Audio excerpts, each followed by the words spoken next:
We are back again today. Can't stop, won't stop. So I've been looking into different things, but I'm going to continue to work on combat, I think, and lighting and AI. I'm sticking with just keep polishing these things until they're shiny. We'll watch a YouTube video while this Includes loads. dependence.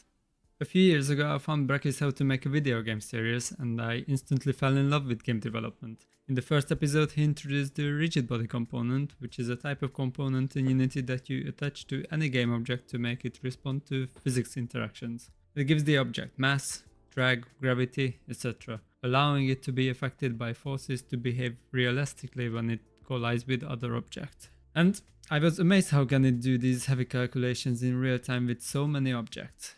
But how many objects exactly? Let's find out. I know Brackies and many others have video about this topic, but a few years has passed since then, so I was thinking I'm gonna give it a go. I started stacking cubes on top of each other, but I found it a bit too slow, so I created a simple script to do this automatically. For the script you can find the link in the description. Now it's much easier, so let's test it out. Bear in mind that these results are highly depends on your system specifications, so you might find different numbers with your rig. And my specs is on the screen now. I started with 2000 cubes, and as I thought, it was running butter smooth with whopping 400 FPS. So I increased the number of cubes. I tried 4000, 6000, 8000. And when I reached 10,000 cubes, it started to slow down to about 40 FPS. And I realized Unity has some overhead, so I built it and the simulation was smooth again. Then I increased it to 14,000 and it was okay. It ran around 40 FPS. There are a few optimizations that we can do. First I headed to the materials and enabled GPU instancing. However, the results were not significantly different, which makes sense because rendering the scene don't use that much resources in this case. When I turned to the physics settings, I started experimenting with the fixed time step. This determines the number of physics updates per second in Unity. I increased it to 0.04, 0.06, 0.08 and 0.1. But as you can see, all above 0.04 I had more FPS, but the simulation was laggy. This is because now we see every physics calculation that happens in time. At 0.1 we have only 10 calculations per second, while with 0.02 we have 50 calculations per second. But then I had a great idea. What if I tried using spheres instead of cubes? It turned out to be a major breakthrough. I was surprised, but then I realized something. In a nutshell, when using Box Collider, the physics engine calculates overlaps for multiple faces, edges and vertices in real time, while with the sphere you have an origin and a radius, and if the other object distance is less or equal than this radius, then it's colliding. And this is way less calculation heavy. I started with the same number of spheres as I had previously used with cubes, and my FPS increased from 40 FPS to 60 to 90 FPS. So let's find the max numbers with spheres. After experimenting for a while, I found that with 0.04 time step, 20,000 spheres is the maximum. So that's it for this video. Wait, there's one more huge thing I left out. Dots. Well, recently Unity released the Entities 1.0 in Unity. The rate on I want to see the numbers. It's exactly what we need. All we need to do is create something called subscenes. Under these subscenes, every object will be converted to entities. And that's all we need to do in this particular case. Before you build it, make sure you disable VSync in the settings, because if you don't, your maximum FPS will be your monitor's. Oh, let's check that out. What screen was that? Quality.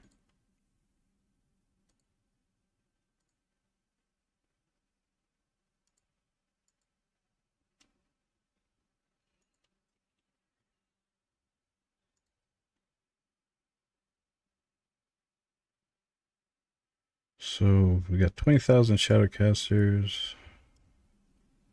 Let's look at this scene from the beginning.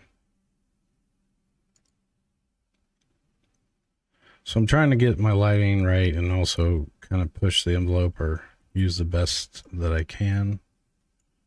Okay. Sorry, let me hit play. Play. So I want to understand the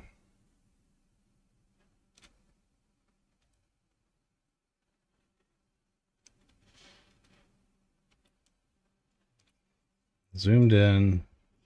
That's how many we got. That's a shitload. 32,000 Shadowcasters. 6.4 million tries. So, you know.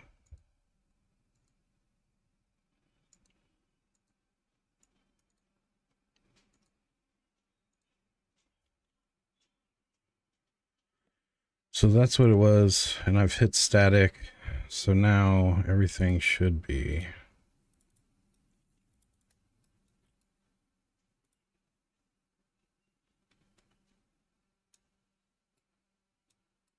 Did I freeze up?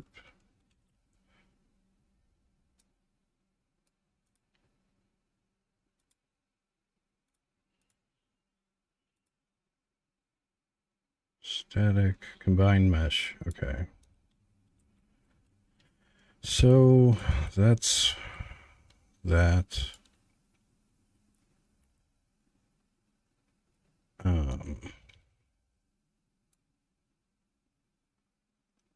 Let's see what it is without that. So we're going to unstatic.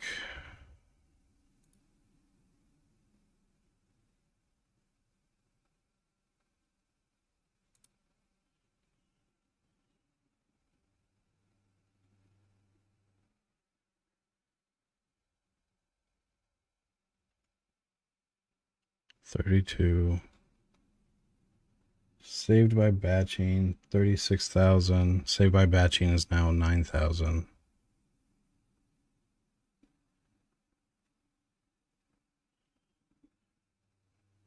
That's wild. So it helps there a lot, but again, we gotta get the Shadowcasters down. So I'm not gonna do that optimization right now. I was just kind of curious because this level's still in flux.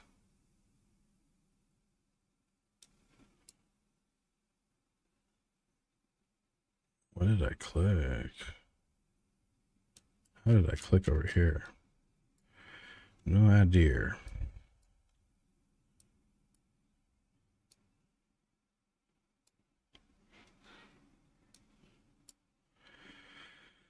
Oh, I just love how fast the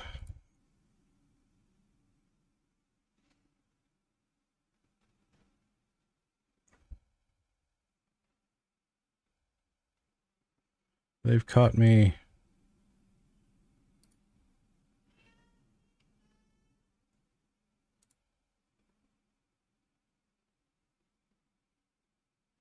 All right.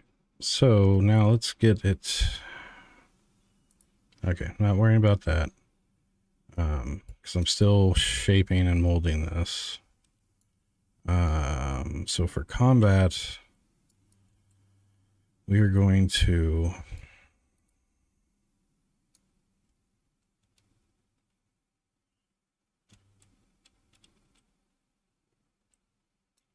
what the hell happened here? Oh, that's right. Wrong alley.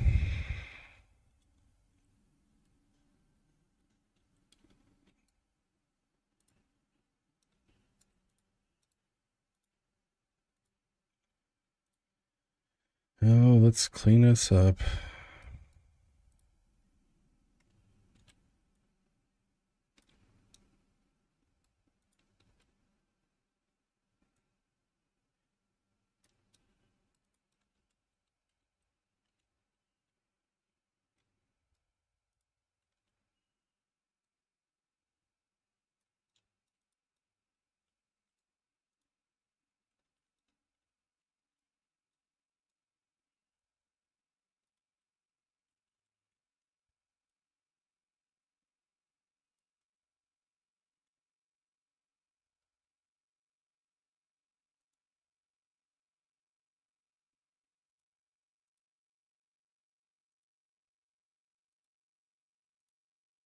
Club awning pole.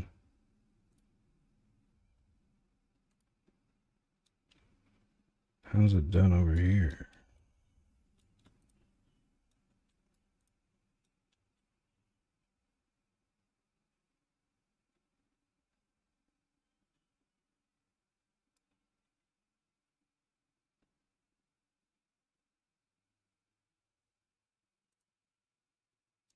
Okay.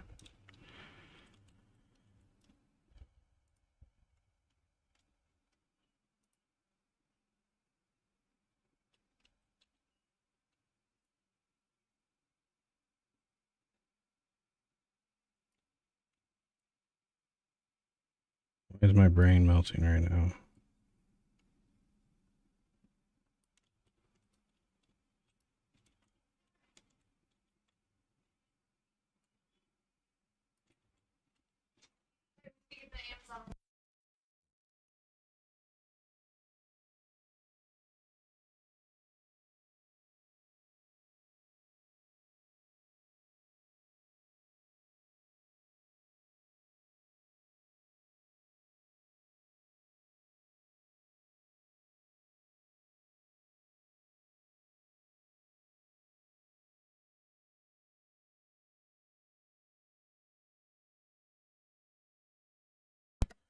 Oh my gosh. So much money.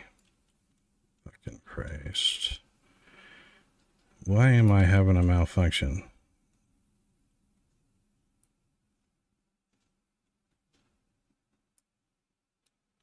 It's awning one.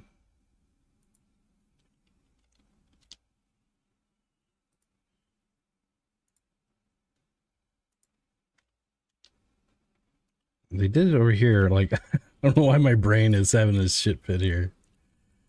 Same thing. Same awning one. Awning one.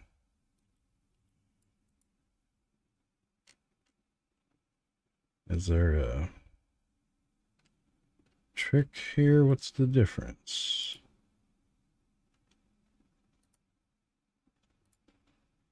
Oh, the scale.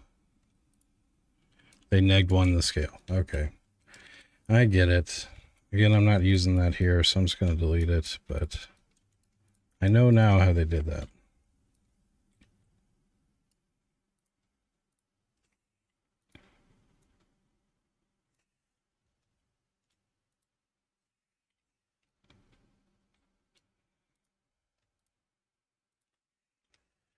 Getting back in, sucked into level design as usual.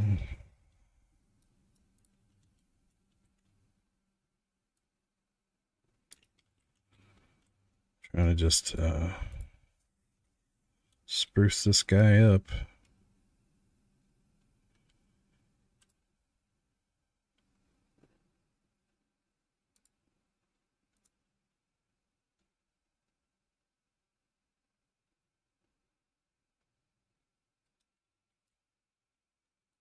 These are part of...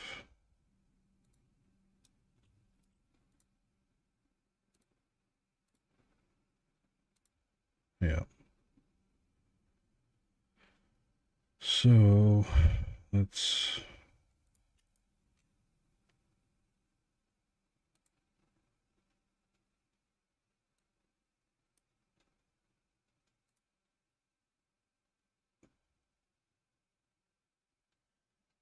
Fly overrides.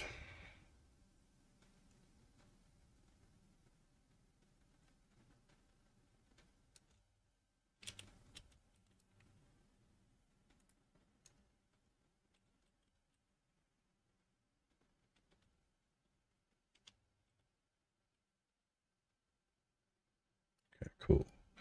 Cool beans, guys. Just the coolest of beans. The cooler the beans, the better. Alright, so I'll leave that debug stuff there.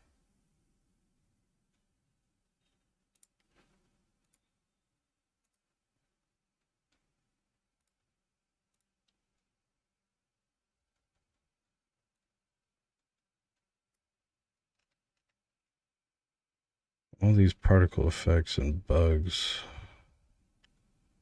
can stay with the street lamps.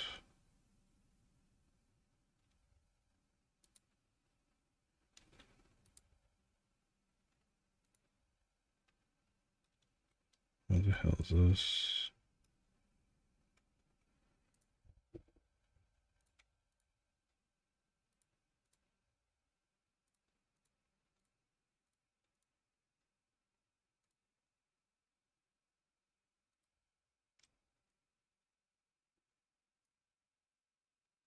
Organize my shit a little bit.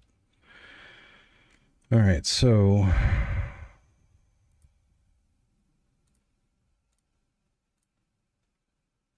let's the plier overrides. Now I do want to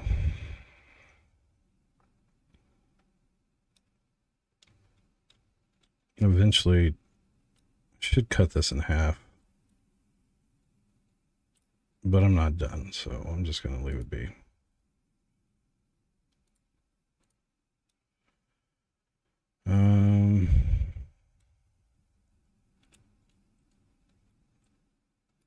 I think too high should be the tallest, right?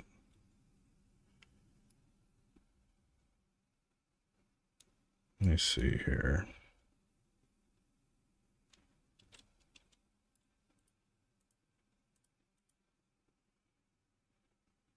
Oh, I know. The pains of you being a damn prefab.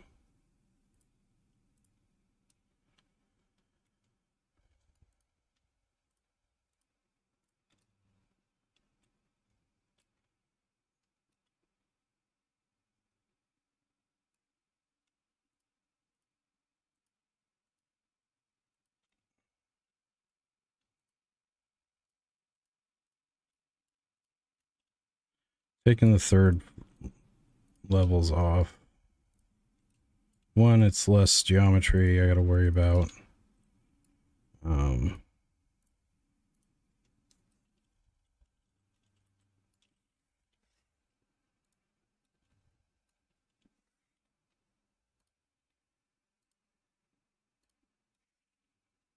Far away is that?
There's another 3. That's what, $700-800 day for me. I just love those.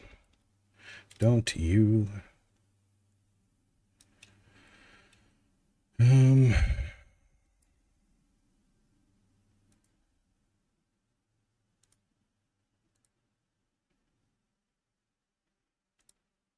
Like the gray. It's cool. All right, so our prefab is prefabinated. Going to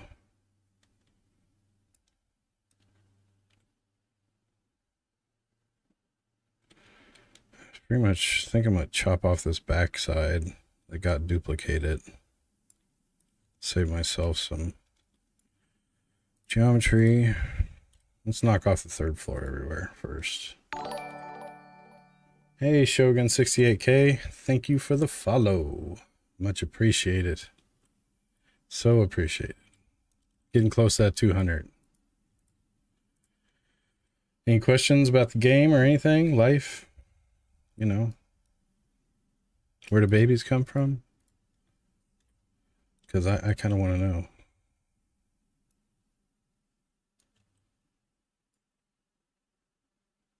So this is my new test level that I've been working on since yesterday. Look at this gloriousness. Fog of War's in. So here's the new test level. Like some stuff still not done, but it looks hella good. Like that over there I need to fix, but so watch the new Fog of War system. Shit, there's enemies on the map, right? Yeah, there are. I can't kill you.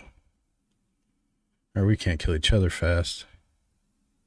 Babies? Well, they come from the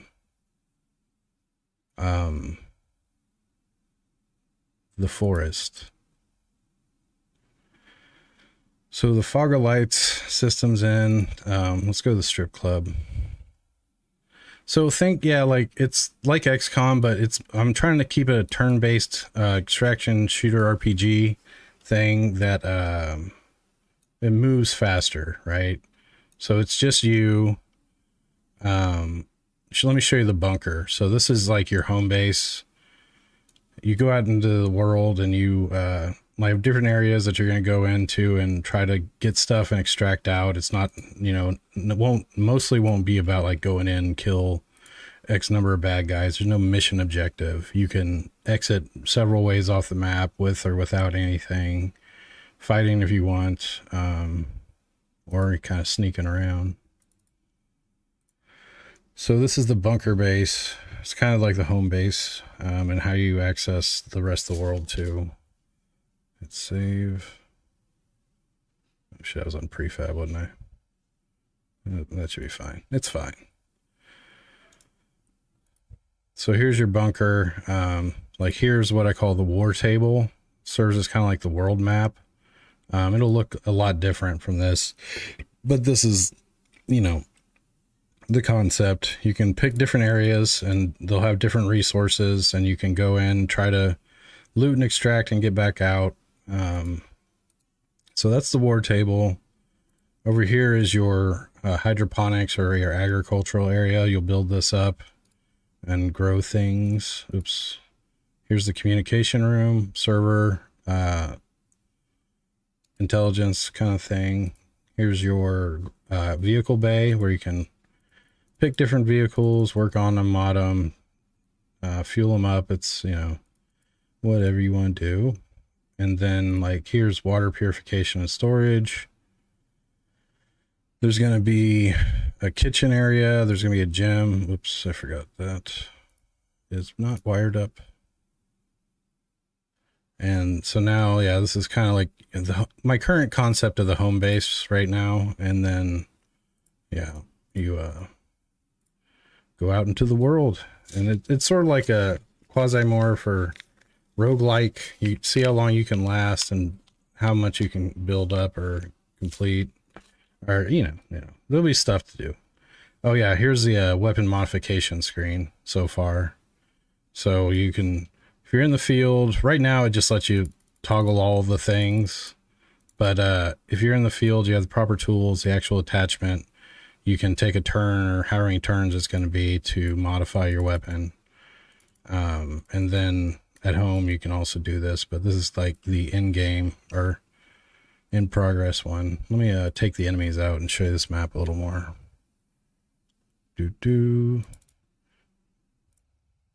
So like Zomboid is a big inspiration. Cataclysm Dark Days Ahead. Quasimorph. Does it stay modified between the worlds once modified? Which thing? Sorry, I was kind of going fast there.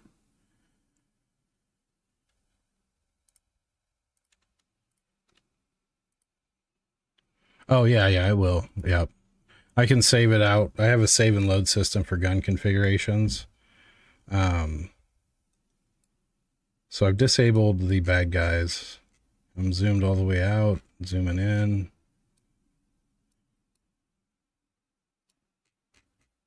So let's go in the bar.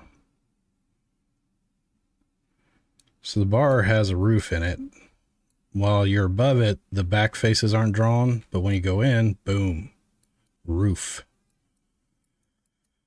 I know. Hold your thing, hold your praise. Basically I've got the whole area mapped out. So now I'm going to go like to this back area of the strip club.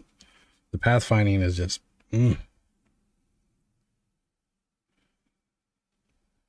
So some parts of these levels are still empty or not fully created. But yeah, I'm freaking excited with the progress that I've been making.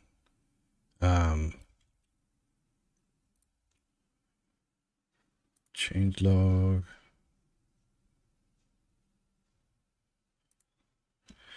What should we fix?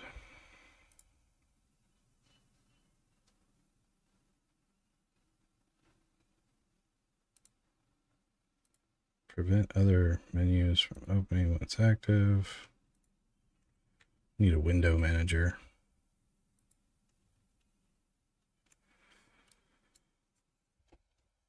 Now there's fire modes also. You got single shot, burst, and full auto. Let me think.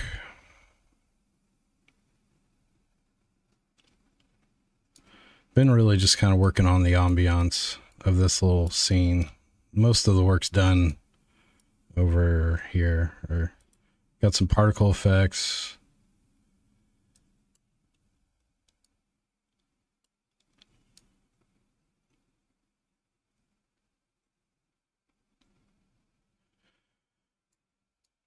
So the fog of war, like you can't see anything you can't actually see. So like as you're moving, it'll regrow the fog, and you actually, any enemies behind here, I wouldn't see them.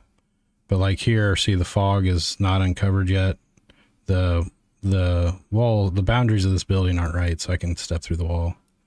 But now I've uncovered it in the fog of war, and I go out, and now I can see. I got memory of what I, saw, but it's shaded out, and you can't see actually enemies or anything that's a hider will not be visible to you. So enemies or whatnot. But when enemies are behind you and they do stuff, there's a chance they're going to spawn a noise, or they're going to create a noise, and you'll see a little visual indicator that'll be nearish where they're at. So whenever you hear something, you can actually just sit there and end your turn and wait and hear them moving, and you'll get to know, or you can figure out where they're at.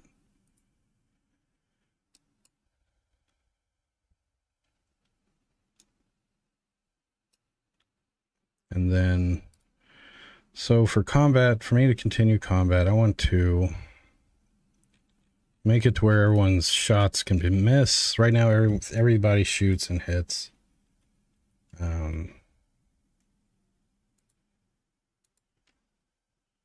Let's actually get into the stats. Oh shit, that's right. I don't have...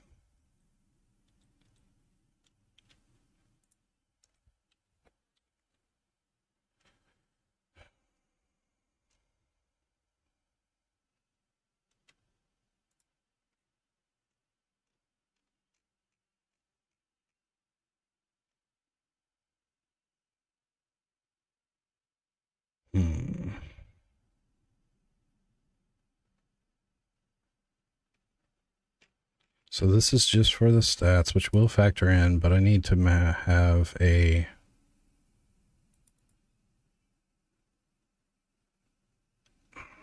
skills or talents or proficiencies. Hold on.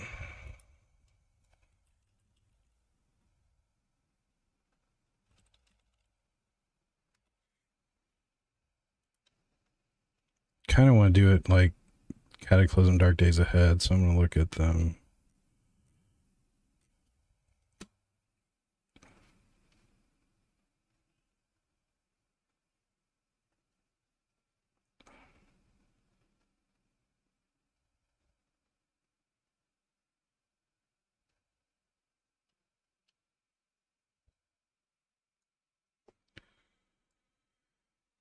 Oh, let's do this.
So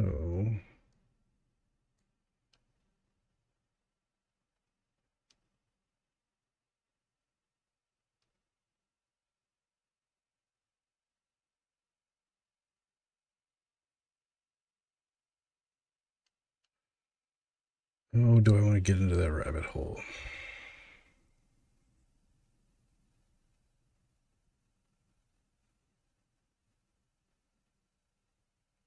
Might as well. Might as well.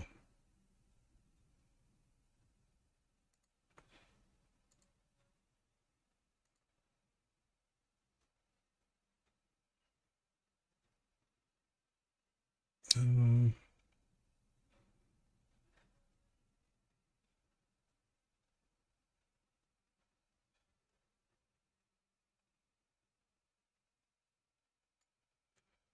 I'm being lazy right now. Hold on. Let me do some typing here.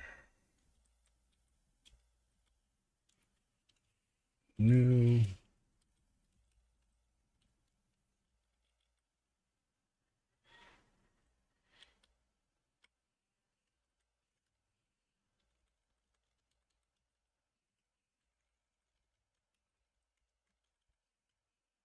My dad called me today. Needed $350. I just spent another 300. Like, it's been an expensive day. I don't know what I did.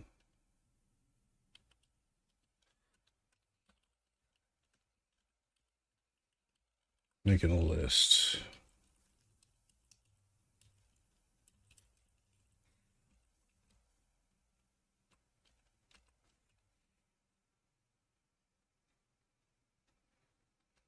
Um,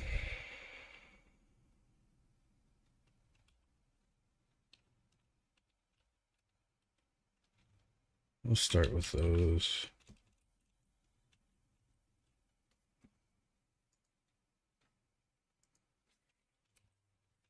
Unity, C sharp.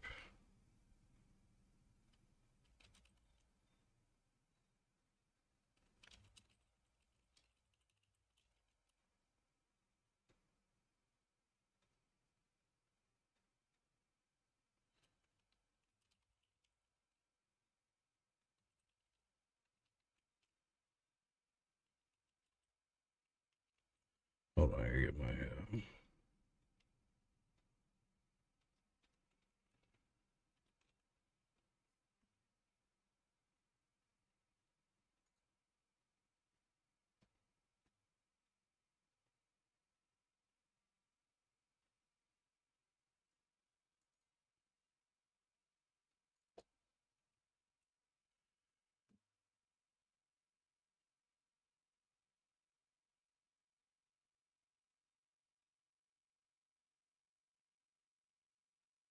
um,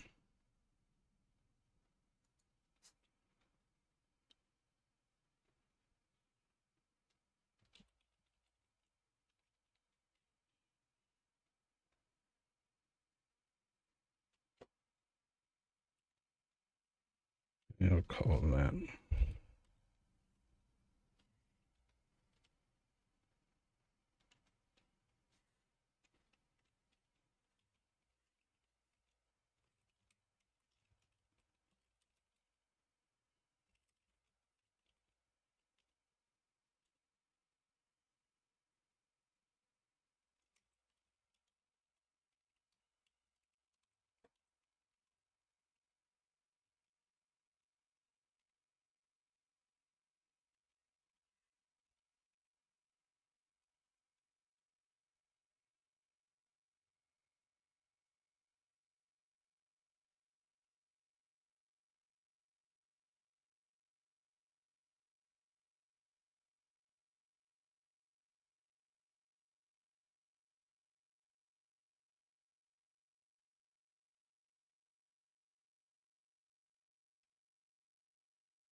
I think I've already done this, but I will.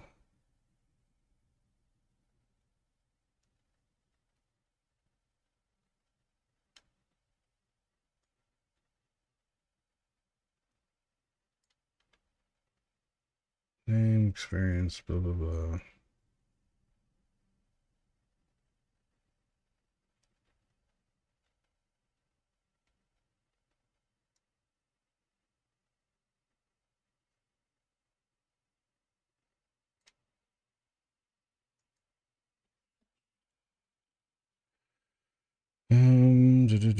Sorry, guys, I'm thinking over here.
I'm being lazy here.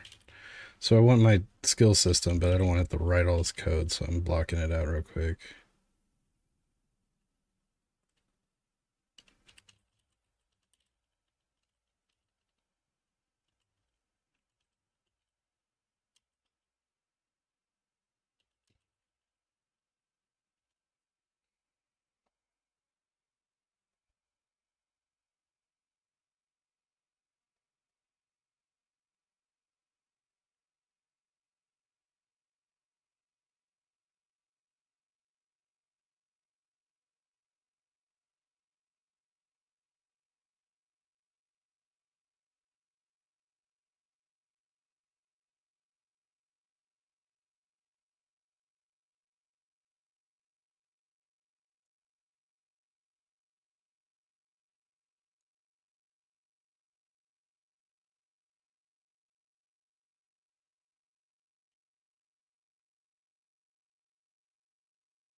All right, I think this works good enough for a base thing. So let's go and do, I feel like I started this work before, but I'm gonna make sure. Inventory units.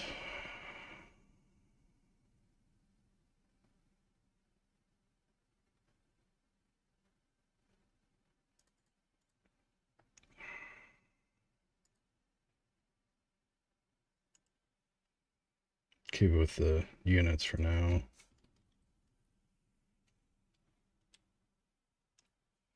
Oops, where'd it go?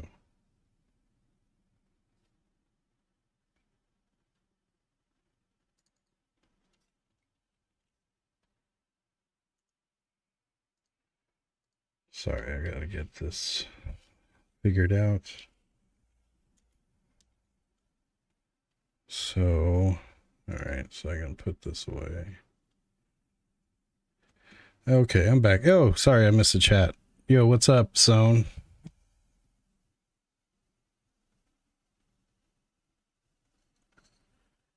I'm adding the proficiency system. So I'm building a video game in Unity, and sorry, wasn't watching OBS. I was deep into this thing. Unity 3D and C#. Come on, reload.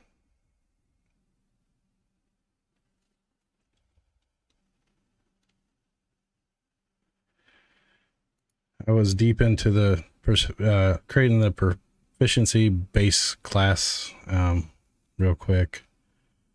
Let me see here. So this is kind of a rundown of kind of what the game looks like right now. It's going to be kind of top-down survival RPG with that kind of like extraction shooter thing. Like you go out into levels and then gather resources, parts, and all that, and then take it back to your home base. And then I'll show you the home base real quick before I get to this class.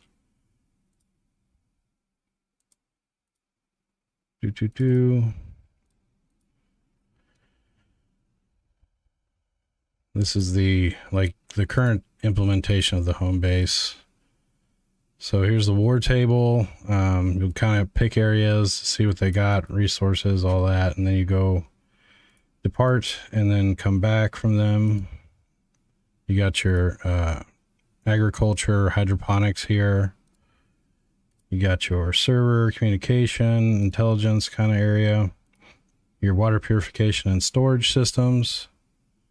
That's where you kind of manage your bunker's water supply. Here's the vehicle bay. Now vehicles, you can find them and bring them back, use them, but basically you go out with just your backpack and you can only bring back. Yeah, that is a good idea. I do need to make it to where it highlights when you mouse over it, or there's like some kind of world UI letting you know where to click. So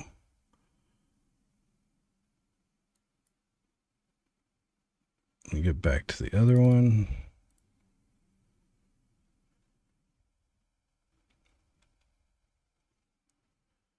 Ben, this is now my new test level. It used to just be like a grid with a square and some whatchamacallits, but like now, so I just scanned the level with my pathfinding or my pathfinding system, and it detected all the walkable spots, and anywhere it's not walkable is red.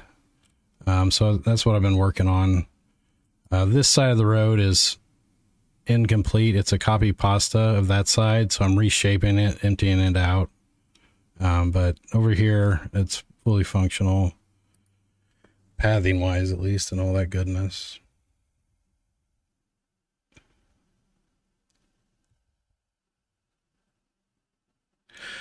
So this is 100 by 100. 50 by 50 is pretty small. So again, 100 by 100 gives you a lot of wiggle room. So yeah, right now I'm running 100 by 100 grid, and yeah, so that's how I got this all made. So I'm going to walk into this back room.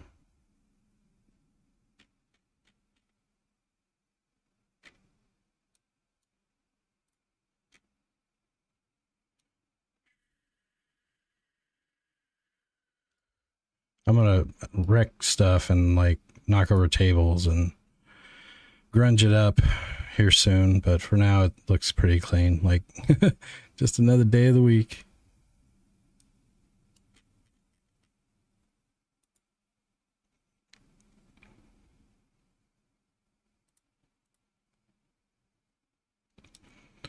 But damn if the pathfinding ain't really awesome now.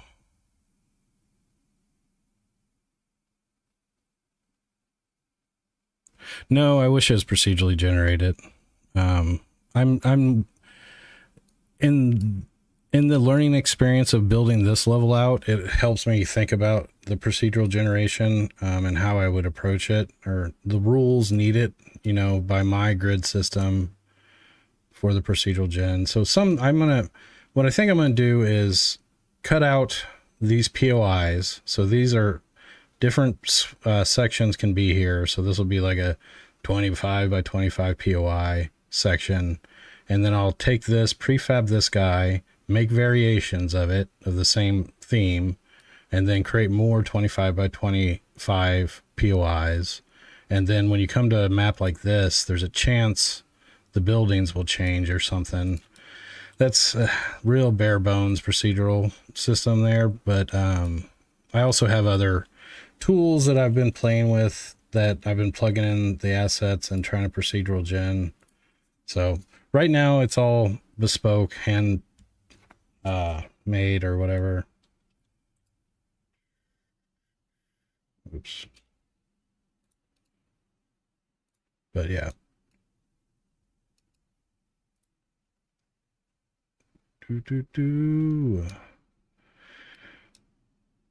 Looking pretty good though. This is just about a day of work since yesterday. Now again, I'm taking assets and copy pasting and modifying and changing. So, it's still very much work in progress. All right, let's get back to the proficiency system, which will dictate how well you can shoot. There we go.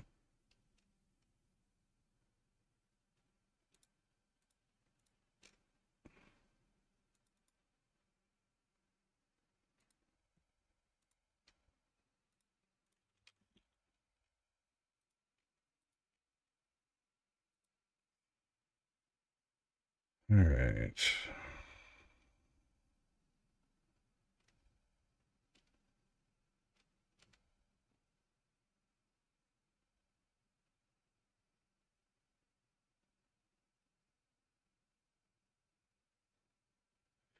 That'll be good enough for now.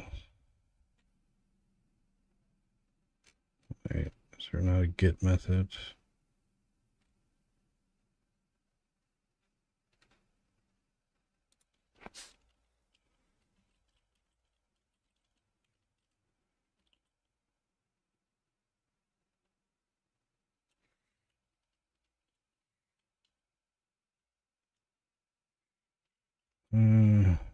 Oops.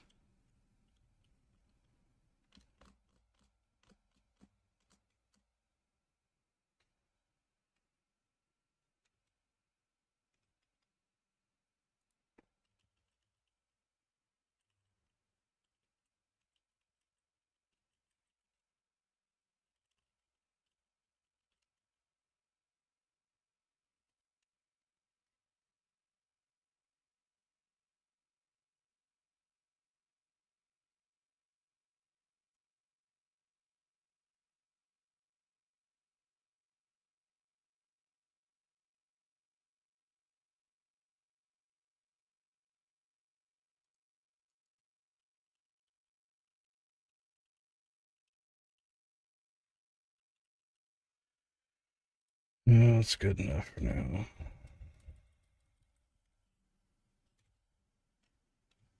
So we will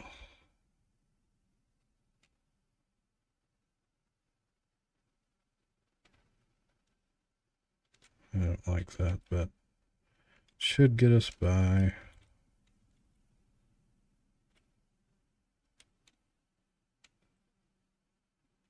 Need the unit.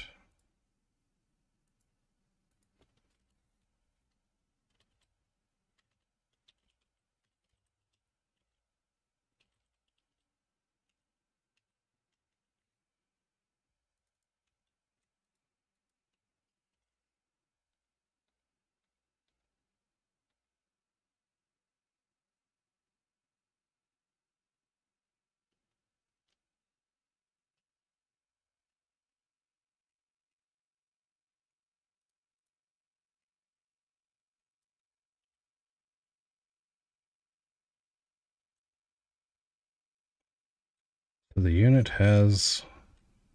Actually, I'm going to make it to where it randomly picks or sets them on start. So let's do.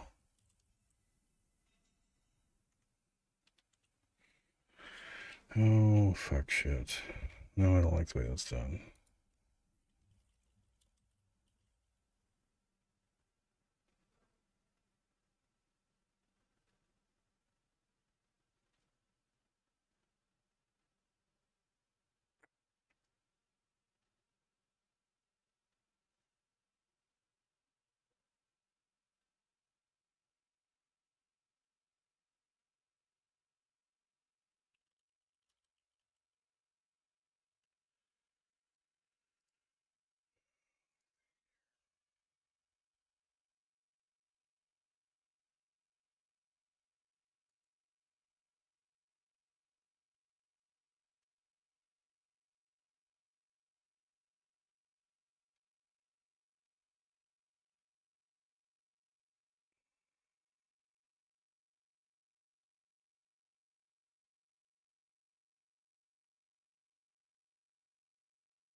Oh, lordy.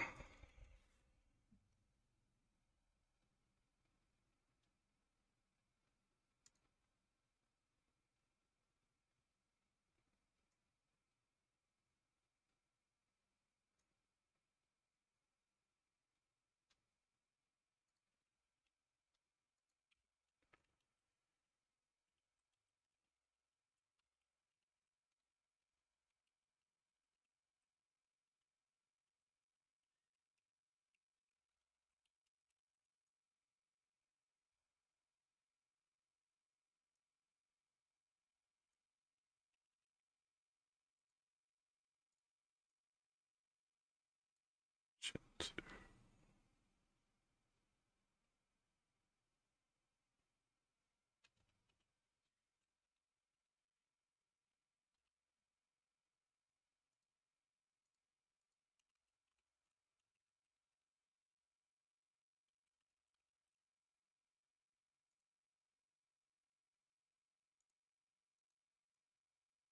I'm going to save myself from having to type all this shit. Okay.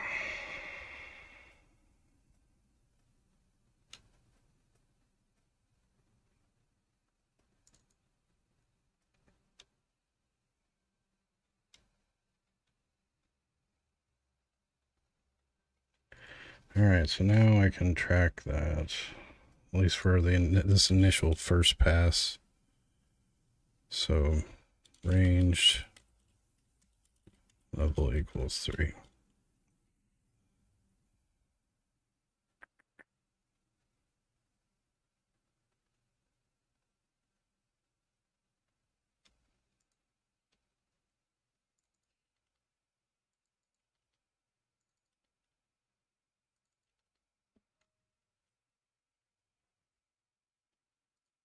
Okay.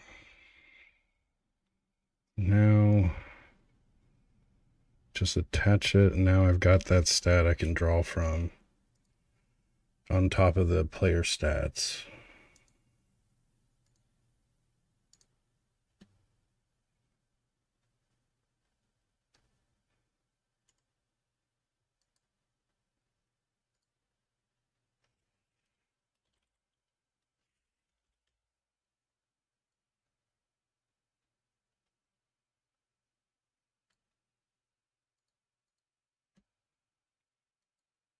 That's good enough for now.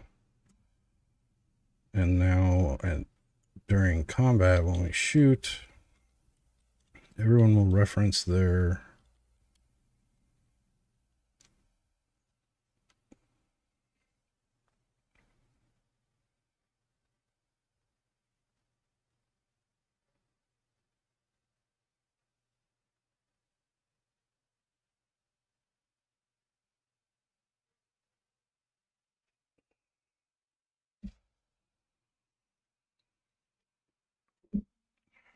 Ooh, I got tea.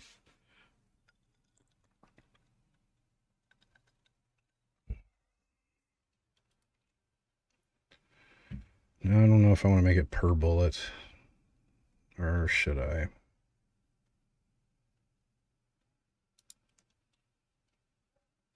Each bullet has a chance of hitting.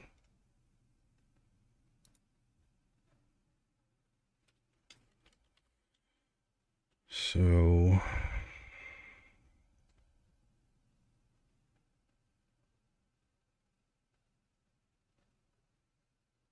I don't know if this is the right place to do it, but I'm going to do it for now.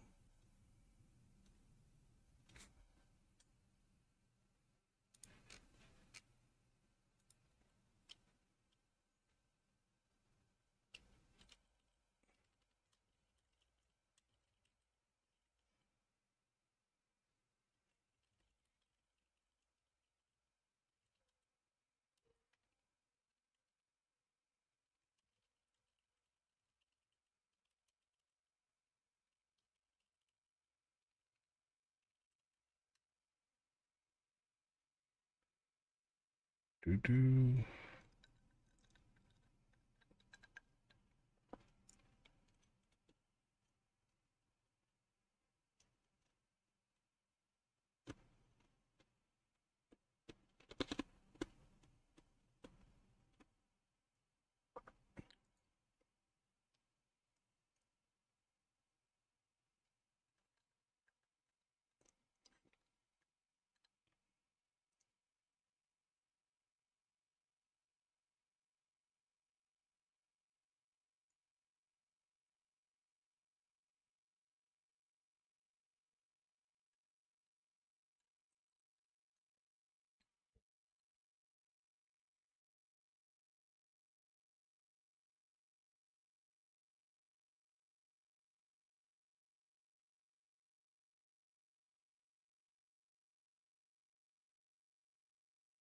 Okay, I like that.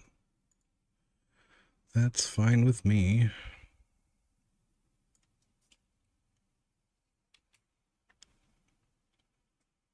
So why can't that be a base? That can be part of the base class.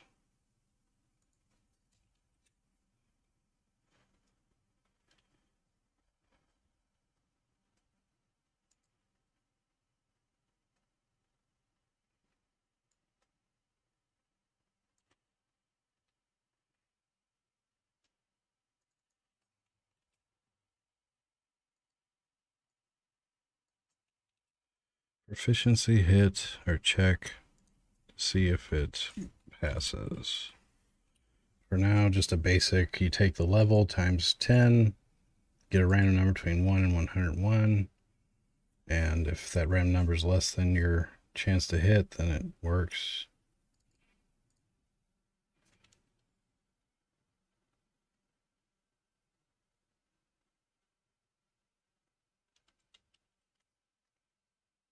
Okay.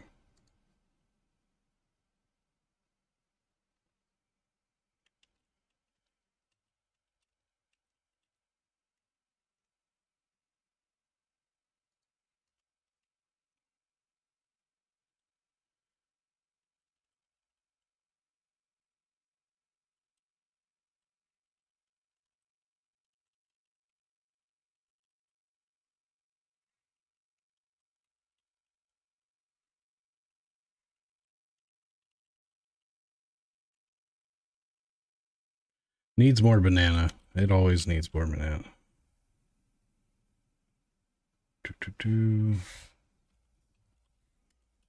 If unit dot try get components for efficiency system. Or no.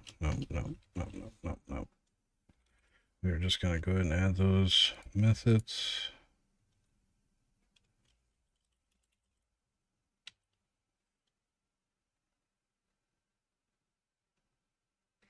Is not equal to null.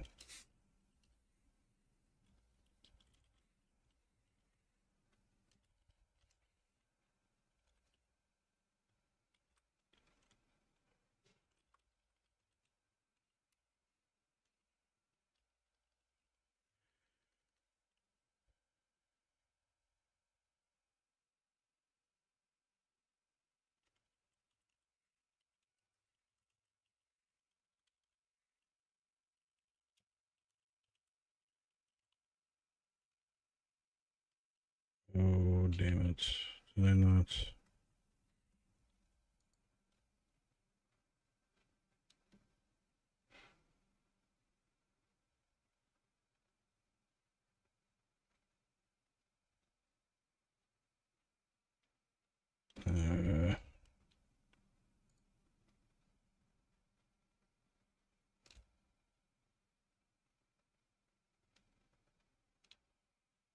Lazy me just wants to do this lazily real quick. For now, I'm going to come back and do these properly.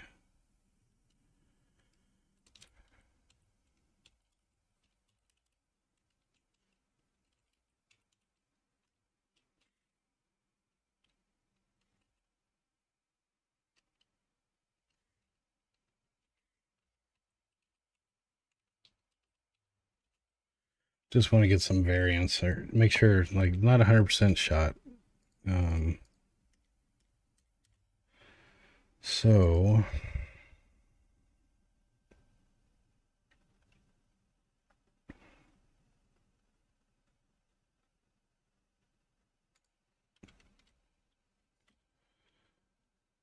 if p check is passed,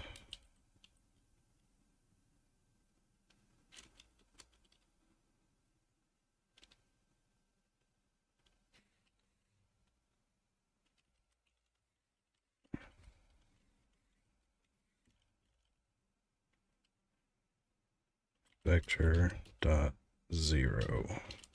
So on a bullet that is your proficiency check passed, you won't have that bullet offset, so it will guarantee to hit the body, instead of maybe like this bullet passed the check but then the trail went above his shoulder. This should keep it to where the bullets that do hit will actually hit the unit instead of flying off the side.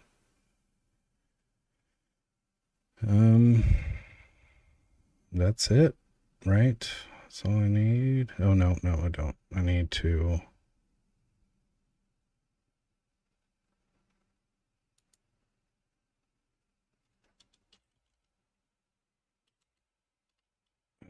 P-check. I gotta change the name of that. That's just terrible.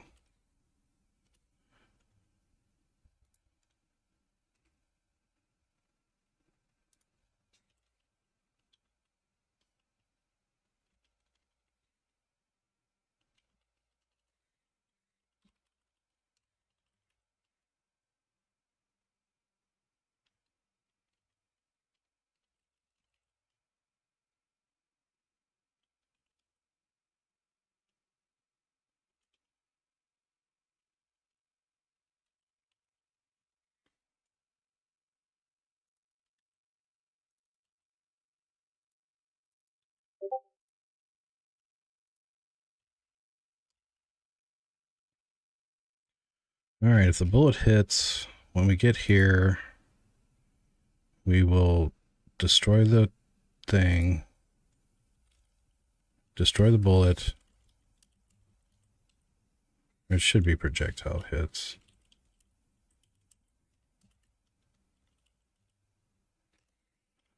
Then we'll actually damage the opponent and spawn the hit prefab. Yeah. So now shooting should be skill based. Everyone has a 30% chance the way I have it set up right now. So let's see if that is true.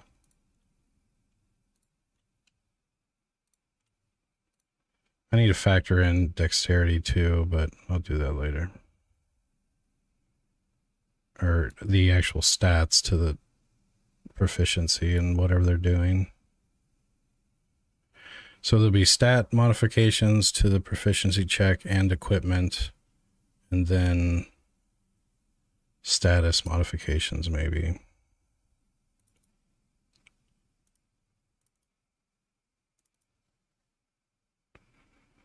Oh, sorry. We'll do true for now. Well, hold on.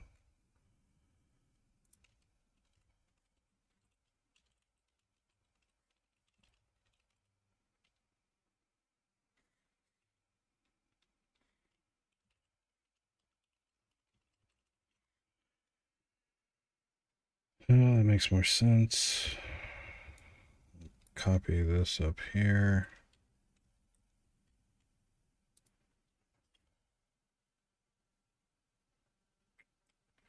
We're not doing bullet offset here yet, though, which I will fix that later. Okay, now everybody should be happy.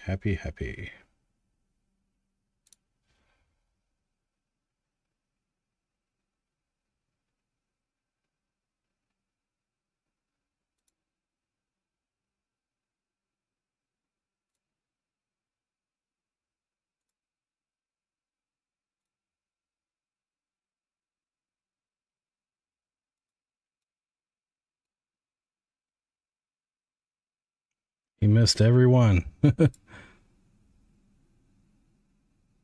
I missed everyone.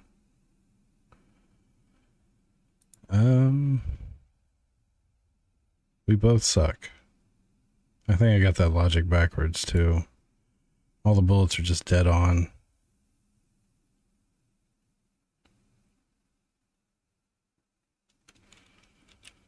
Hold on, did I write that right? So, bullet hit is false. We do a proficiency check.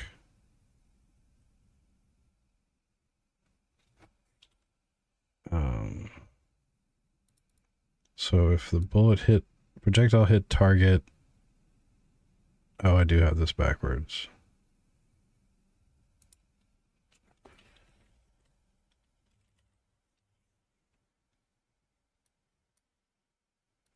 This is probably null on the unit, actually. I guarantee you that's part of the problem.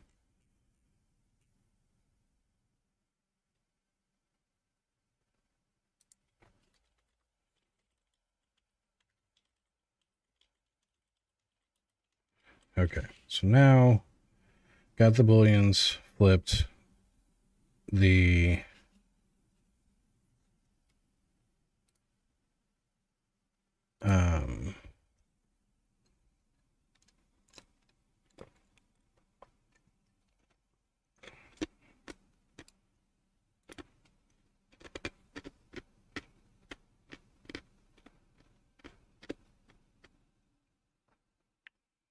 now shoot me in my face. So the bullets are offsetting now.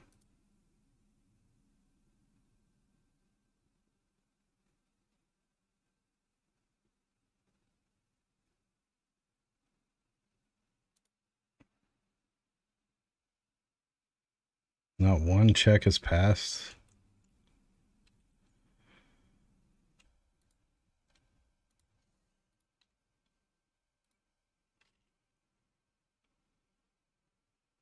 I need to uppercase that.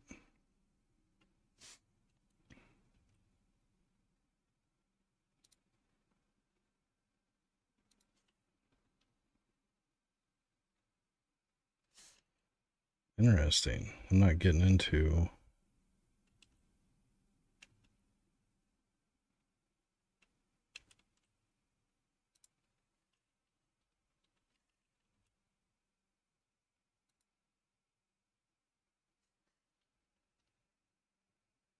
Oh my god, I wrote that code backwards. Wait, no, wait, this is right. Why is it null still?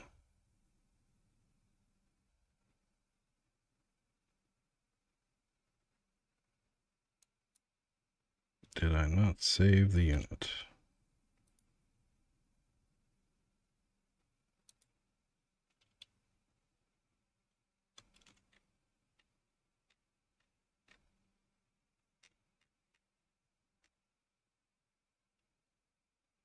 Um, oh, dumb.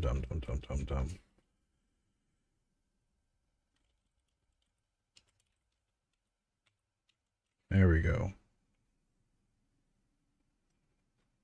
That should work.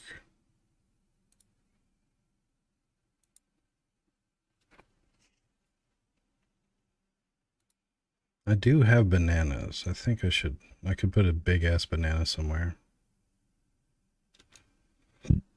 Pardon me.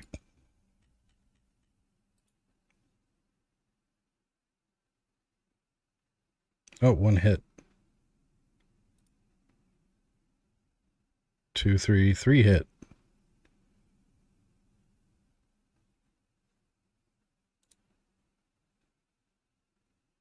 I missed every one.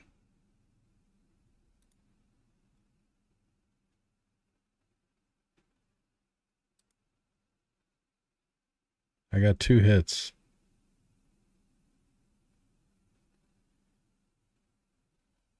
Oh, I just noticed something.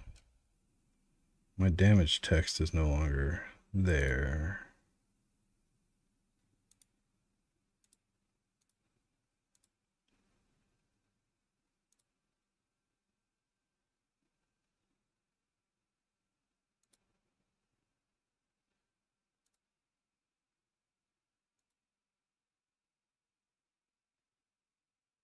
Where is my damage text?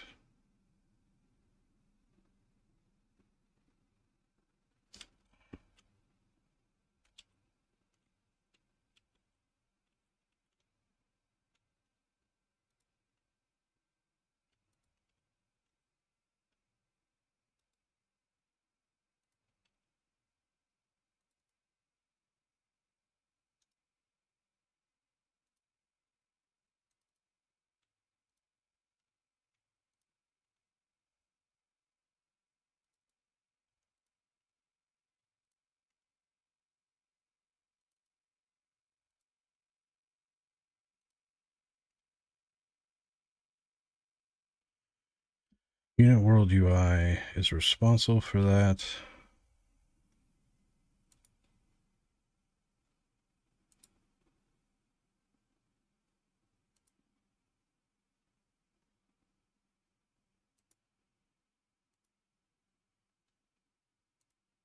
All right, let's fix that. So now we have probability based attacking.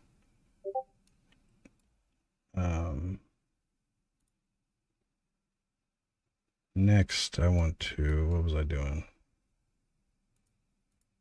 Enable you, no to you.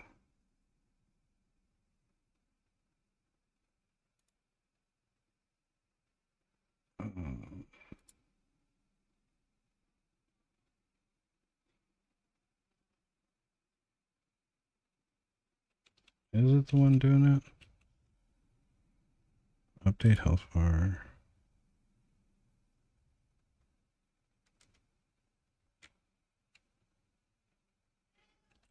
All right, I'll be right back, guys. One sec.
Holy shit, my mic has been muted this entire time.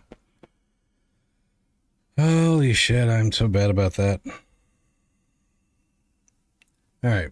Anyways, we have stat-based combat now, but they have the damage text back. I got hit 3 times. Lavaca, you gotta be on this, man.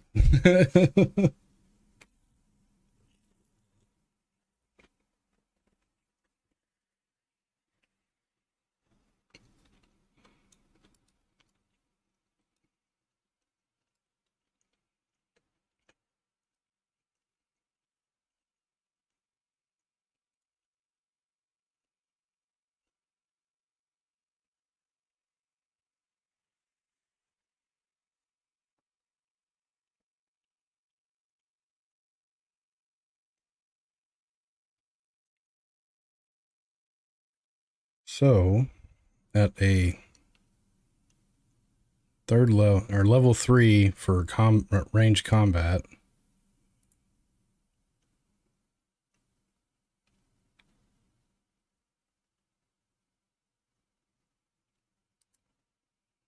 get 1 or 2 up to 3 hits a shot.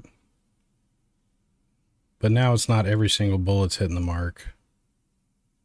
And the bullets that don't hit the mark actually get offset, so they kind of look like they miss.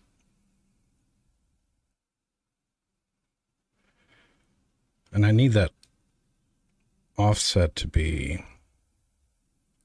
more than just left or right. Right now, everybody's just getting headshots right now when it works. Headshot, headshot.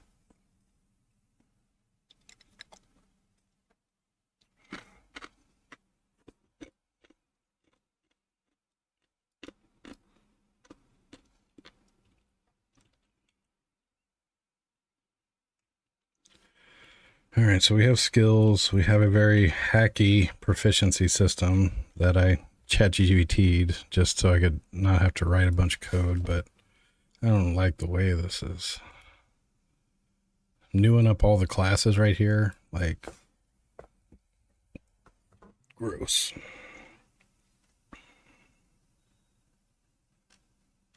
Base class, all the classes in one class.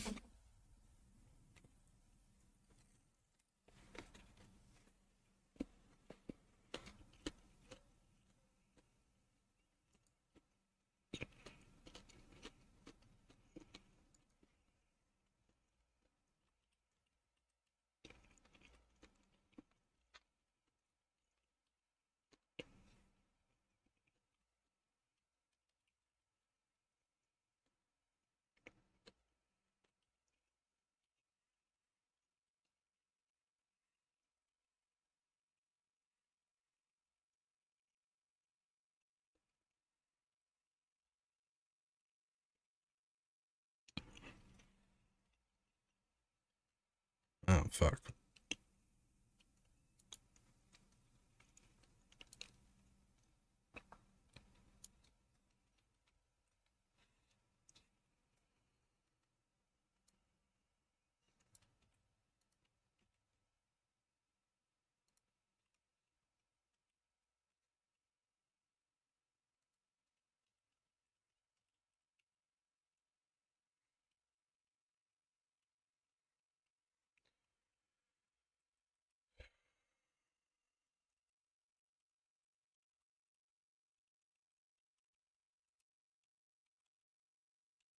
I love Visual Studio sometimes. That the new IntelliSense can fucking rock.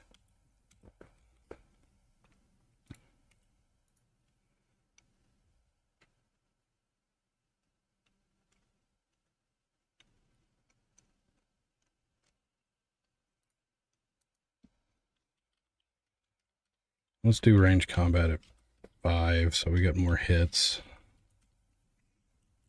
Now let's incorporate this same logic into his sword. Oh, I'm going to rename you.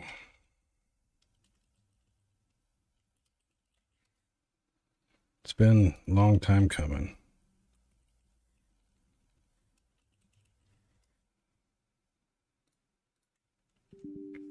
Watch I break something with this refactor.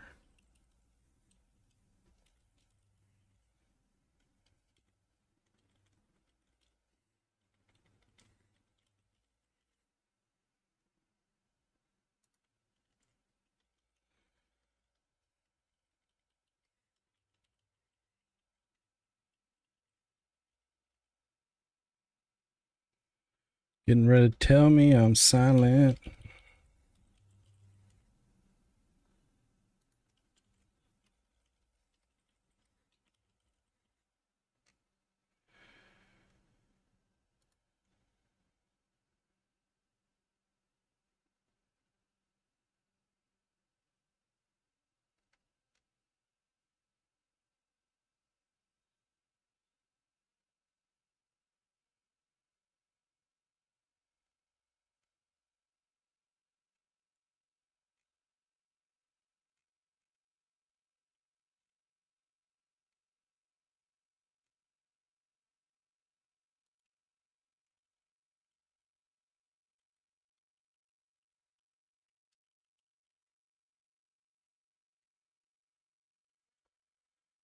All right, I think that refactor is done. So now on this one, the damage is dealt. Where's the damage dealt?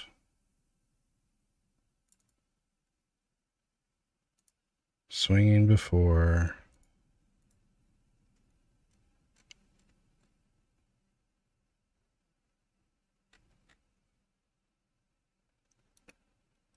Right here.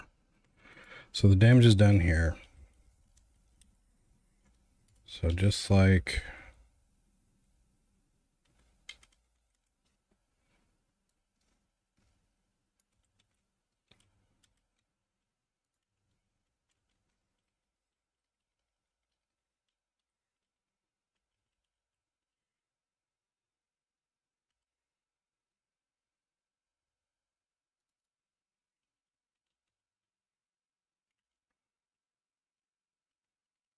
oh right.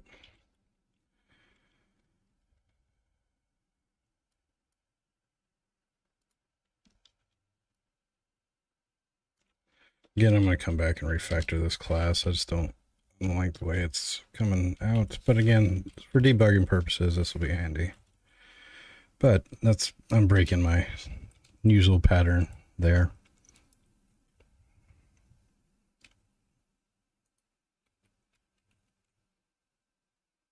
So now we go to melee.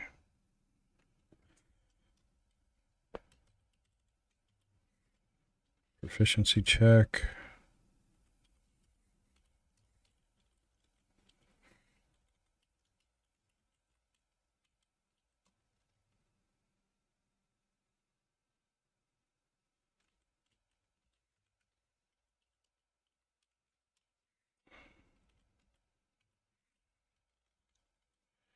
So on any melee hit, what all happens there?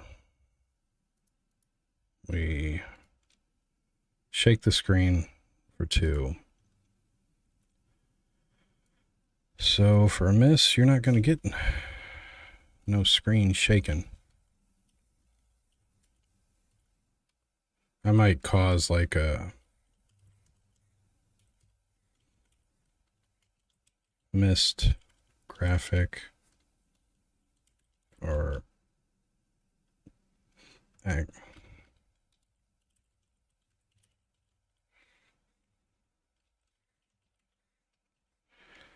all right, so now melee is based off of skill.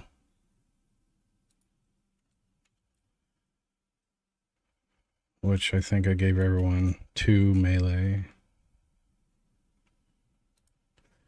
We'll do 5.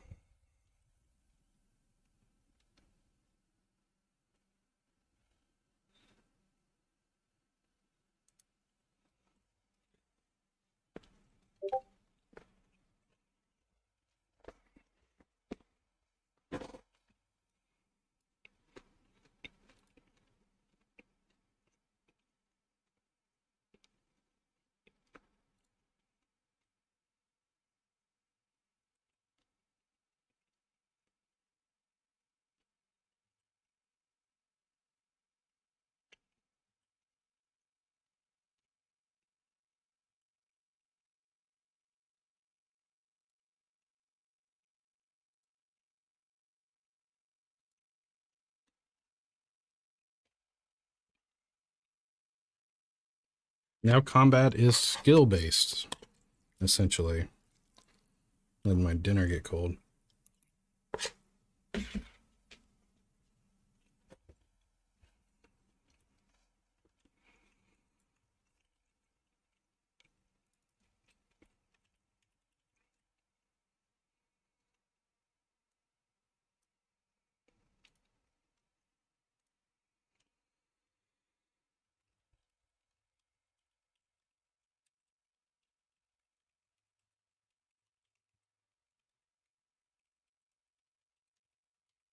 Be right back. Go to the restroom.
And I'm back. And I'm back. I'm back. I'm back.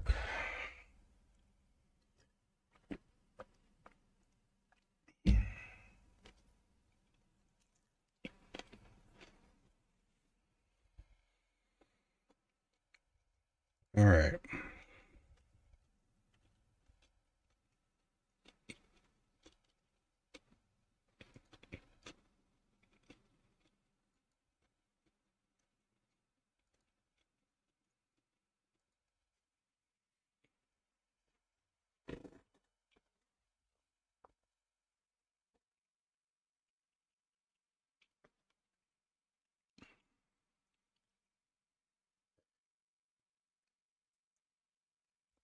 I could make it when they miss.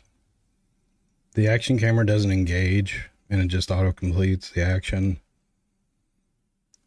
Because that way you could walk by, the camera stays steady, they miss all three chances they get, and then you get here instead of a camera.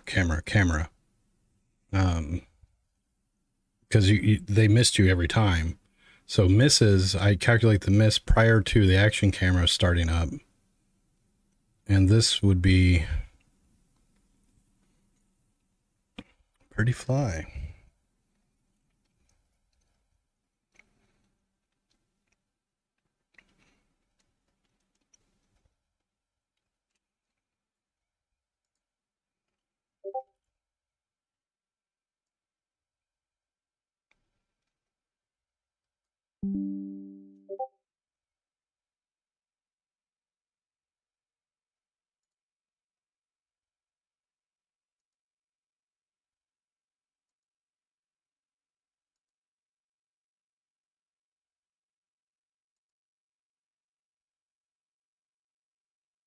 Did you just fire twice?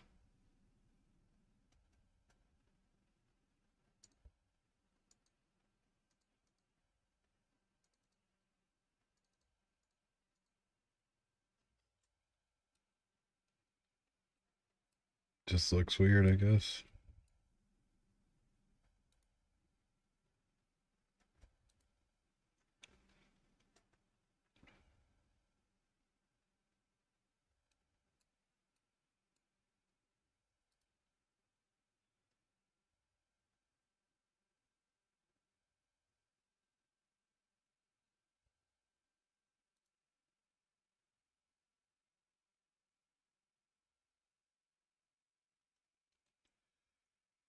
So another thing is full auto will be less accurate.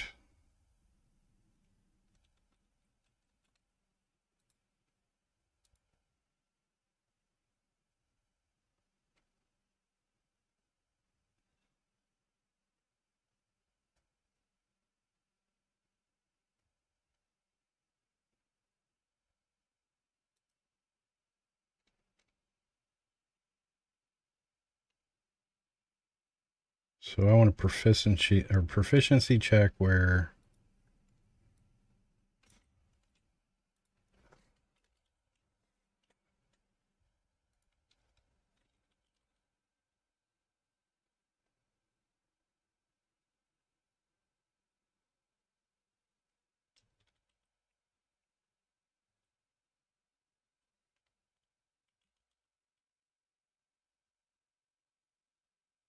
should I keep this rolled into one? No, that's just, it's cleaner. So the penalty will affect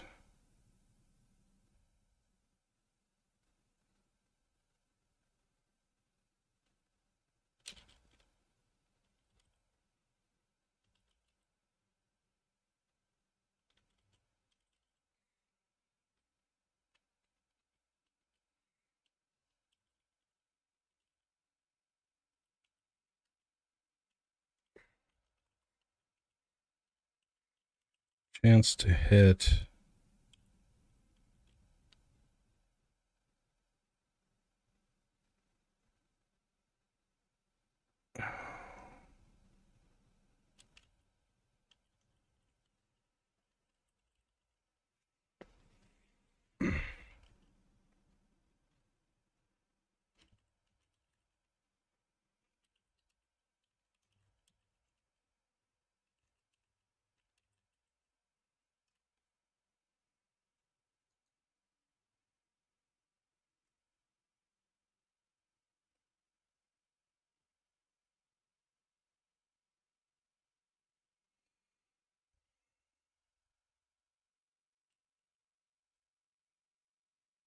Keep forgetting math, man. I tell you what. Chance to hit minus times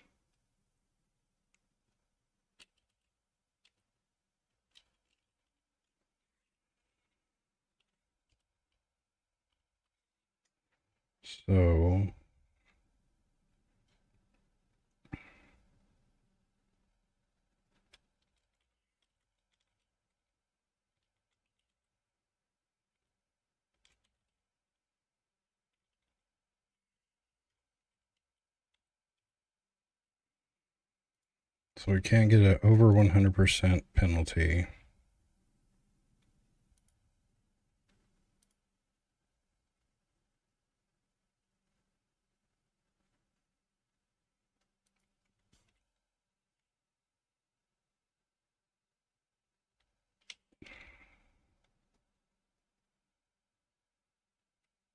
Okay.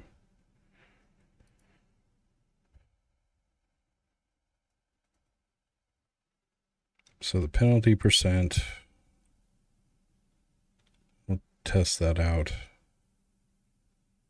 with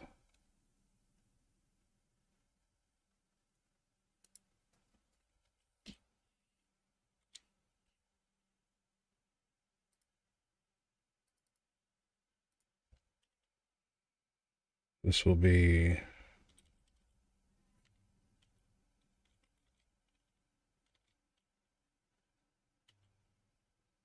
number of bullets times 5. So that would lower 30%.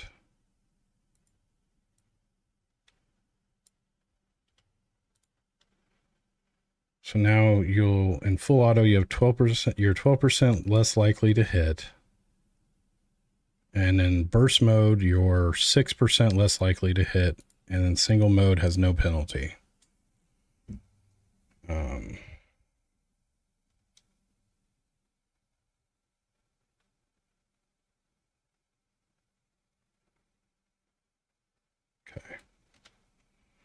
So let's make them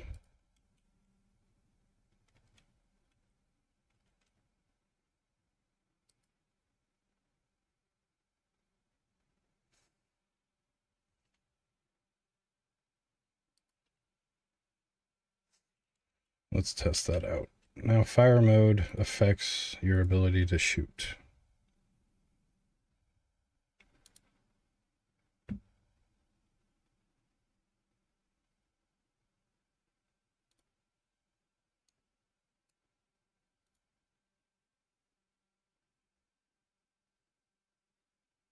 Did I save that? Yeah.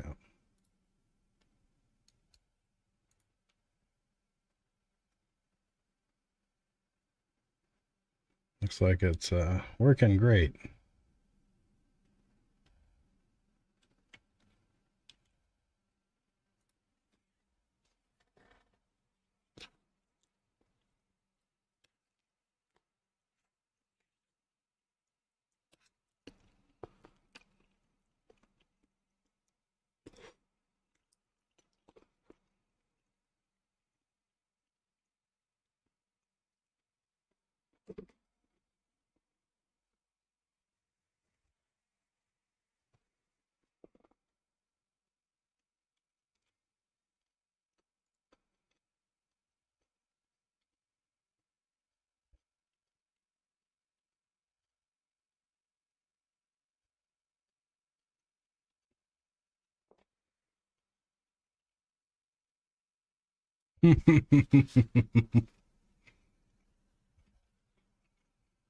I did this wrong.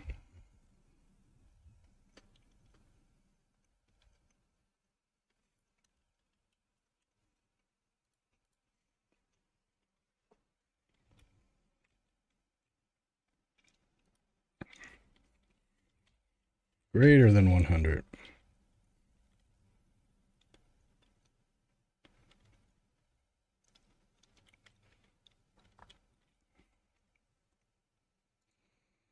Sometimes I really know how to math.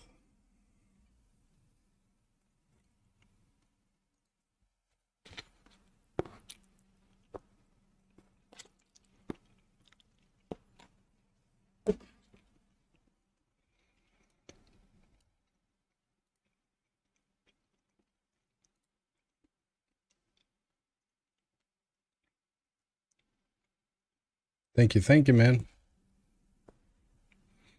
Stream is life. I've added skill to the shooting now. Not every bullet lands guaranteed. Like some miss. And then the fire mode also affects your chance to hit. So if you're in full auto, you're going to get a 12% penalty.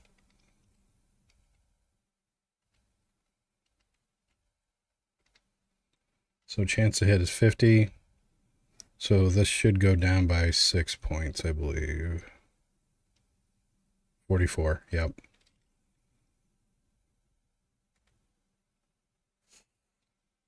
Oh, you did? What the hell? Why'd you quit?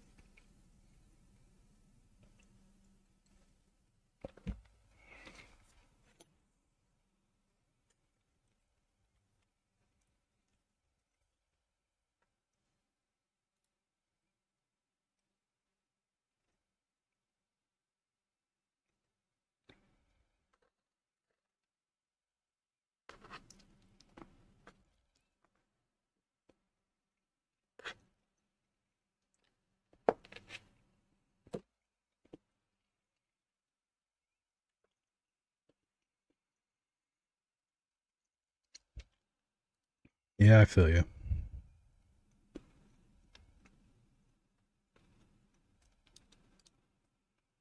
So now we have chance to hit is going to be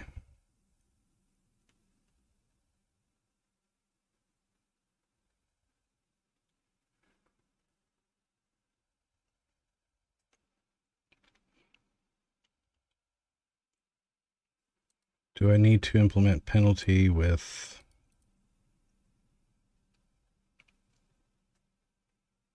melee?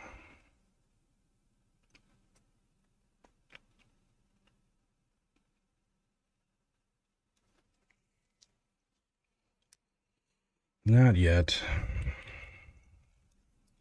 So what's some other factors that could affect your ability to shoot? If you're low on stamina, that will contribute a penalty.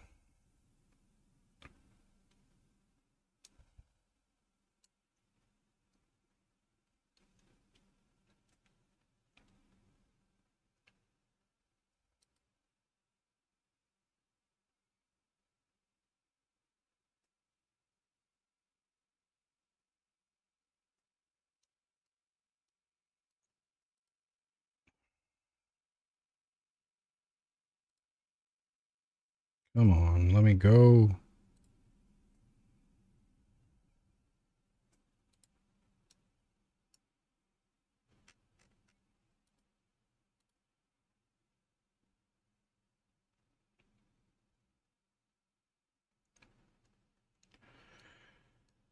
They definitely get hung up now whenever that they detect an unwalkable. Which when they get up on a wall like that, it's easy.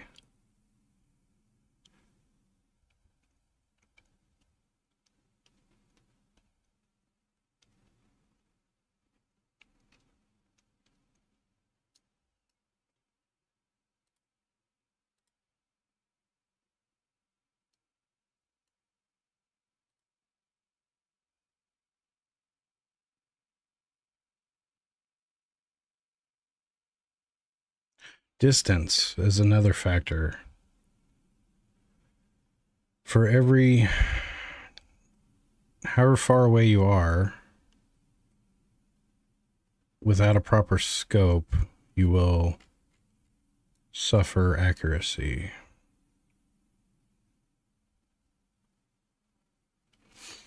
I like that. I like that.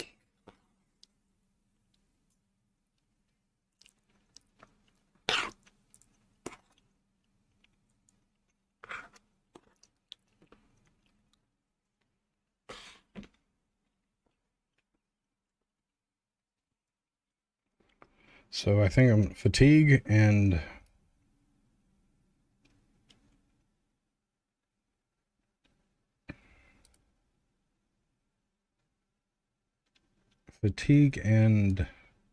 distance penalties. Let's add them in.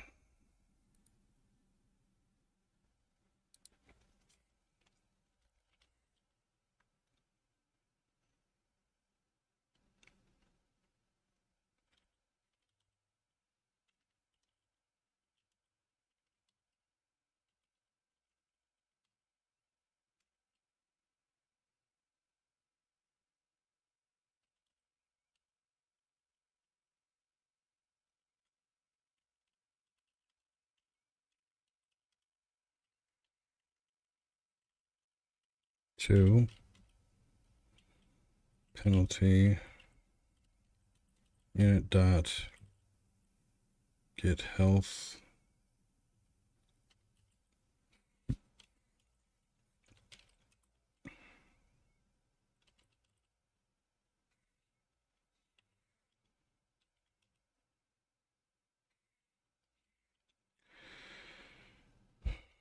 Normalized. Can I normalize a value?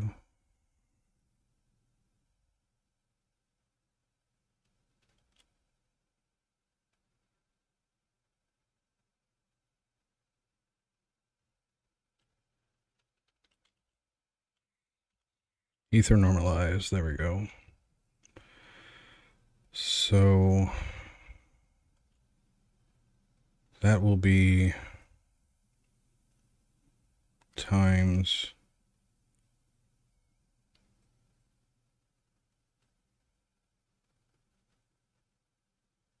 ether is what I'm going to consider stamina right now. That may get renamed to stamina. It's basically your energy. So if I get a normalized value, so we got full ether, the normalized value would be 1. If I had half of my ether or stamina, it would be 0.5. So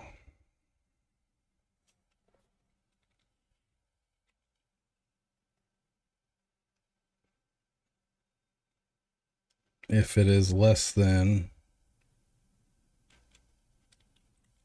0.3. So if you have 30%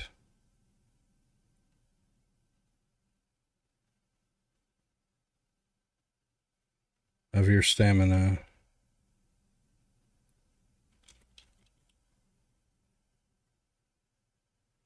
you're going to get 5% or 5, and if not, 0. So that would be, so say you're full auto, you got less than 30% of your stamina, you're going to have a 17% penalty.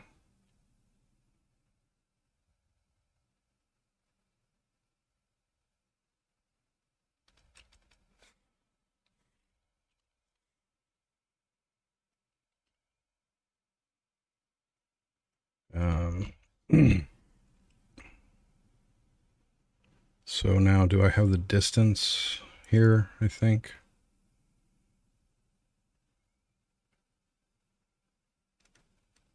Am I not calculating distance? Not here.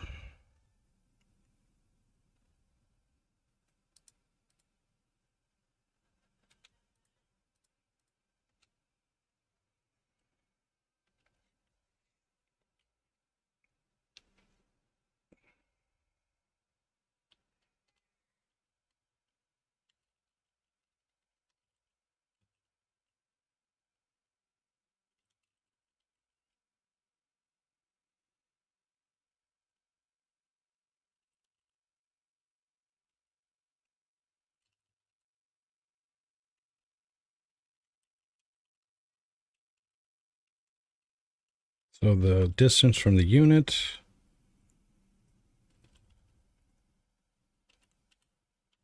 to the target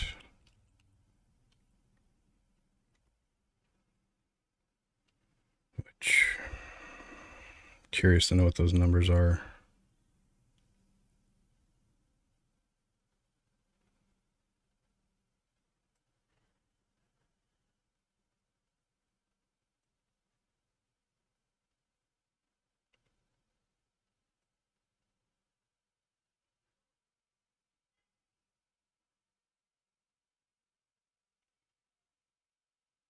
We'll just do this for now. Penalty plus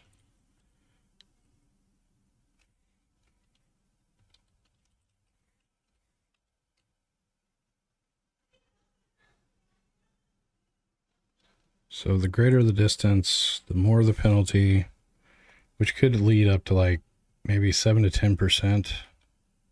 I'll have to look at the numbers when this comes in or once this is running. So if penalty gets too low from all these modifiers,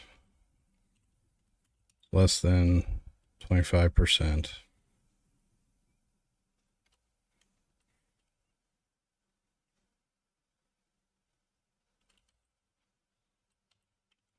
that way we, like you got the nightmare scenario, but your modifiers, your penalties will never make it to where you have a 0% chance to hit, just a 25% chance. So now the penalty takes into fact the number of bullets you're firing. So fire mode affects it. Distance adds on to a penalty. And then the minimum penalty is 25%.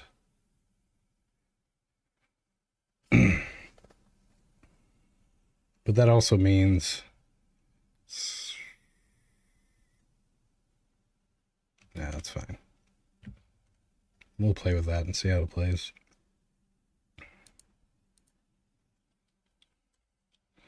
Let's debug log this out so I don't have to.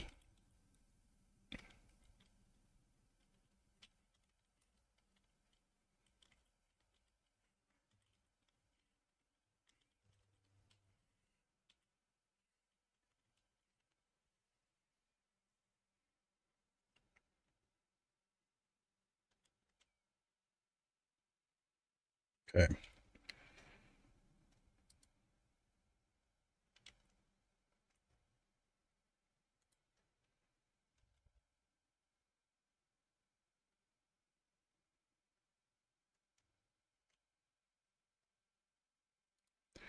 Now we shall see the calculations. So both of them are level 5 for range combat. Both have full health. It's going to be weird.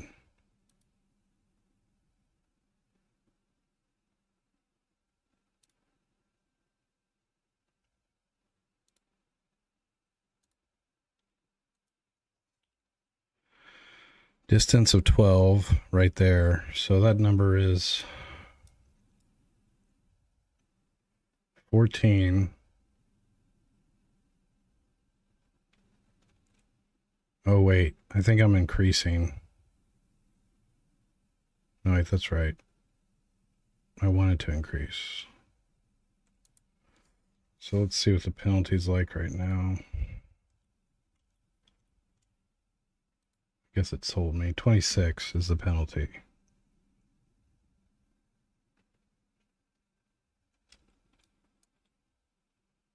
So we're at maximum range. I'm going to wait.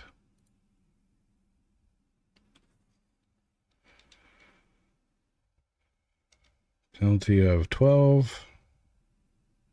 Penalty of 12 because he's full health. Or full stamina.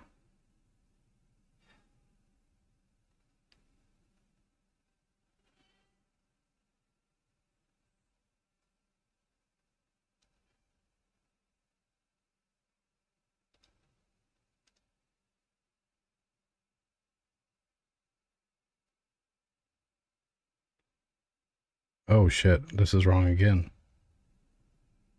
My penalty is 26.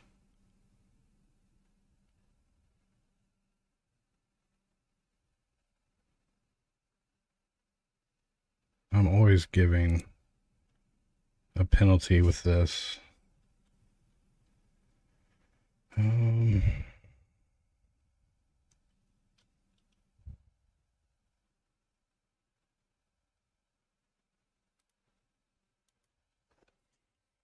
100 minus penalty. So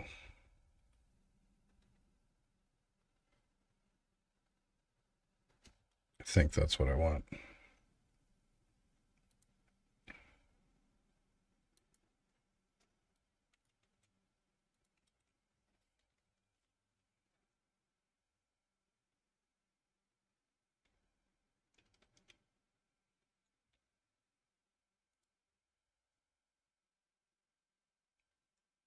Also going to factor in cover once I get the cover system fully fleshed. Fleshed it out.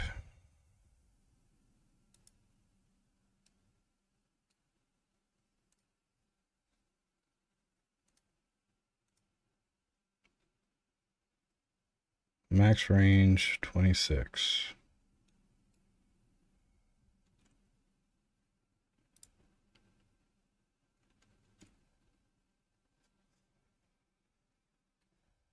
Which is pretty significant.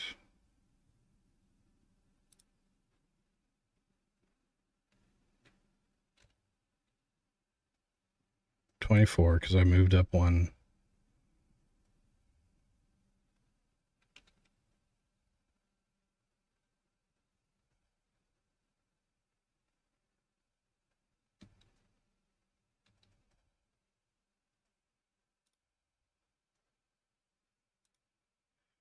So he's shooting with a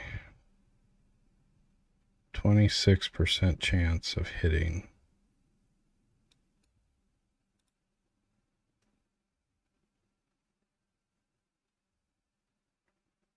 Which feels right.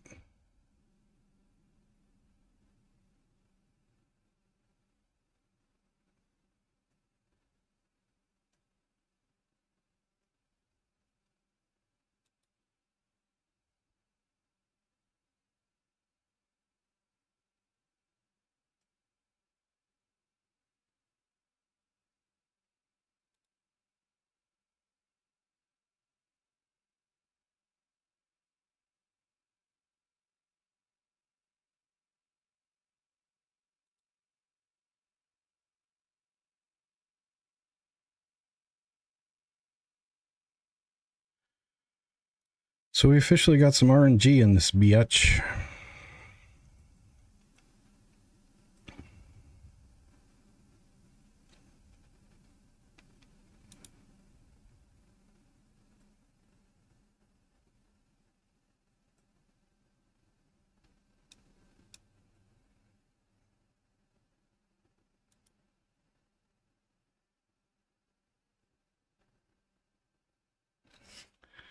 All right.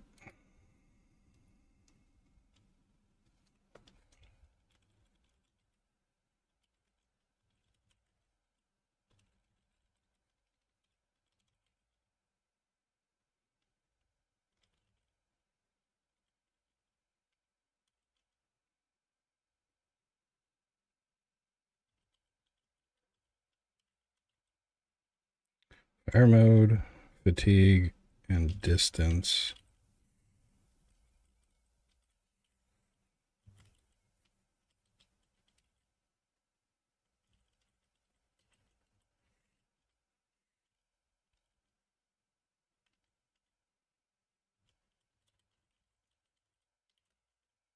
Sweet. All right.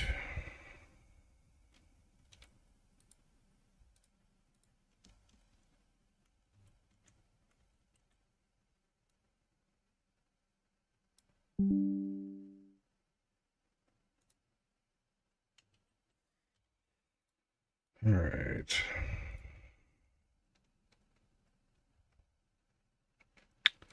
Now to make bullets actually hurt like they should. This is where gameplay balancing is going to come in, where I just tweak shit, and being able to tweak shit iteratively and try again without having to stop and start the editor is going to be pivotal. So I will make sure that I do that for myself.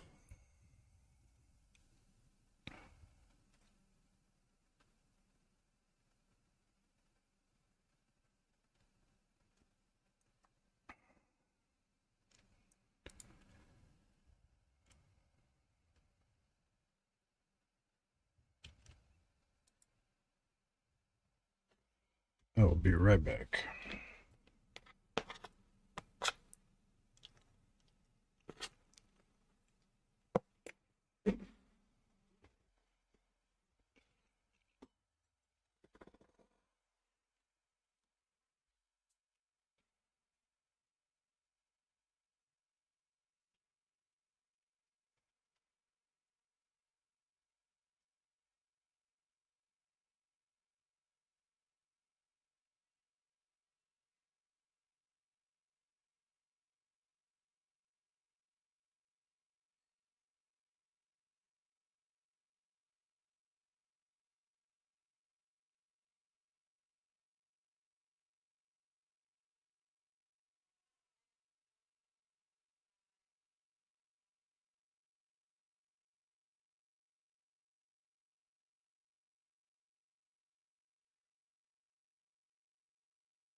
Need some more tea. Tea, tea, tea, tea. To the tea. All right.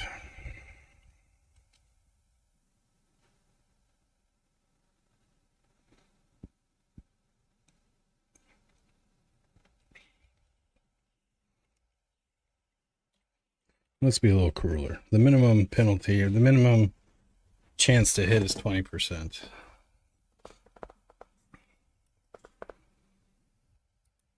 Now that shit, hold on.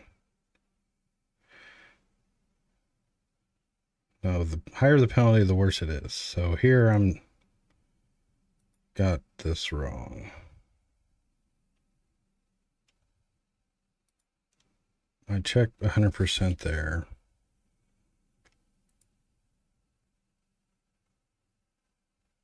Okay, wait.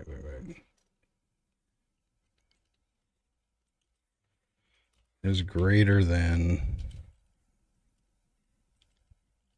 80, then it equals 80. That's the way I wanted it. So if the penalty is like crazy high, we'll keep it at a maximum of 80% penalty.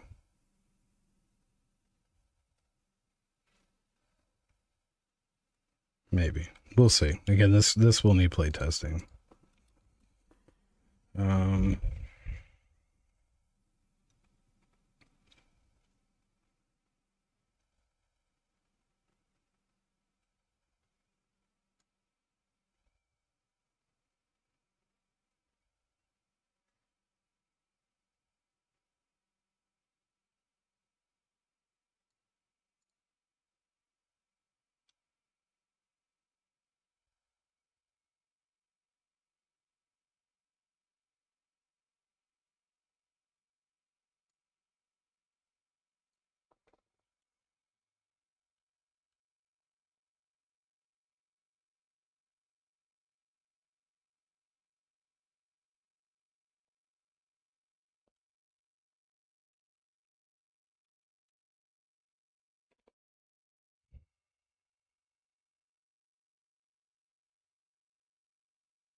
Let us simplify.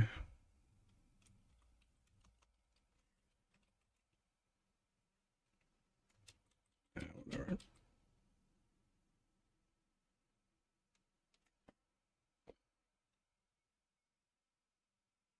Wait, why the fuck is that being passed in at all?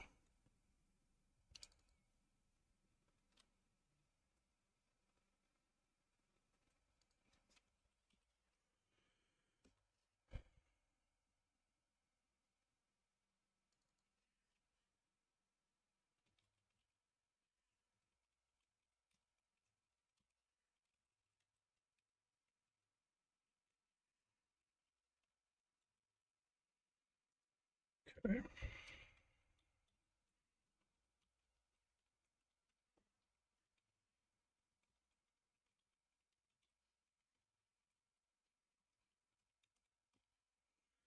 There we go.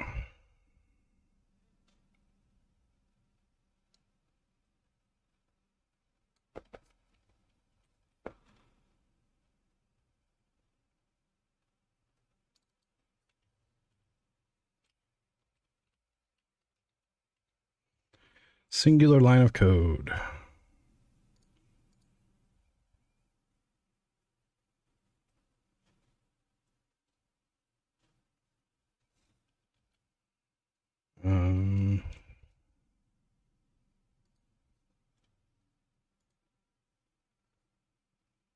Where the hell does this come from?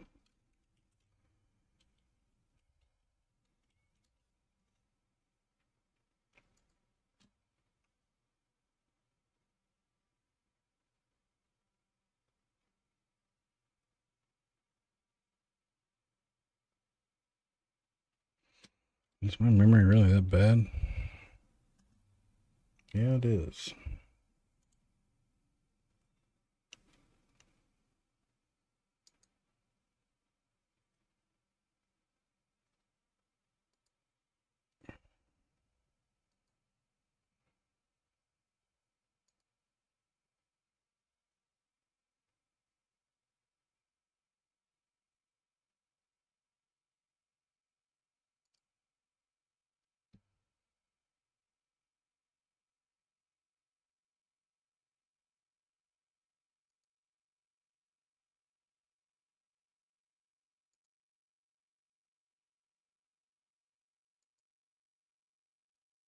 I closed all the things.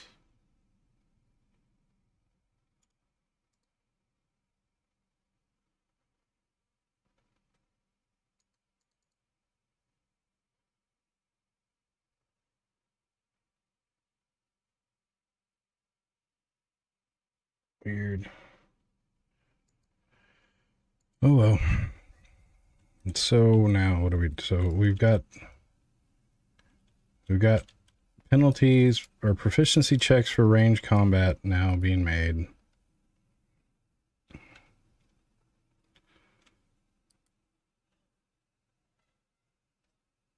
Melee. I guess I could do this for melee to introduce the penalty system. So fatigue, range really wouldn't matter with melee. Fatigue.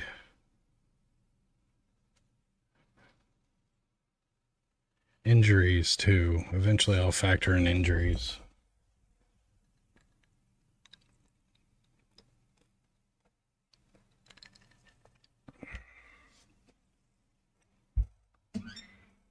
Okay. So let me think for a sec. Let's run around, just do things for just a moment.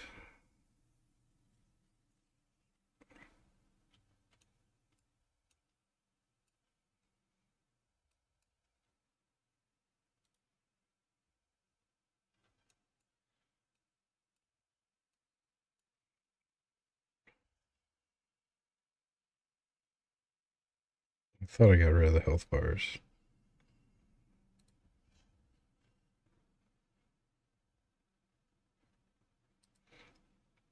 I swear I did.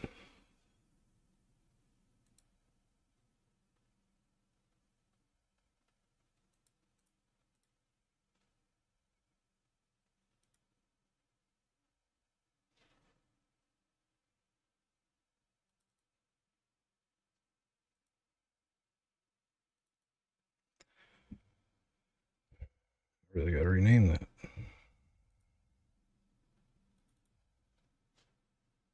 On any camera action, hide. Since I don't want either of these anymore, let's just do that.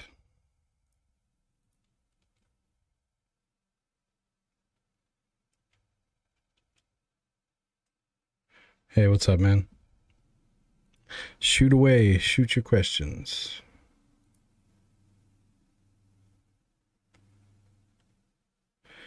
So I've actually been running with no health bar on top. I've kind of just phased, like, kind of getting rid of that because one, for the player, it's right here. You can see it right here. And then for the enemies, like in a kind of survival kind of thing, you're not going to know how much health they got, right? So, like, I like it. It's much cleaner without the health bars up there. I think I just like it overall better with no HUD above the characters. So the damage text is linked to it though. So like, basically I'm going to strip out all the health bar shit from floating over your head.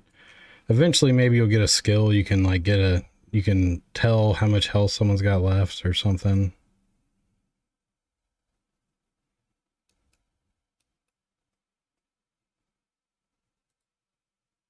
My game like freezing up.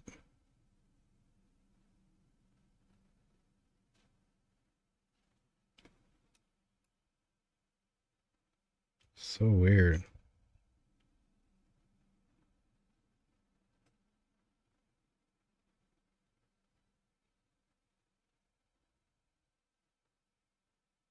So this is water. You see the little cup icon? Or thirst. This blue bar is thirst. And this is hunger. This whole section is probably going to get remodeled. Or like I may incorporate these guys up here or something. But I'm going to probably simplify the information.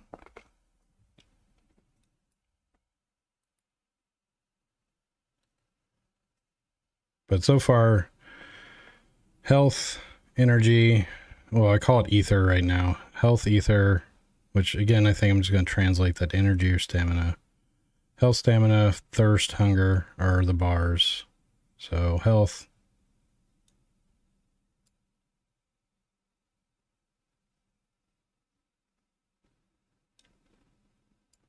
Yeah. Yeah. There is a percentile on there. And I kind of just get annoyed whenever I can't access something in the middle of the screen.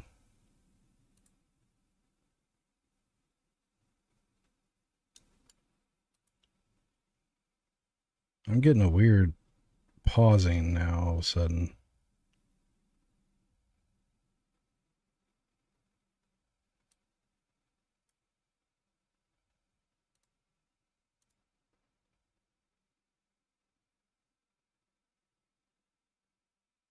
What the fuck?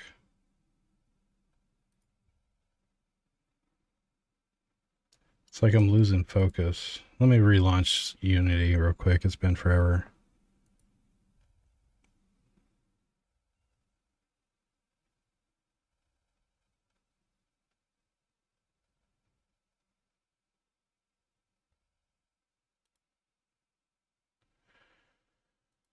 Unity's having a crisis on me. Yeah, I think so too. I just want a simpler, decluttered UI down there.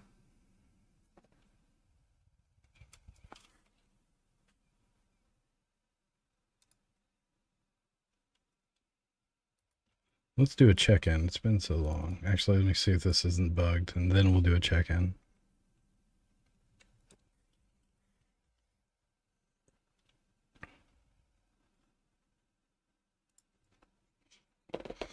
Yeah, and like, I'm still on the fence about. I mean, I have a casting system, so like, I want to kind of incorporate something like magic, but I'm on the fence about it still. But more than likely, it's there. I've implemented it. There's AOE. There's single target spells. I've already built the casting system out. So I just got to find the right way to sell it or implement it into the world.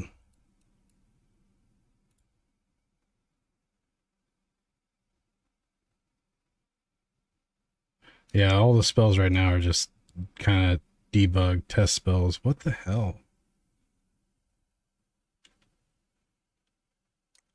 It's like my mouse is losing focus.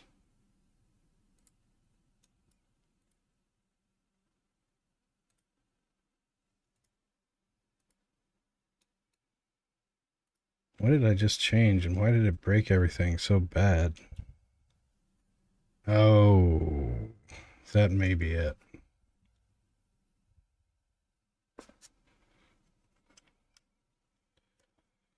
Let me try this.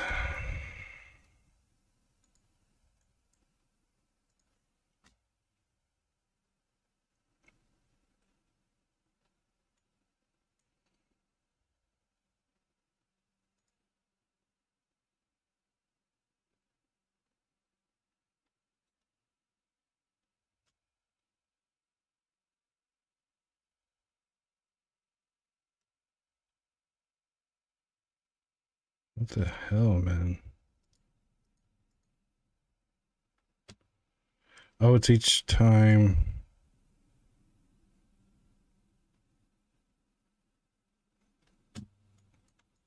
What the shit is going on?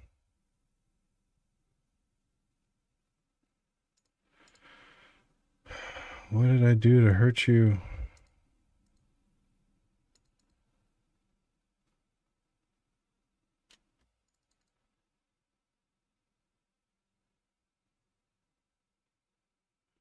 It's like I gotta click on the game window. It's like it goes inactive.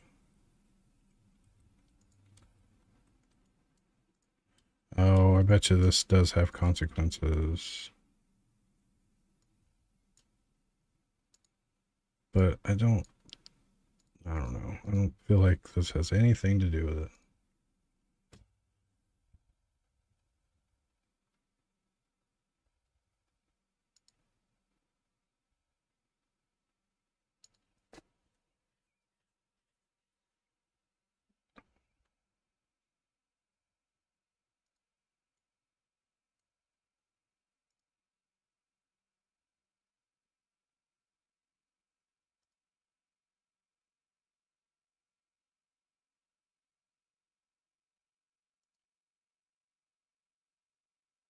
See, like right there. It's the game isn't paused.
Oh, the dog is wanting in.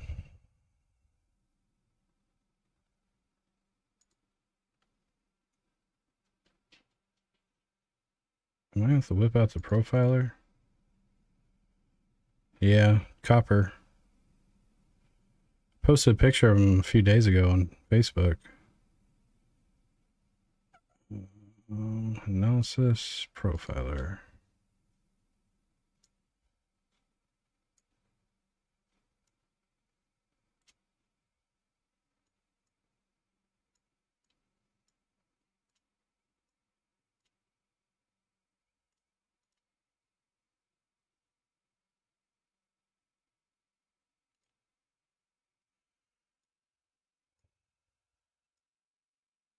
What the hell is happening there?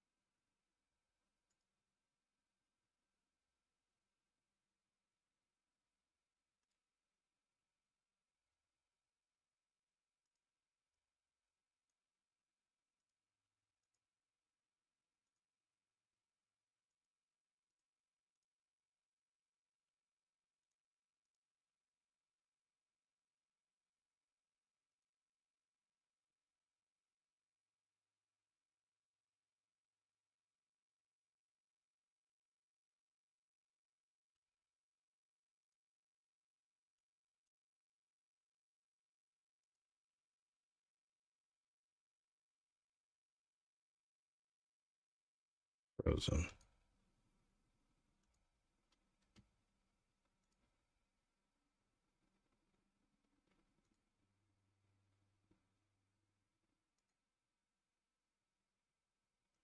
Show me the damn thingamabobs.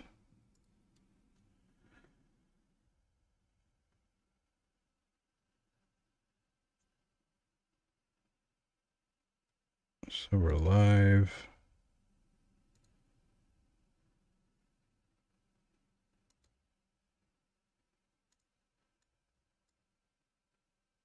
Let's go back.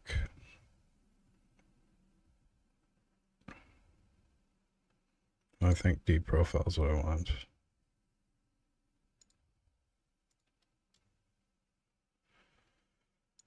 The deepest.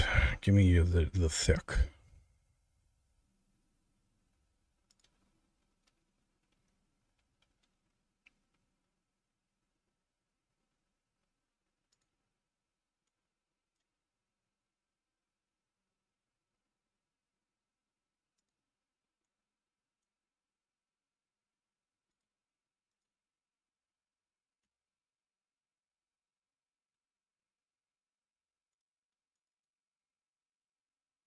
Why is it not showing me the shit?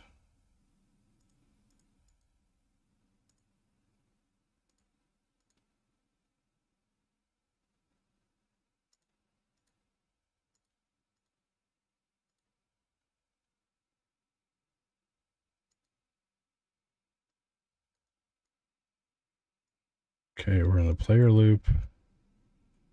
Then we're all, what the hell is that? Garbage collector?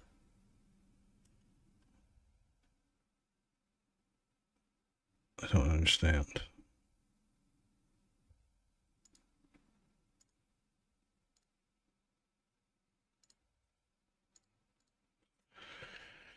Okay.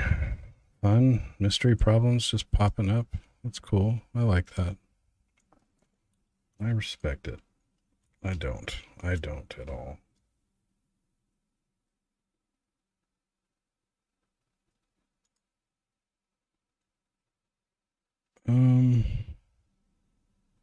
Let's just try it again.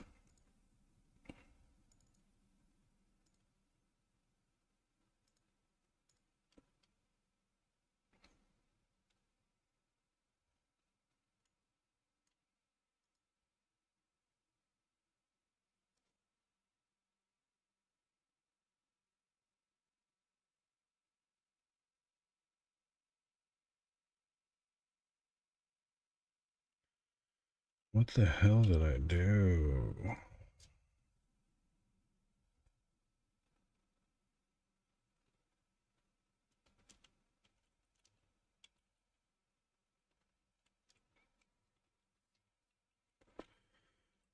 Unity pauses.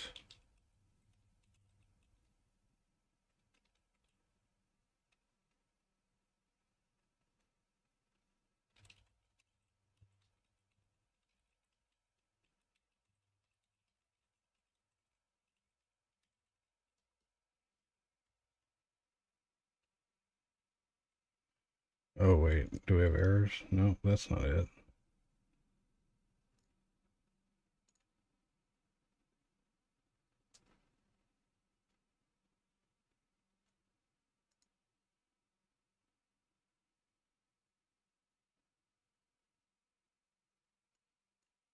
Seems like it went away.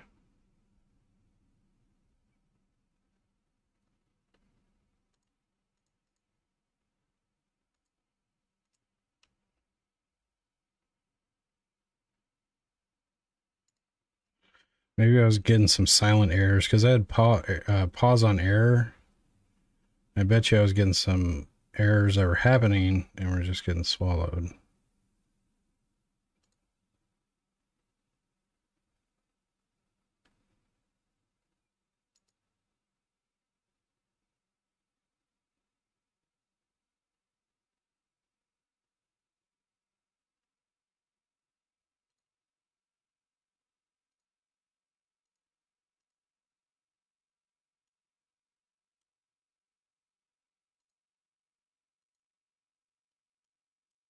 Did you just...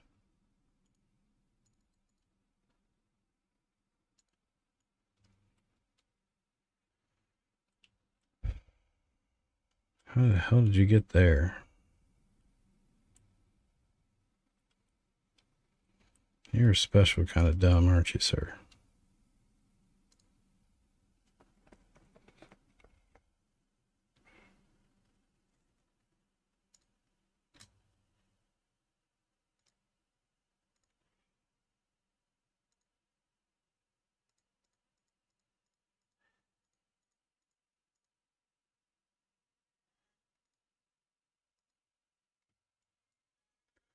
Let's make sure we're not broken still.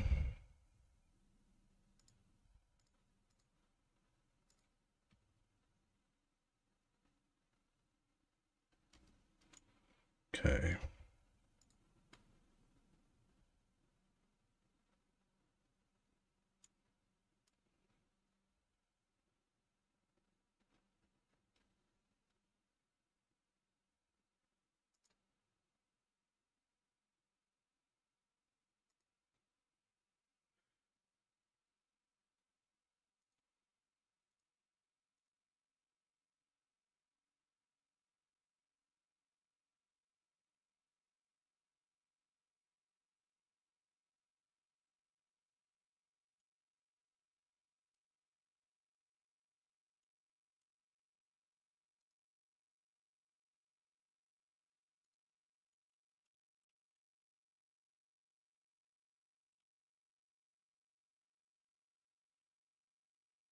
Where you guys at?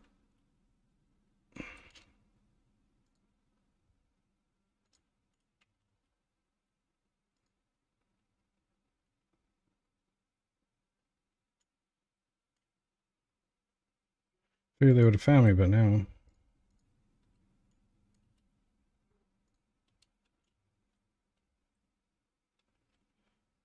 Well, they're making their way.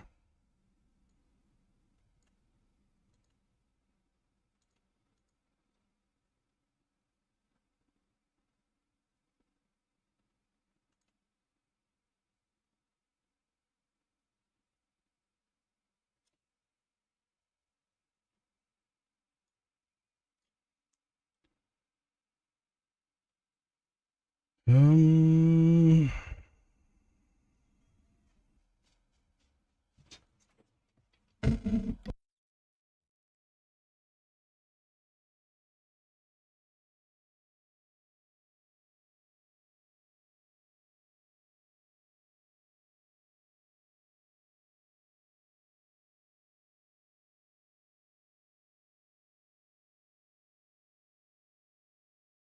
I'll be right back. Here's the doggo. See him? Cooper Dupper. He was a good one.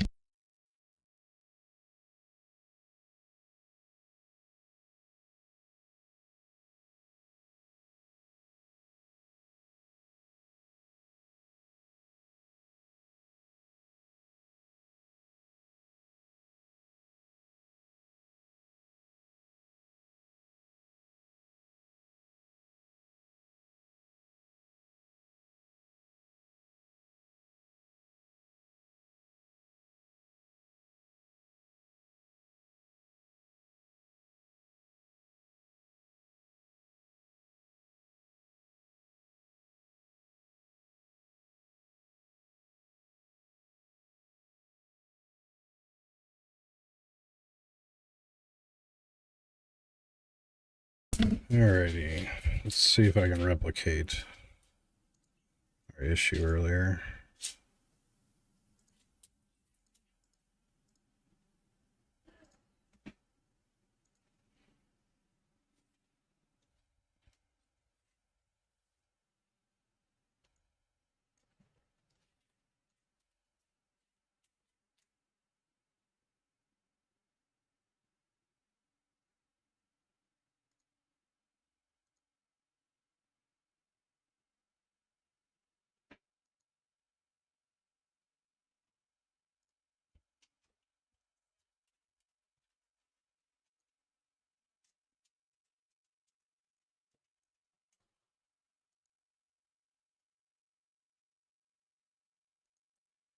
Looks like it's gone away completely. I guess it just, I don't know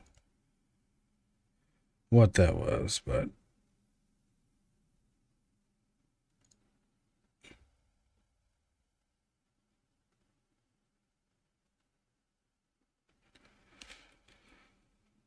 alright. My bones, they are aching.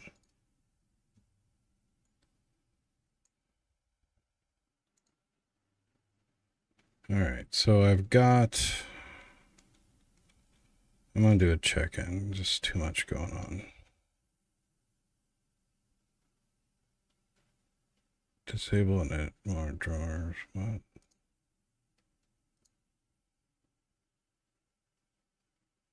Oh, editor attributes. Okay. I knew that.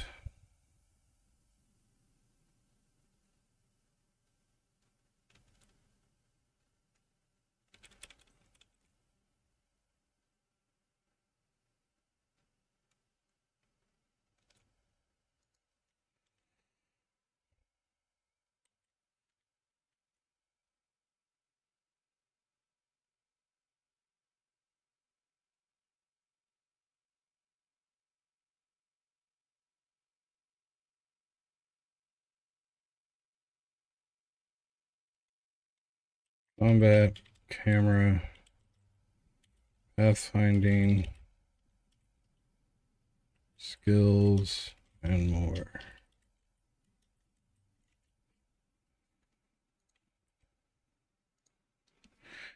All right, check in, get a clean slate. Then, okay. So we're checked in.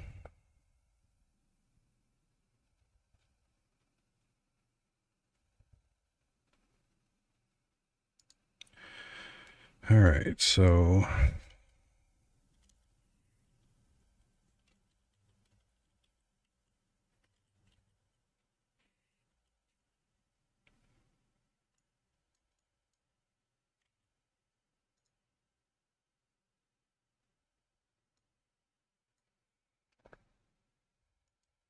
let's have them chase me around this map real quick.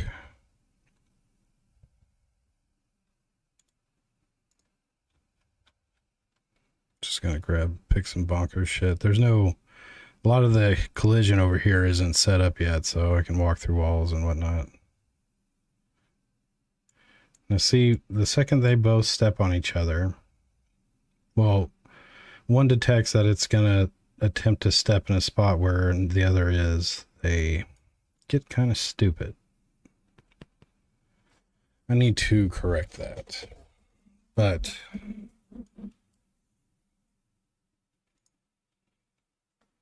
so you can see their health bars move in.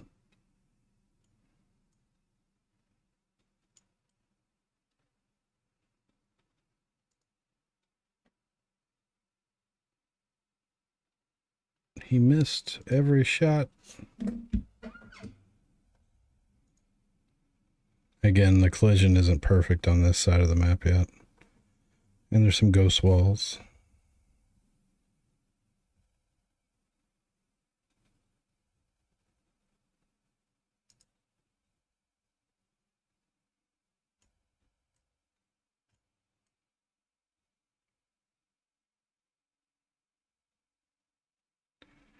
Really, I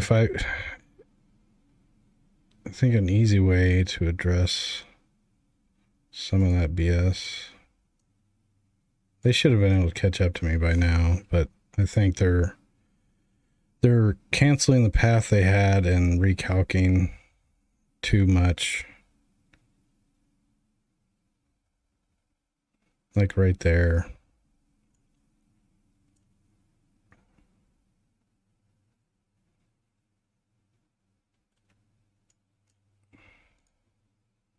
Come on inside, guys. Come find me.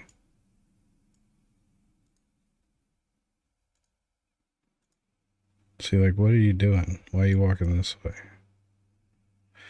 Oh, that may be my own damn fault.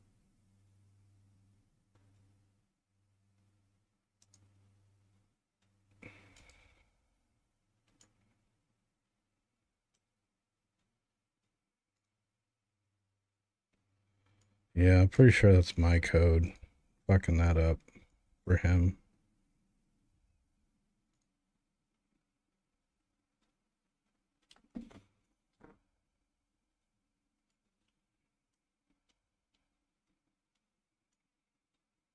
The doors are still too short. I gotta fix that.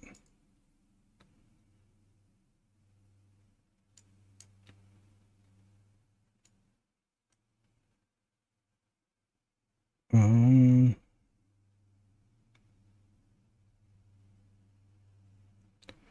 That light is bleeding through, isn't it? Or not bleeding through, but casting a shadow. I don't think I want that.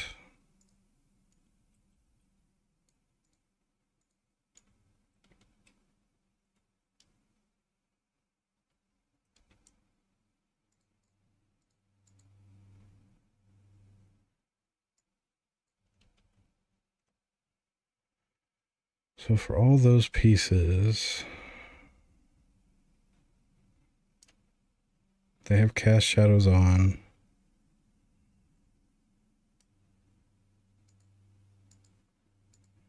They really shouldn't cast shadows. Or no.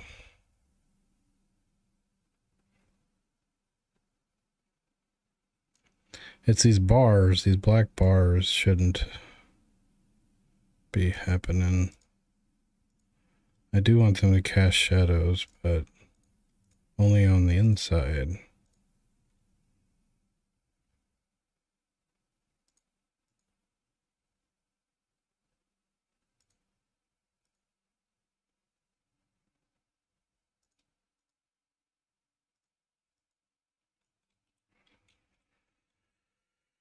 And a couple of these lamps are obviously casting shadows.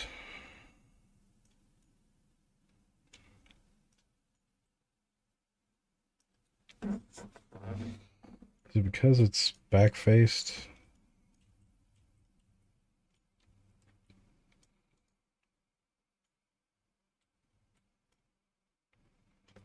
I only rendered the front face. So if, I guess, light's allowed to pass through the back.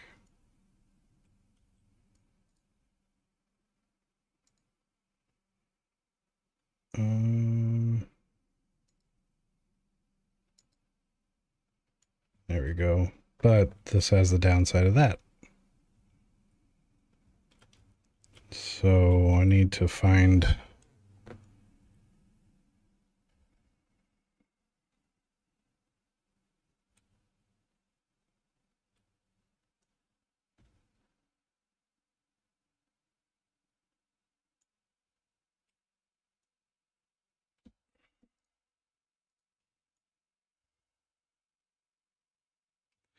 I'll work that out later. It's trying to drive me crazy though while I think about it.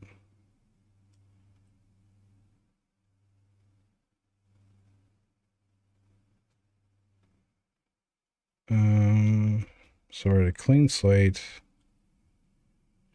We just got the weapon combat to be skill based. What else did I do? Penalty system working.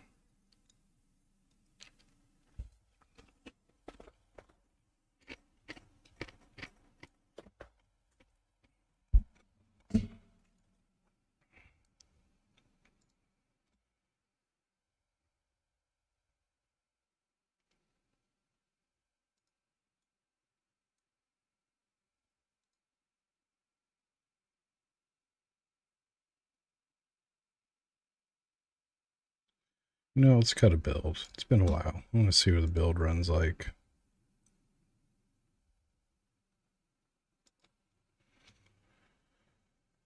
Oh, build settings. What am I looking for?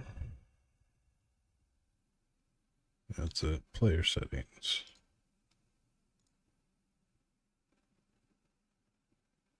Exclusive full screen. Let's build that bitch.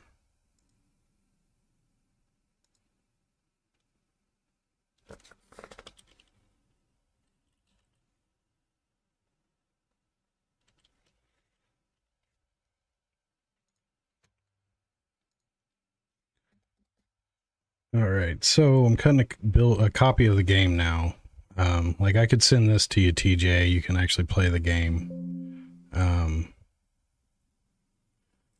whatnot. Of course, the game wants to throw a fit.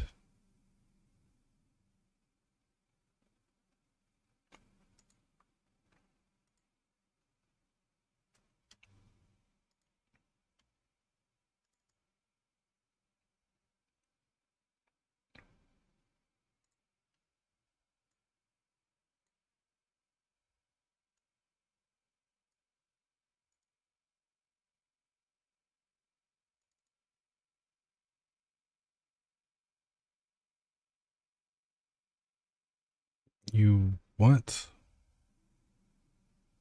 Oh. What?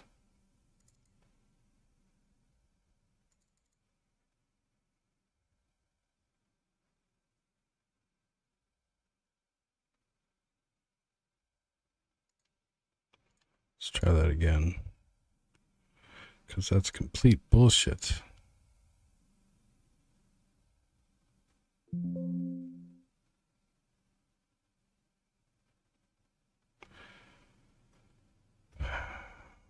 Well, I was trying to cut a build. Unity editor, are you missing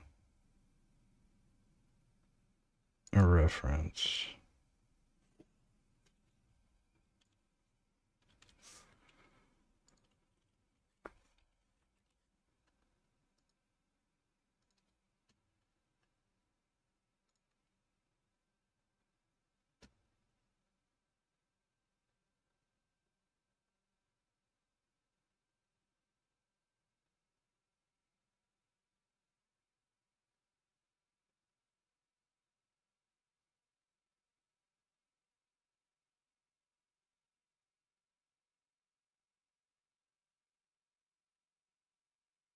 You should make your fields rather type runtime animator controller.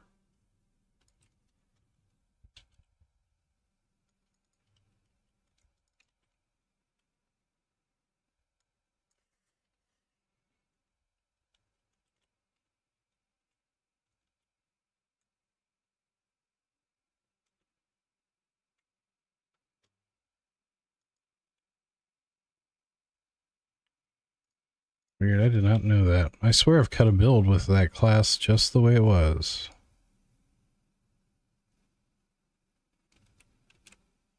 Oh no, this is a new class. That's okay.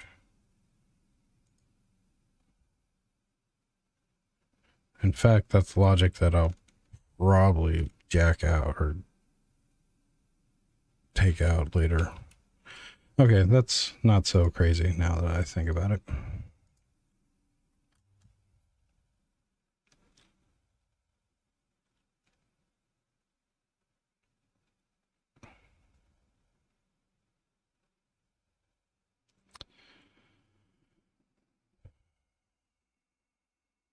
So we got skill base. I need, when you use your skill, every time you shoot, you should gain a little EXP. Every time you do melee, you gain a little EXP. Every time you craft, every time you do mechanics, you do your things, you gain a little experience. Those will get tallied up.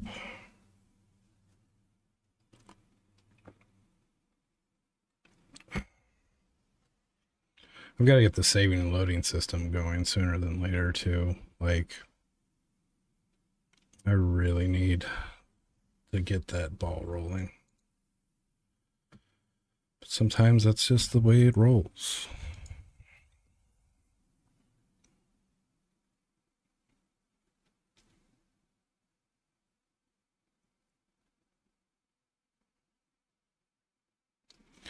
I need to randomize the weapons on the NPCs just so I'm getting variety, single shot, burst, multi. I'm testing those things as I'm going.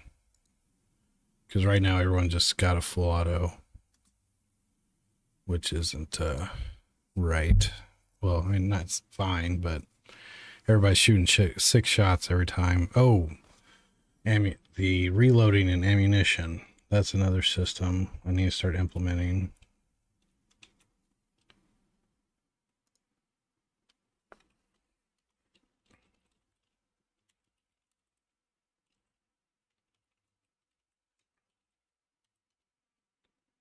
Um,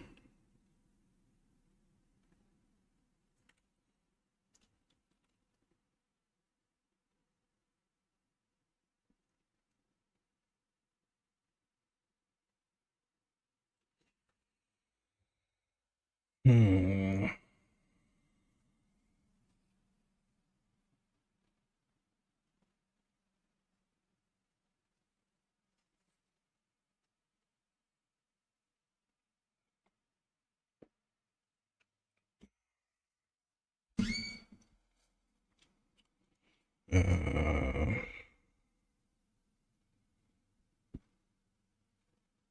other changes do I need to think about?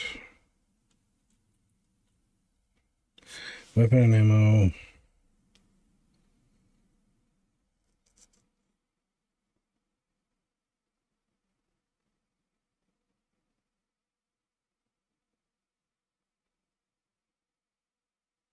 Durability.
What other systems?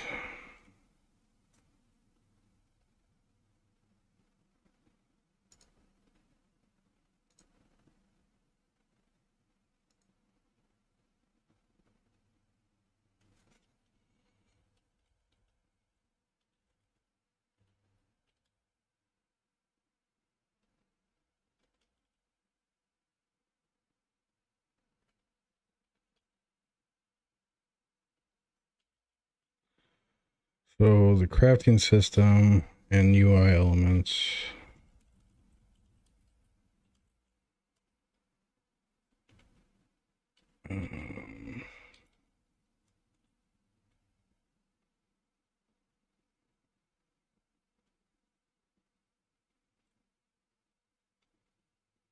Item, gear, and weapon, data input,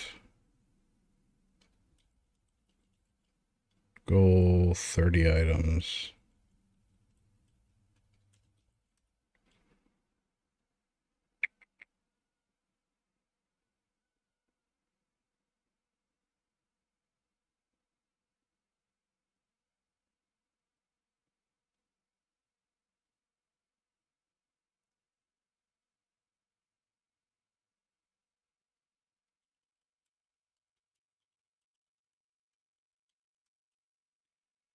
AI can't really cast yet. They can shoot, they can swing, or melee, they can move, but they can't cast, or it's bugged out when they cast. Well, this is building. I'm just gonna kind of go through a laundry list here.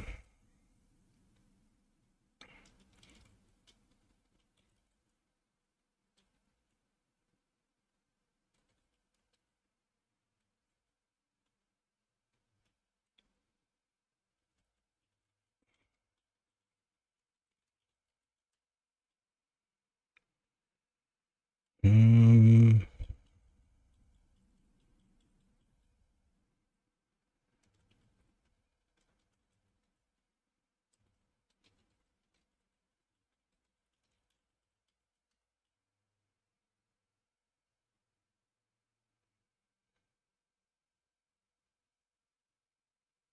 your proficiency in range combat. Here we go. We have a build.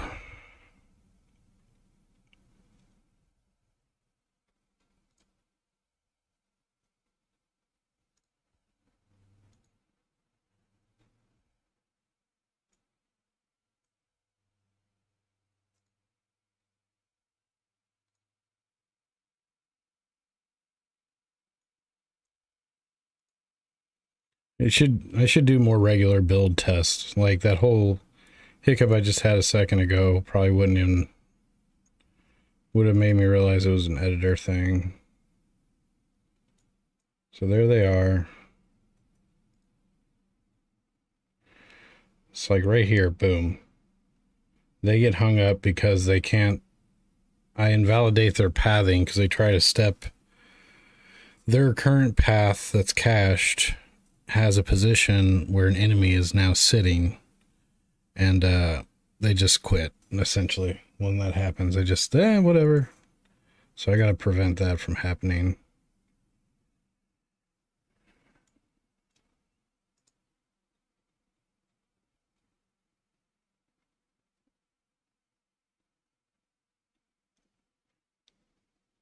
Wonder why that one didn't shoot me. What the hell? He has line of sight.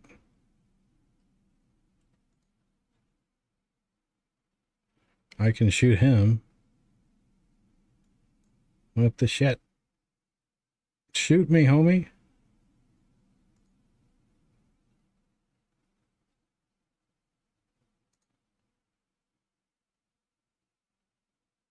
Interesting.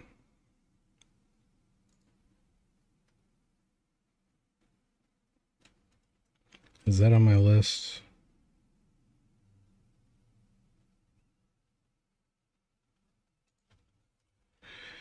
AI will not shoot through teammates.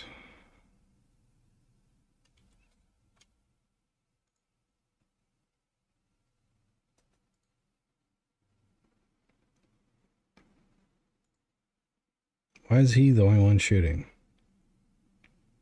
What's your malfunction?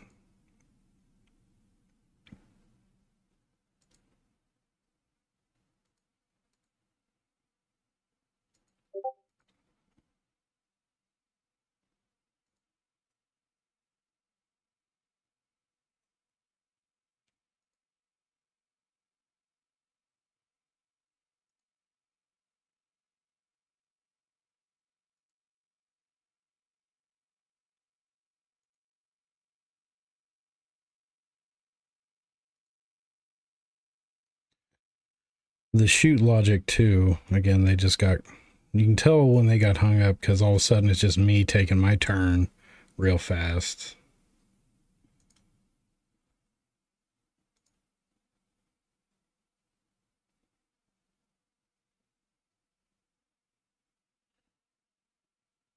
Oh, I know why.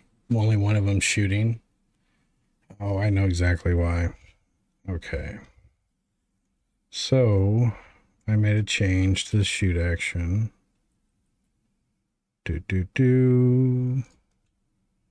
To complete the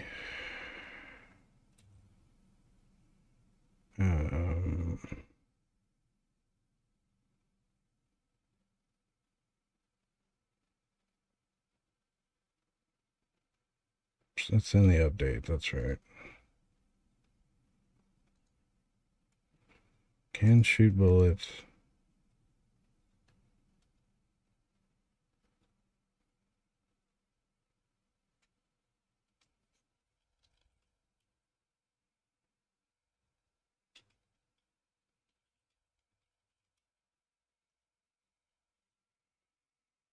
Right here. There it is.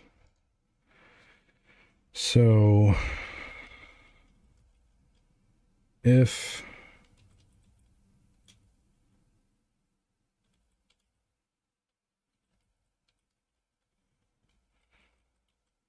it is the player's turn, change the turn after we shoot. If it isn't the player's turn, let everybody go. So basically the one NPC was firing and it changed turns. So now I should get both of them firing on me again.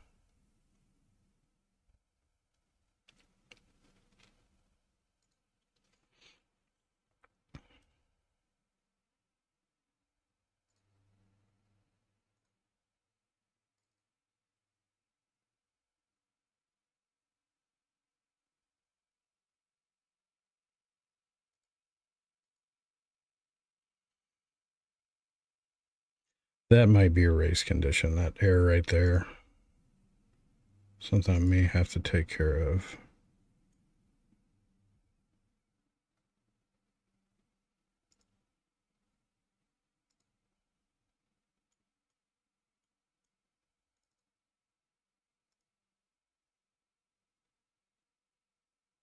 How is that marked an interactable?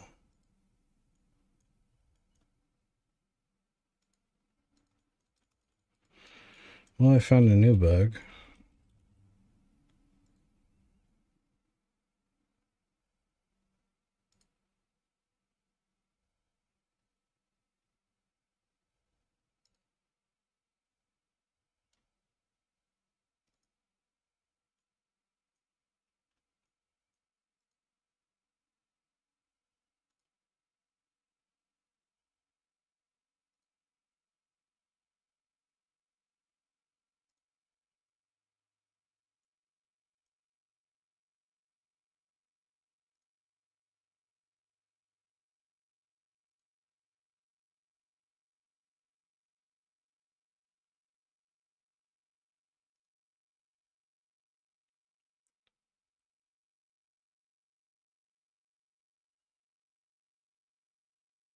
Where's the other guy?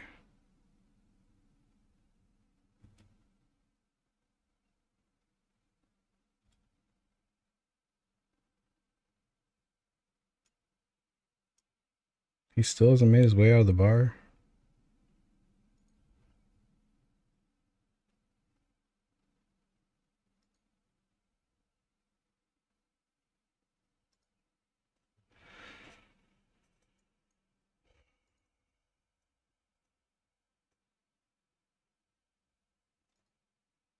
That's it. I'm pissed. Where is he?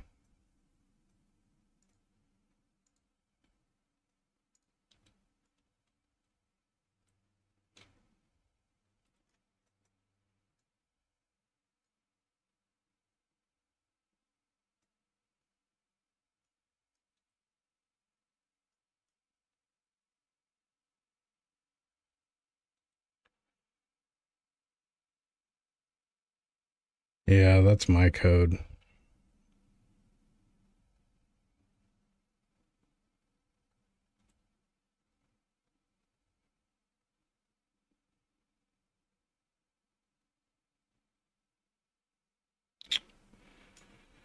That makes sense. Gotta fix that.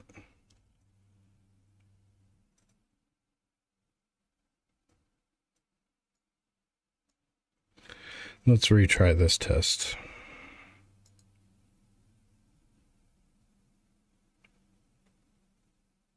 I had a little logic to try to pick the closest position to me.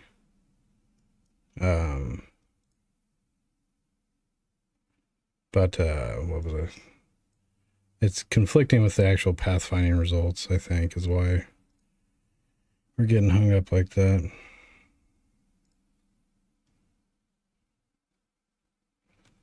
Because, yeah, he's stuck in there. Now he's making his way to the door. Nope.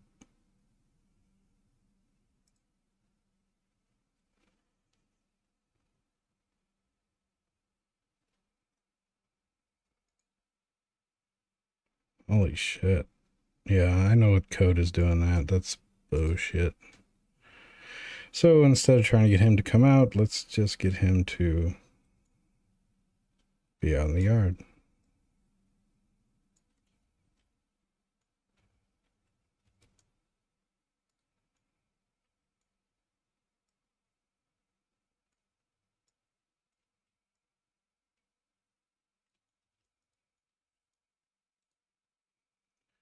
Now I can test if two enemies can hit me, or if they're going to both take a shot, and then I'm going to fix the movement issues.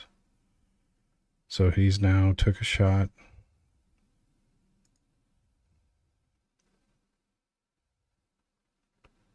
Blasted me in the face.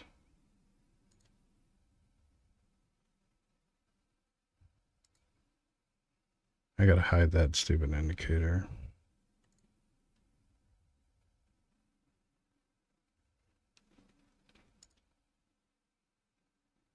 The other one's about to be in range. There we go. They both fired. Okay. And for full auto, I gotta adjust the length of the action camera. It works good for burst and single shot, but full auto, it kind of moves away before the last bullets are fired. But, you know, I'm not the worst. I don't hate it. That I gotta fix.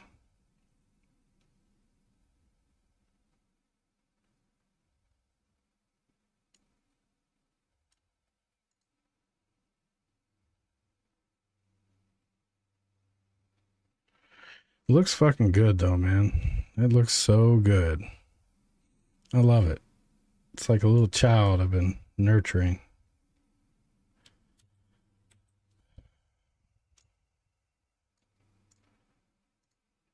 Keep on more combat polish and movement.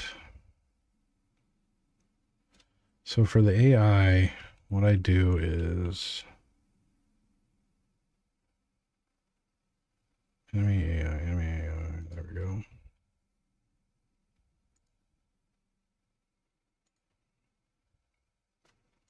They try to take their turns. Take their turn.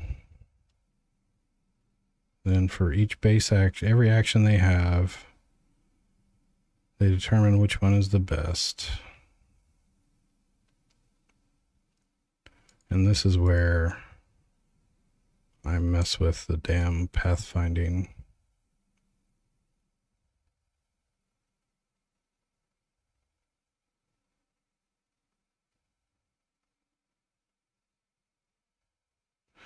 And really what this should be is the next path on their unit path.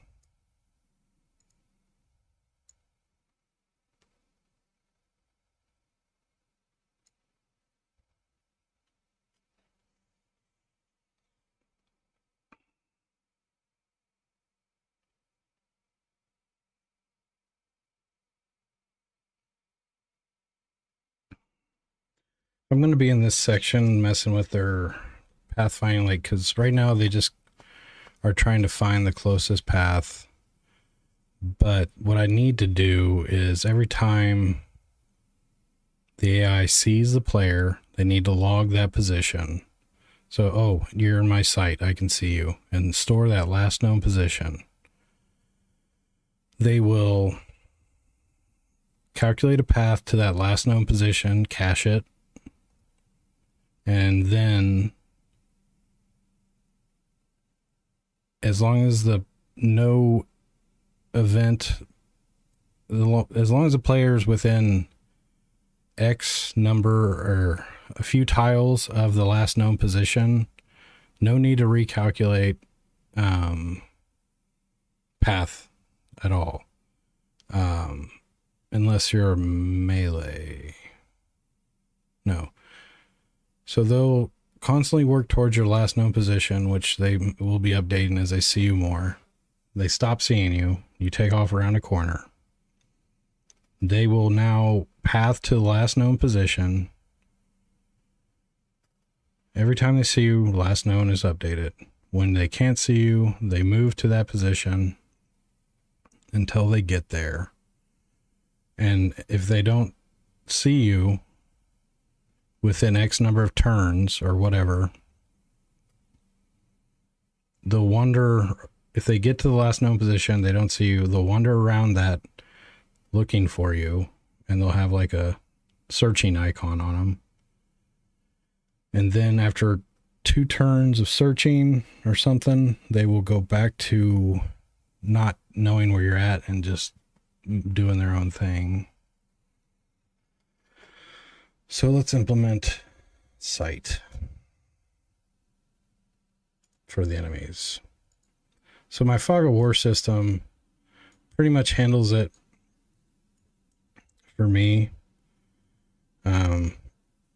Right now, if I look at the hider or the revealer on the player. I have 0 hiders seen. So now if I turn my back, boom, I got 2 hiders seen.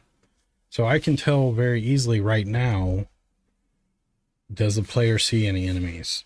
But the enemies don't have the same thing. So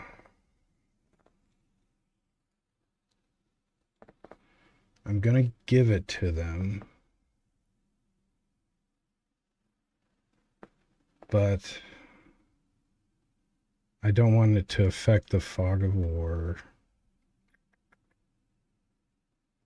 Vision height, head corners. Fog of war. Bleeding. FOW.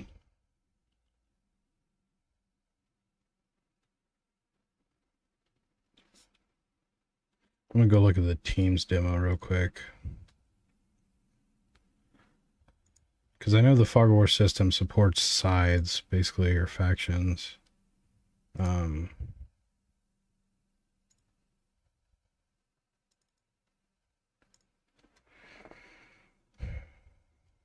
Space to toggle.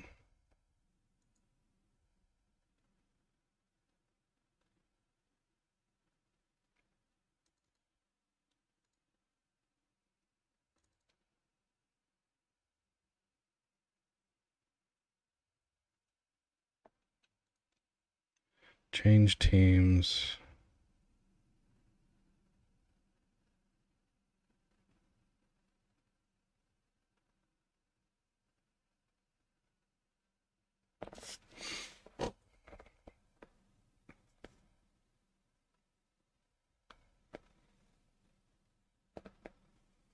So the player's going to need a Fog of War hider on them. Wait, team 1.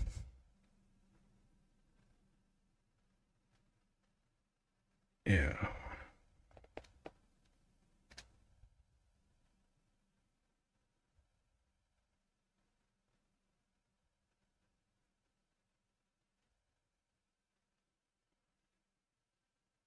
Hmm.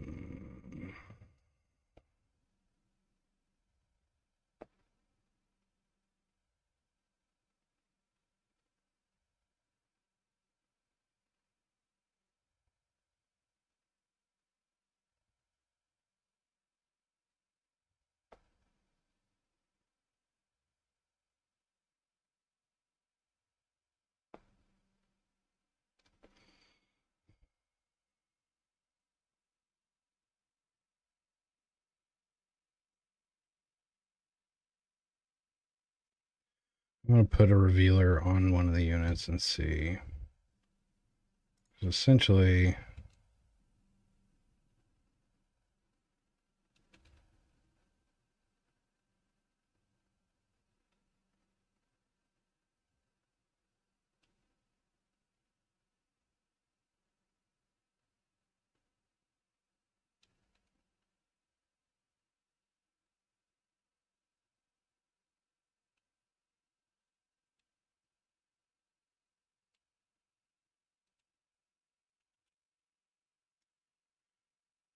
the revealer is on. The hider is disabled. Revealer is off. Hider enabled. So as long as I won't have a hider on me.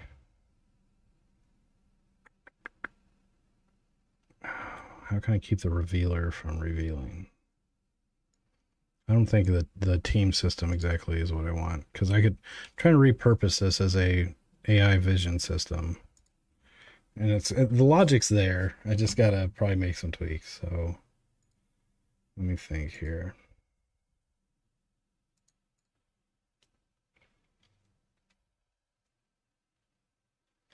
So on an enemy unit,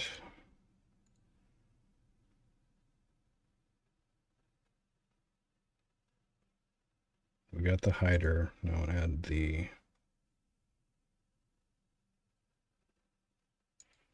Fog of War revealer.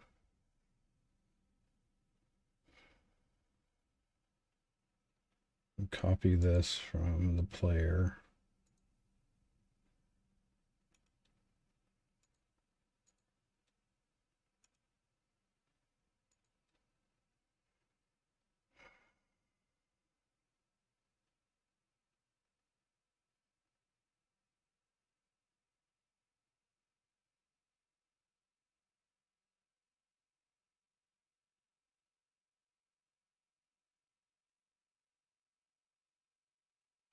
Probably gonna have to modify the script because what this is gonna do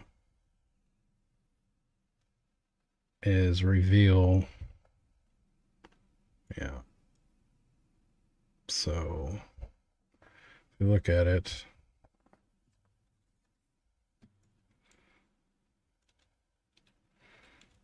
the enemy is also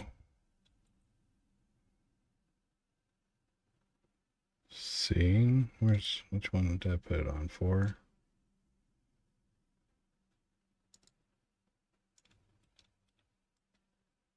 Okay, yeah, so that's working. So now I'm going to take one step.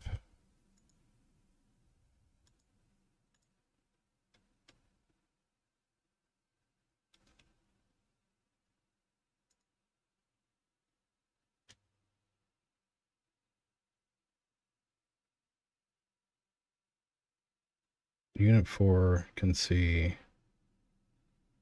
Oh, it can only see things with hiders. Hold on a sec.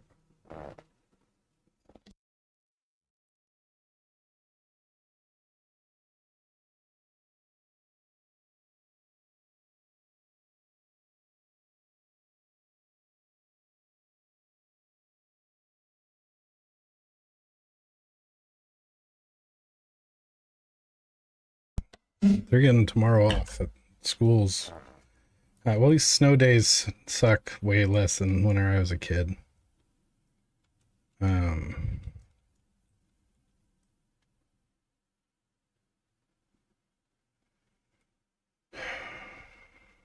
Obstacle mask.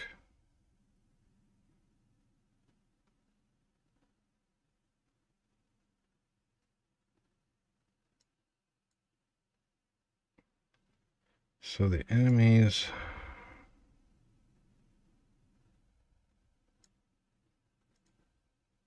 So when that's disabled, no hiders.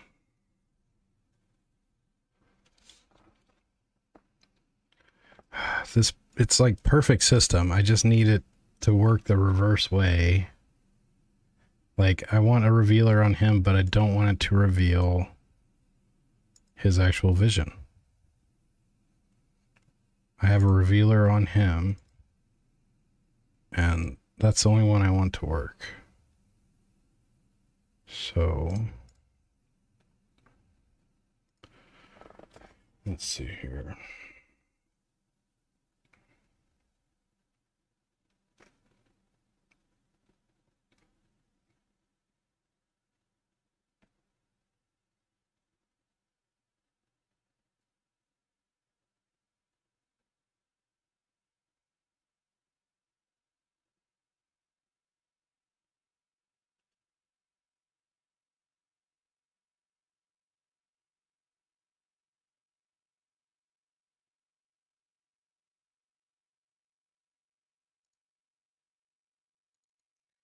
Let's see if I can code around this.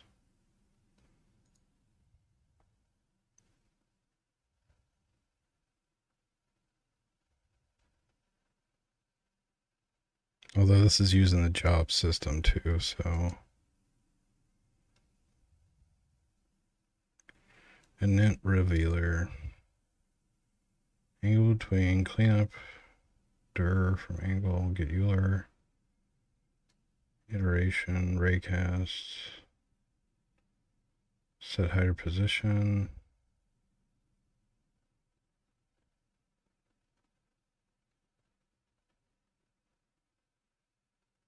Distance between.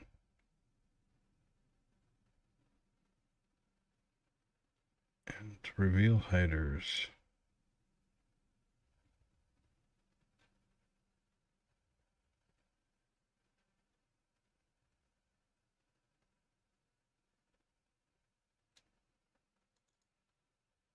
So for every hider,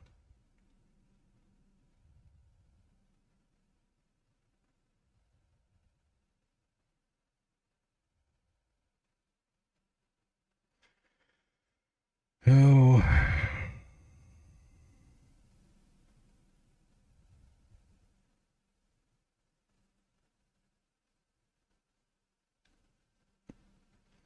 the code is in here for what I want to accomplish, but it's me trying to force a system to work a little different than intended.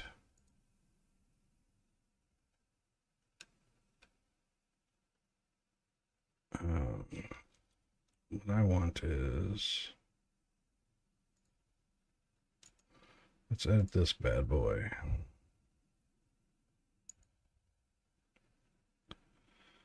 So when you are going out and revealing the fog, I want you to ignore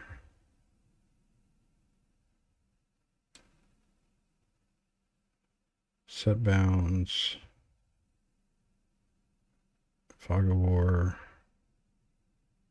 render texture, initialize properties.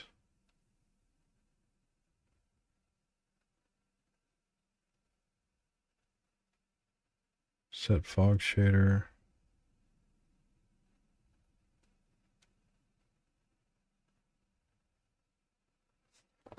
Update fog config.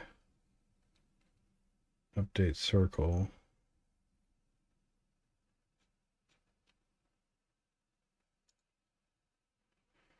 Number of revealers greater than 0. Switch revealer mode. Revealer 1.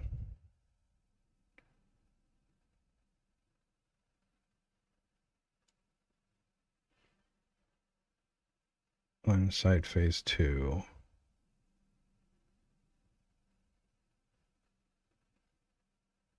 Okay, this is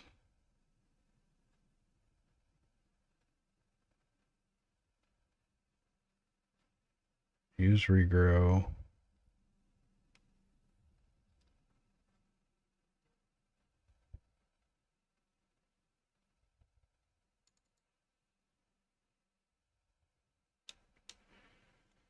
Oh, I don't know if I want to dig into this and force this to work. I've got a way of doing this too, so.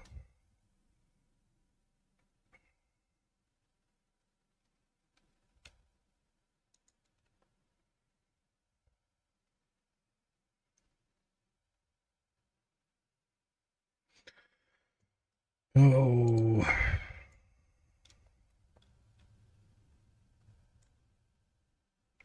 Wish I could just keep the revealer active.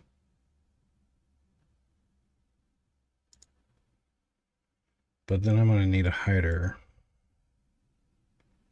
No, I could write a custom hider for the player that never hides the player, but I still don't want to see what the NPC sees. If you see what I mean.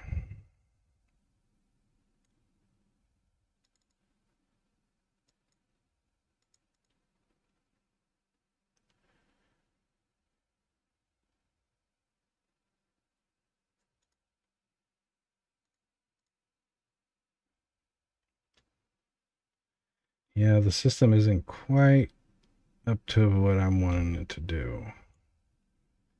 Which again, vision's a little overkill.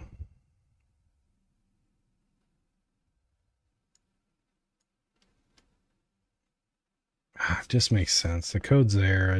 I can probably gut it out of it and make just the NPC vision, but for now, I'm going to handle that another way.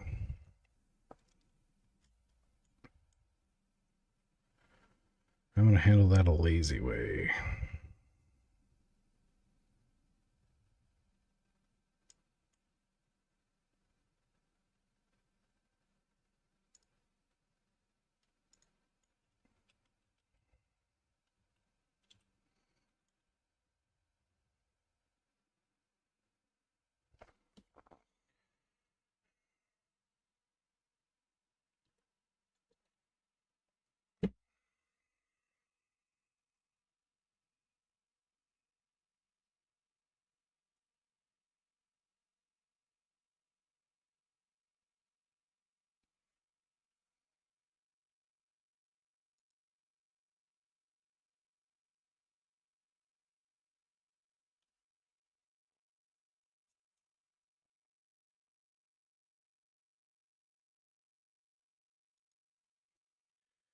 Is there a way to use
ask the developer of that asset, see what he says. Maybe he's got an answer. But until then, we're going to do a cheap way for NPC vision.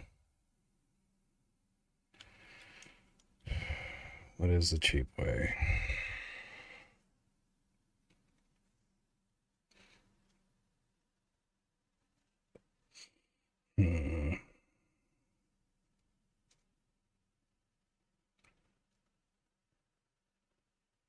I could do a circle radius around the enemy. It's like, are you in a tile within this distance from the NPC? He can see you. And then do a line of sight.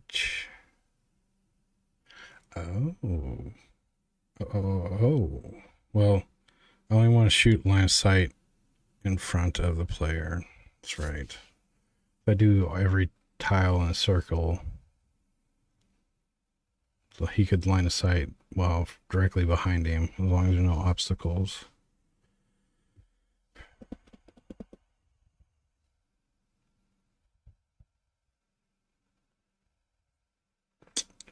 Let me think.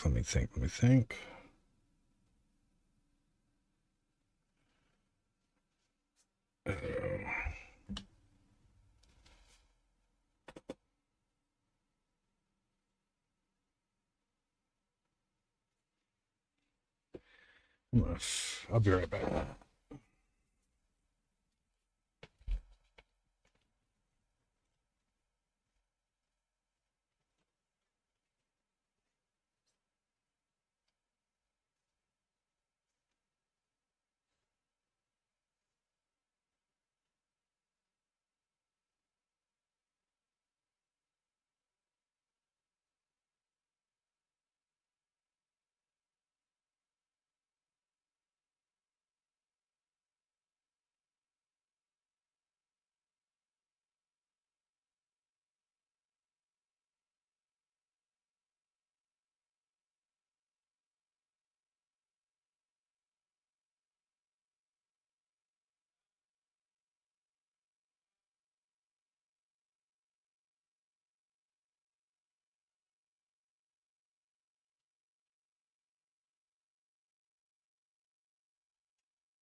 Give me just a second. Nature be calling, and I be answering.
Vision breaths.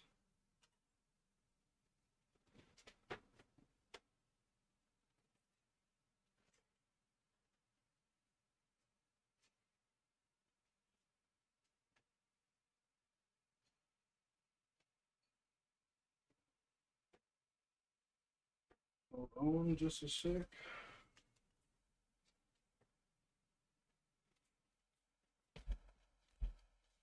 Where did I put it?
Oh, find it eventually.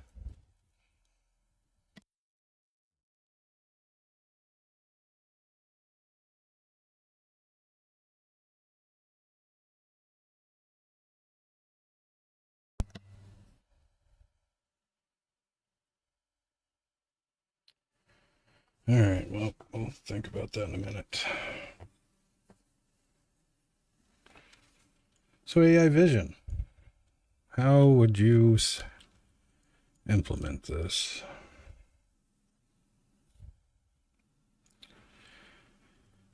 It's got to be just real basic. Like, I want the half a circle.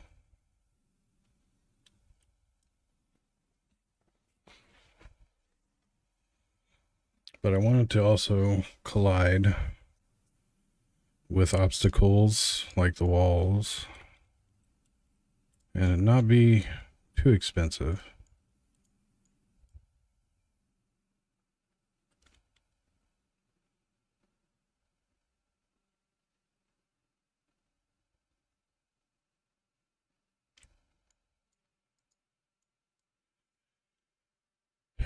For now, I'm tempted to just make the vision.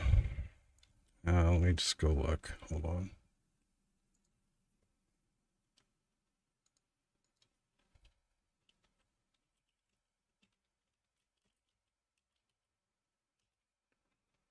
Let's do a simple one.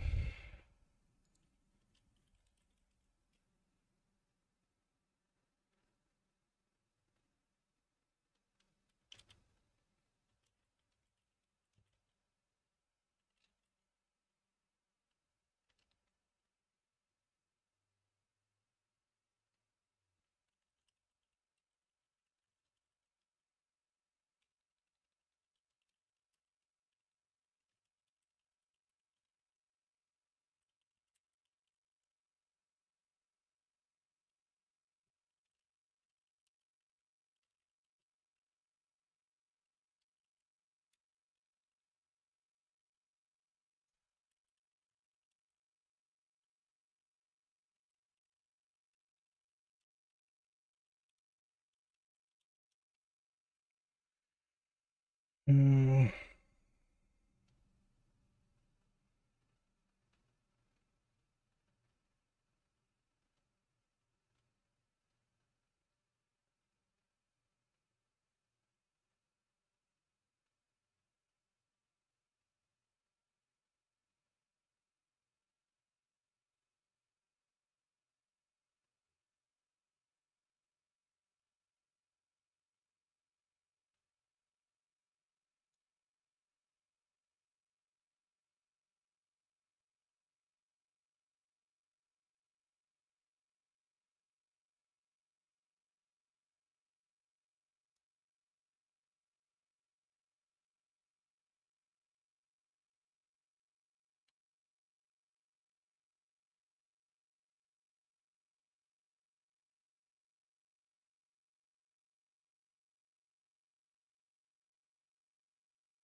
This might work, actually. It's not too complicated looking.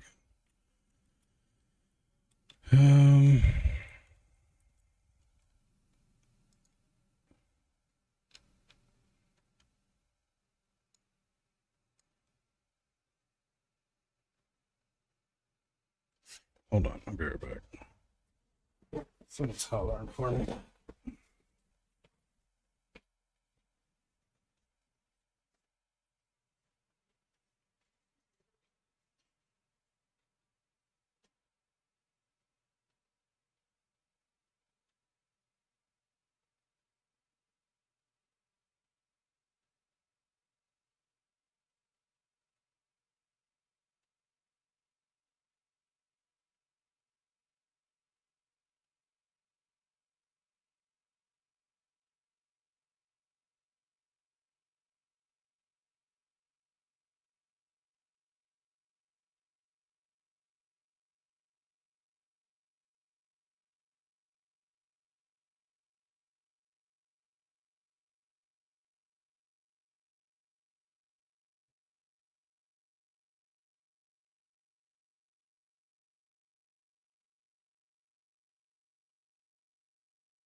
Now in the end, I will find someone.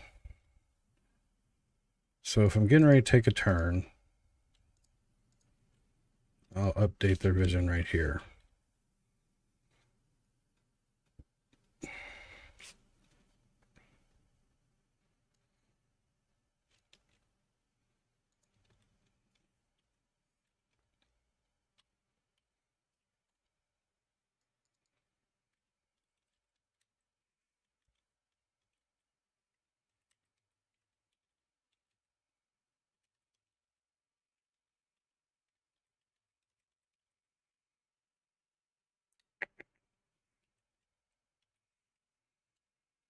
So actually, that's not where, shit, I wanted this to be the enemy unit. As a start point. The units forward. And we'll just say 5F for now. We will play with that number, and I do want obstacle layer mask. Do I have that on enemy AI already? I don't think so.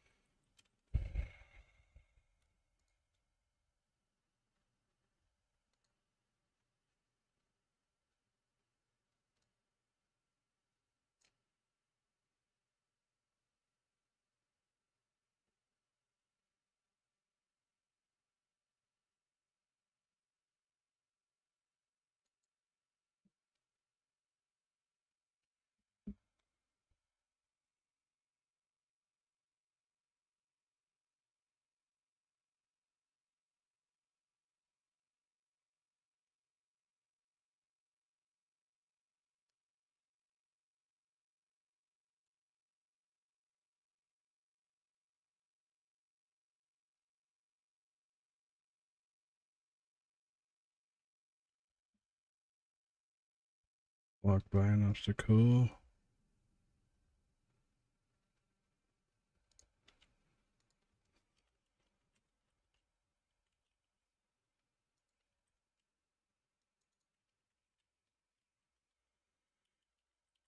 Vision layer mask. So we'll save that.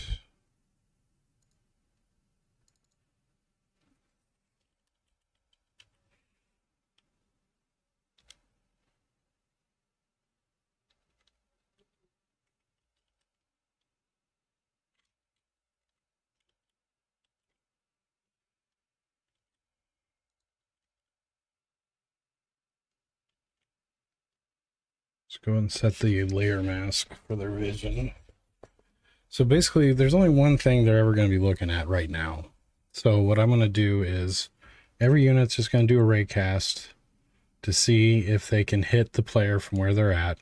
If they can, then I'm going to do a field of view check to say, okay, well, is this in front of you?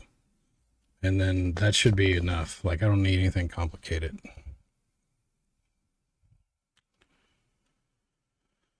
So next I want to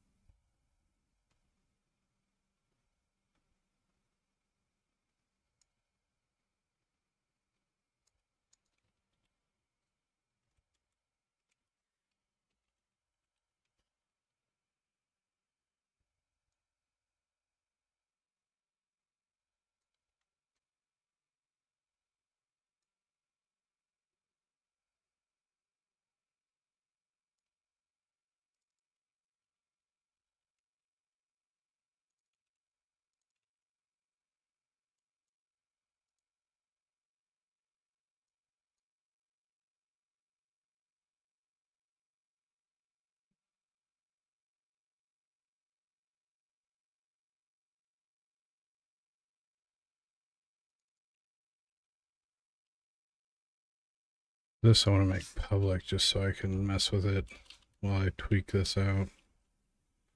So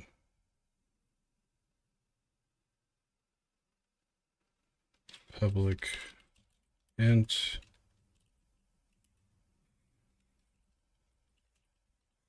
Now this will go, this field of view will switch up to the unit.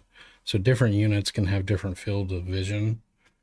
But for this first test, I'm going to just do it right here, quick and dirty. You know it. So we want the units layer. Is there another error somewhere?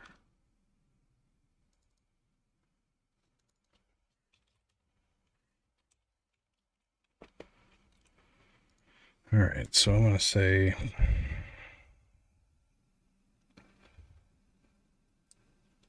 $90 for the field of view. So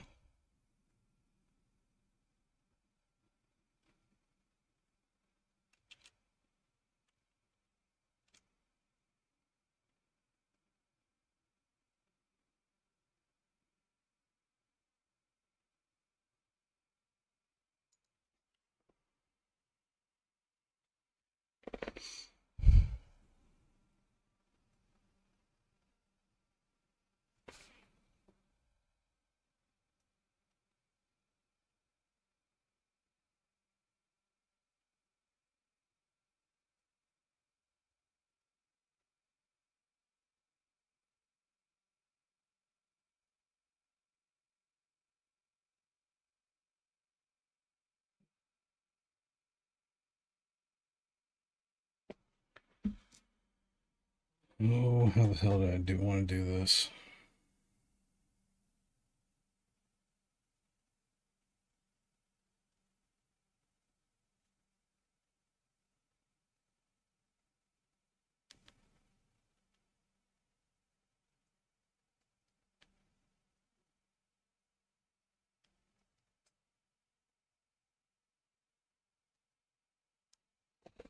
Hold on, I'm gonna put my phone on the charger.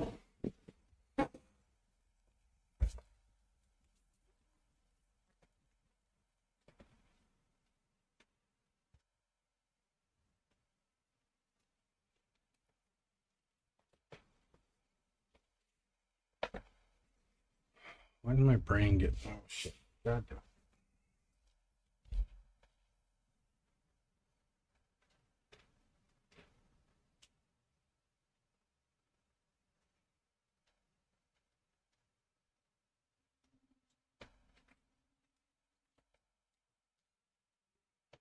One sec, guys.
We's back, and I've got an idea. Well, my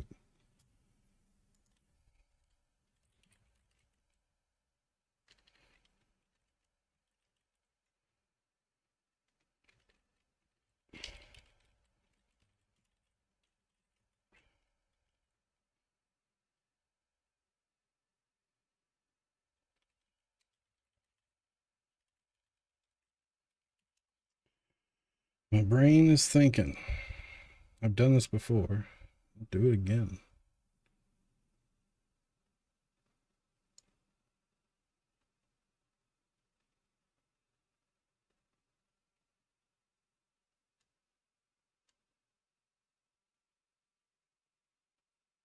Oh, that's cool.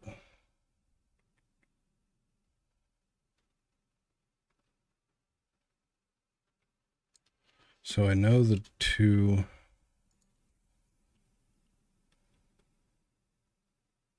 So for my direction,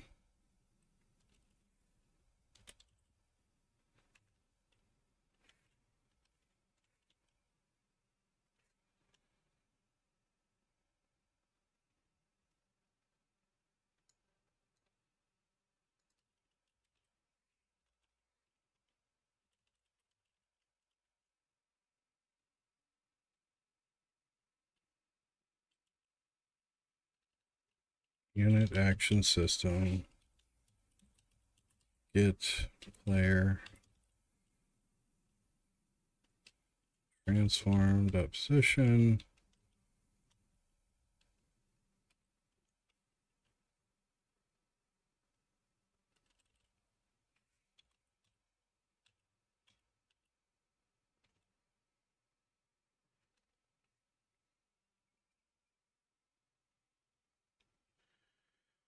So I've got the direction from me to them.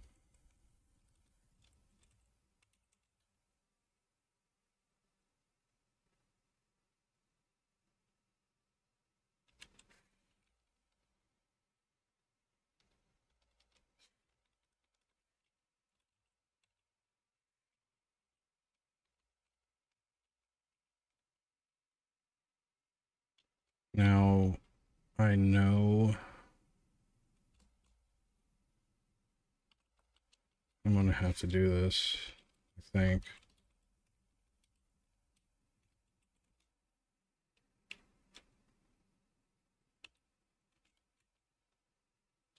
Hit.collider.gameObject.get component.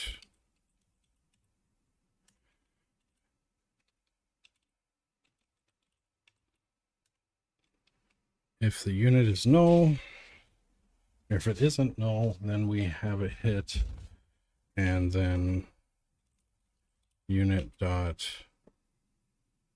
is enemy is false. So we know we've hit the player. And now we will do the FOV check.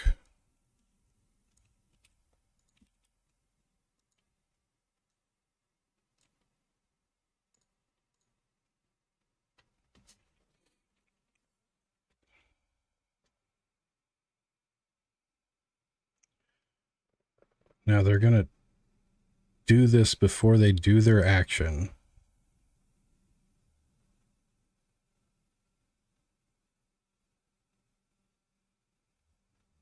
Which means they could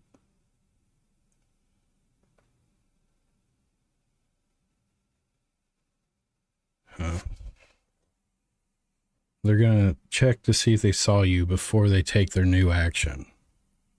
So I think I want this to happen.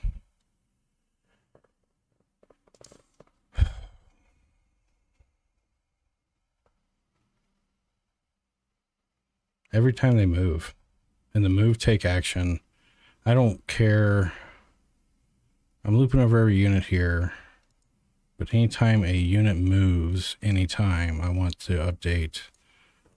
So I'm trying to avoid the update function here. I'm trying to do this in an event-driven thing, so like the action of walking. So let's move this out of here. Let's go to the move action. So take action. So they're getting ready to take an action. I think I want on action complete.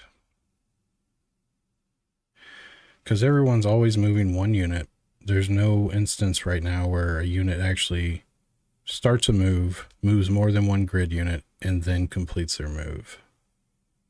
Everybody's grid unit by unit, so I can trust the complete action here to be the end. So I've made my move. So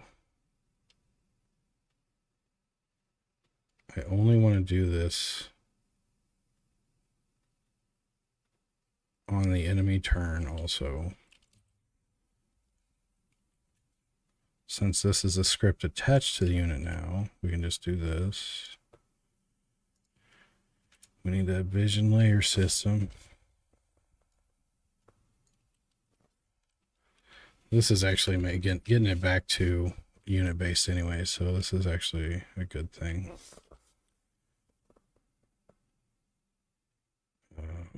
What is this?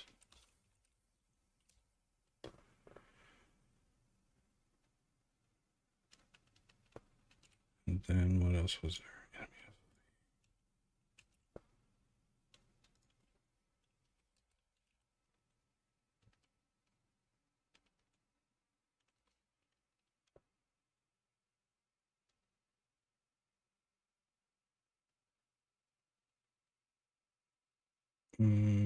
I want to be able to toggle this for right now, so I'll leave it as is.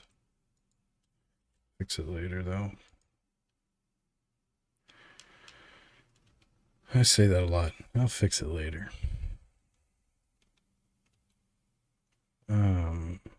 So we got all moved over to the motion, the move action. That way, it only checks once after they've completed their move. It'll check their vision. Yeah, make sure. Let's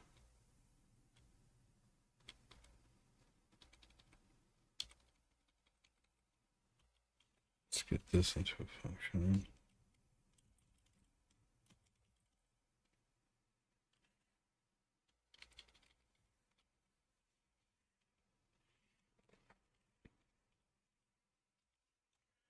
Hold that for now.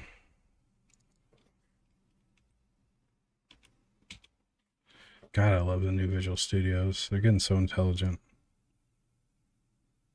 Just some of the autocorrect, like it knew that I was gonna, just from up here, it knew that I was continuing that. It's brilliant.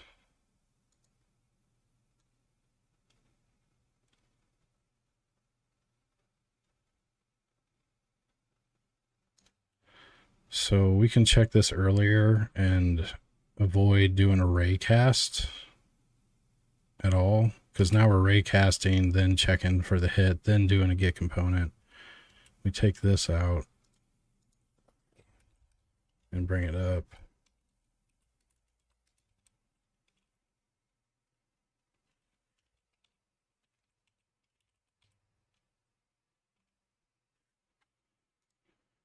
So for a player, don't do it. If we are not, then do it. And we avoid an unnecessary raycast when we're the player.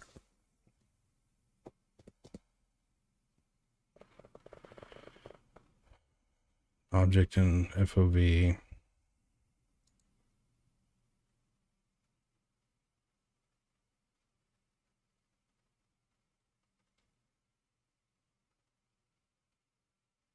Okay. Let's see if this works. So again, we're going after the player. Yeah, we want the minus from the location. This distance has got me weirded out, but I think it's okay because the player's a target. and this unit is the start point. So we'll see. This should be a one ray vision system for AI that is honoring the environment and everything, I believe, if I did this, or if I'm doing this right.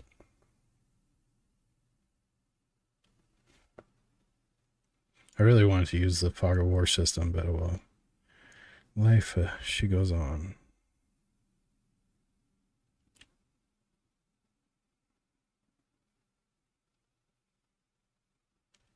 Did I set the...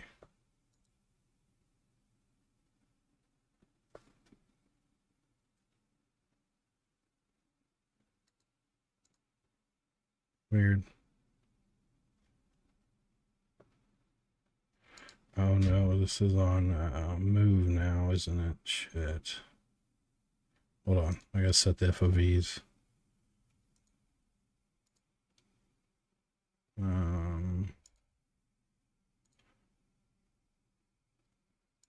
Unit layer. We'll do 90.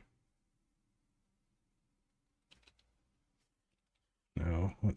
I think my FOV is 120.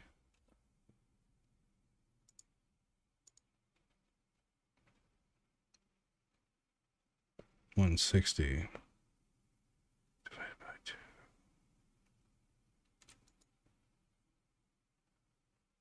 Where was I just at?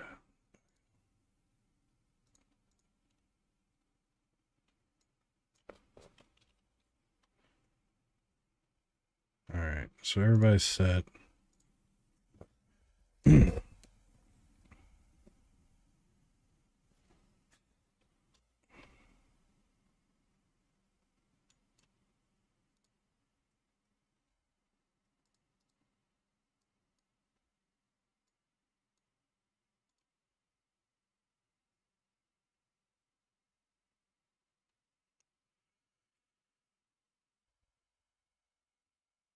What was the log again? Object and FOV. So I should have put the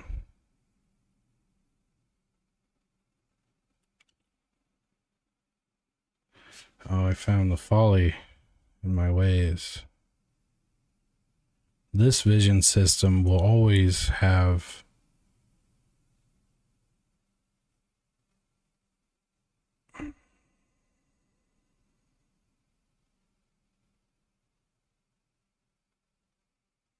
it sets the the distance of the ray cast based on the distance between us. So I think I need to fix that. But like it should do like a 5F for the distance or something, not, you know, because like if it does it here, it's based off the distance from me to him. So I don't, his vision range is infinite as long as there's not an obstacle. So now as I walk down here, the obstacle mass should make it to where he didn't see me, but I'm not logging that.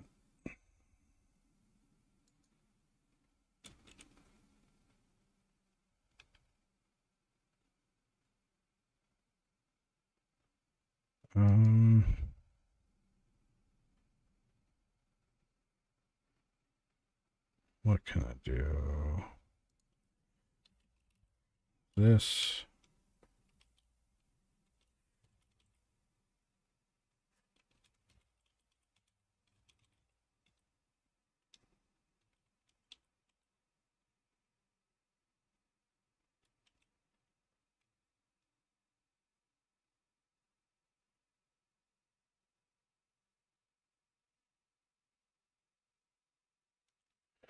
All right. So now every time he can see me,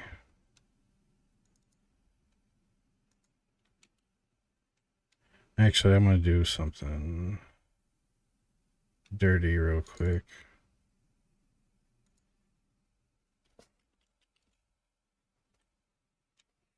We're going to check the vision every time. and drag the character around the scene and see if it hits or how it hits. So watch, this is going to be really helpful.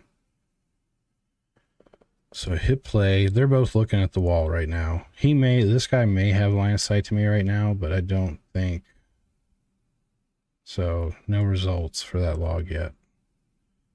So let's go over here, grab the unit.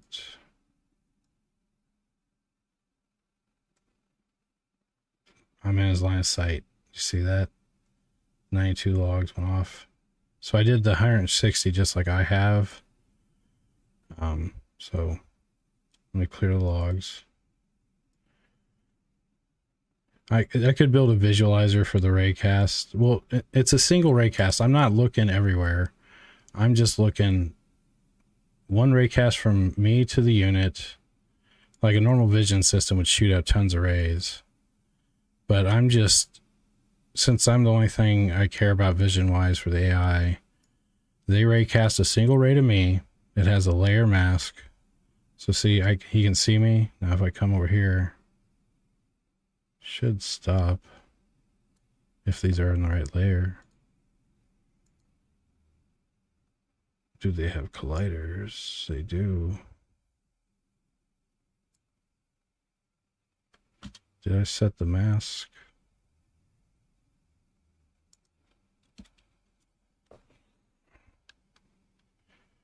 Oh.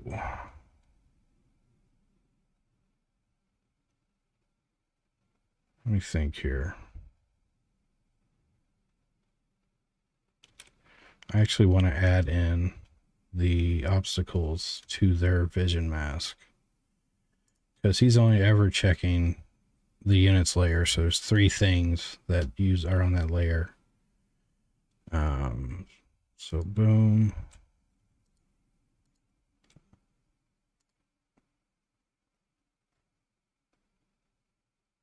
I need to move this out of the move, honestly, but move has the event I'm after. And it's when logically I'd want to update vision. So, yeah, you know, whatever.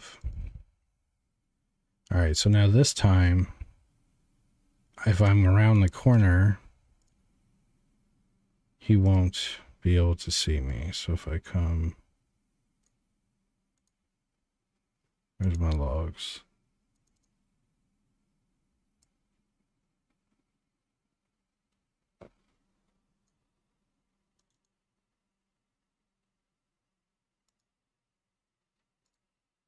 So it's clear. So I'm not getting vision logs. Vision logs.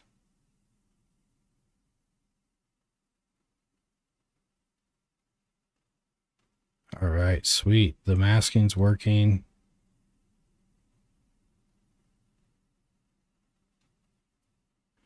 But again, like I said, he's got a hell of a range with the way I wrote the equation. See, he sees me right there. He sees me right there. Because basically everything in front of him, for 160 degrees in front of him,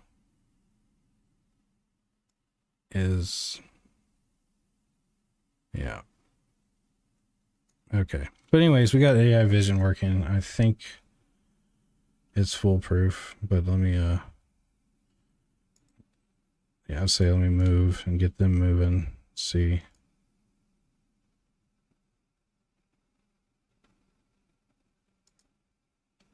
So right now they can't see me. I gotta turn off the fucking health bars again. I keep forgetting about that.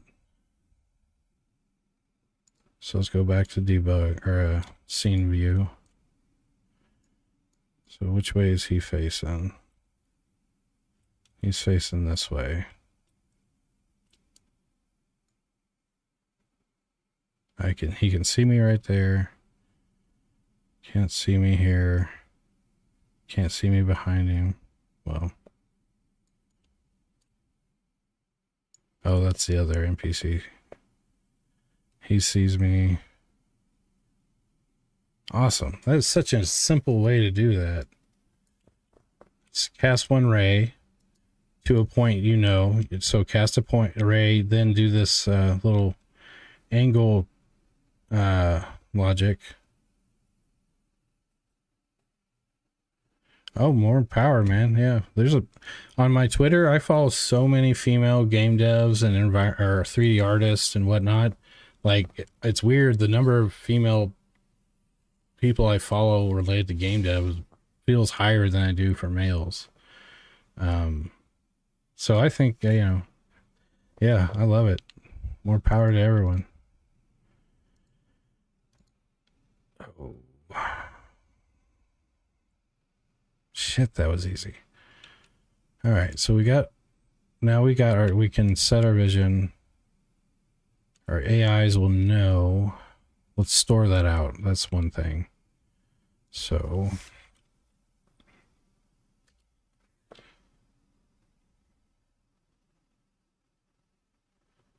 I think I'm going to store it on the unit, because that way I can use that information in multiple actions. Whereas if I store it in the move action, then other actions, anything in the future that needs this info, is got to go get it out of the move.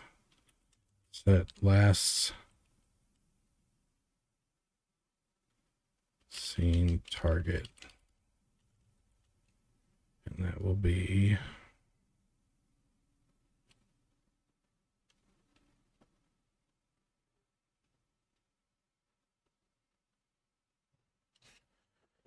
set last scene target.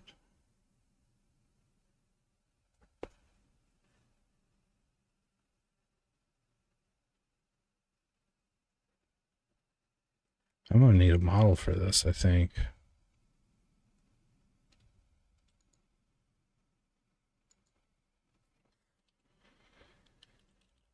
Oh. We'll do it this way. So write out the method stub, put in your parameters that you would pass it, then hit generate. One of my favorite ways to make a method. Control click to get to it. Start implementing your method.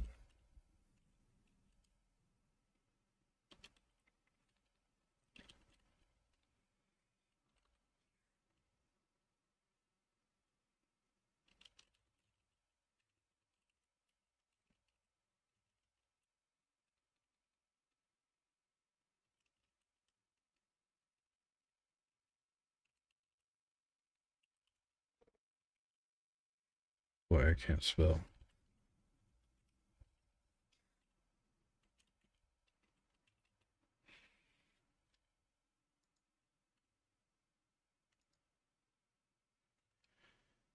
Yes. Let's do last scene unit. Shorter, less typing. But what if the target is going to be something besides a unit or the player in the future? Like, there's certain enemies that will target objects or go and break something in the environment, or like will run towards water if on fire. So every unit could have a target, and that target could be anything. All right, I'll build that in if I need it in the future. I'm just going to keep it with unit for now. As I think through that more, I'm going to probably regret not doing it. But, life. She moves on.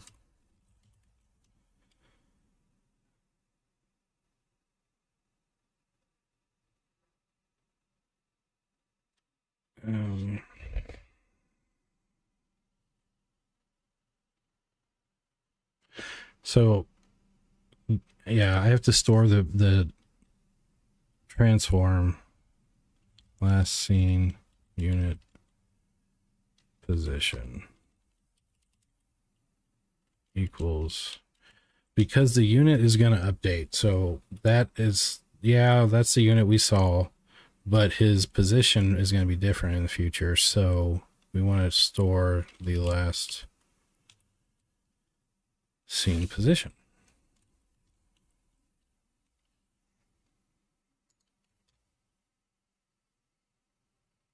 Okay.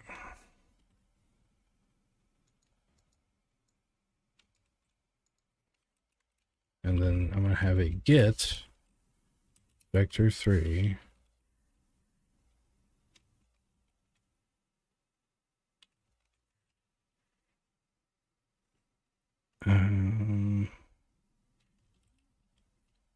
disposition.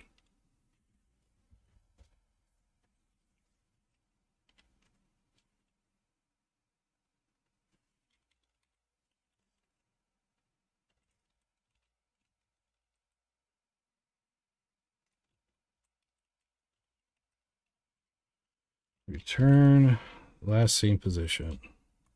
And just for shits and gigs, in case I need it.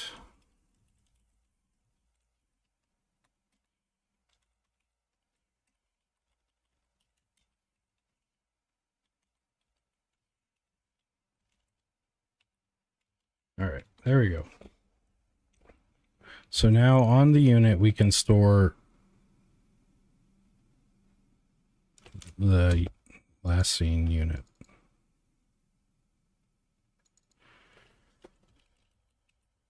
There we go. So we now have stored what the NPC will, when they see the player, they store it. They now have a last scene position, which will be used here soon. So let's take this out of update.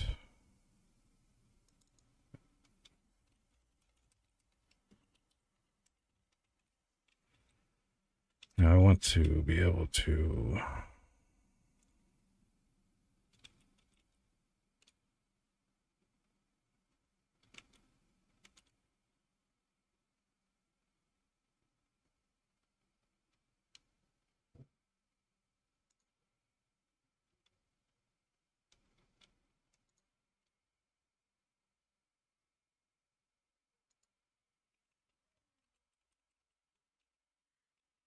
what was it?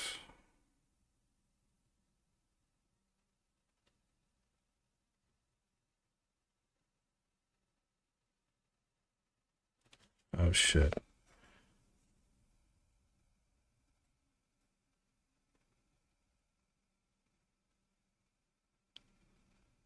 I do need an enemy check down here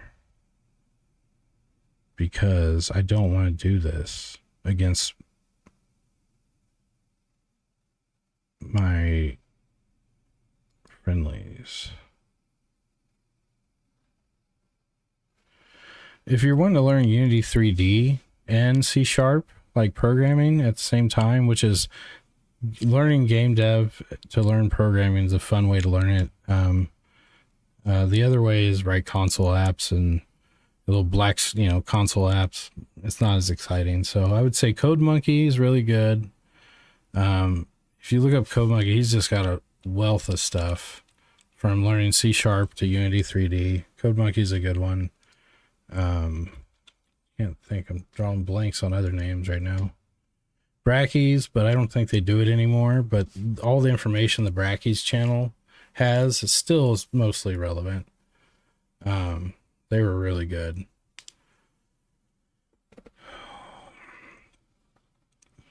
That one dude, I can't remember his name.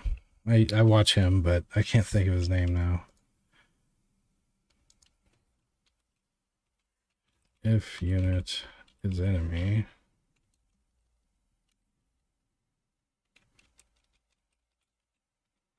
it's not an enemy.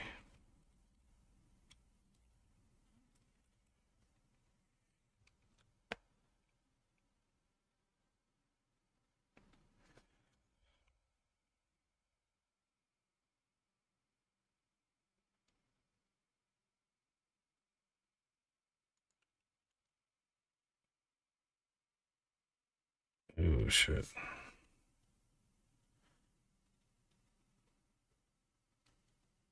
How is it allowing me to do that?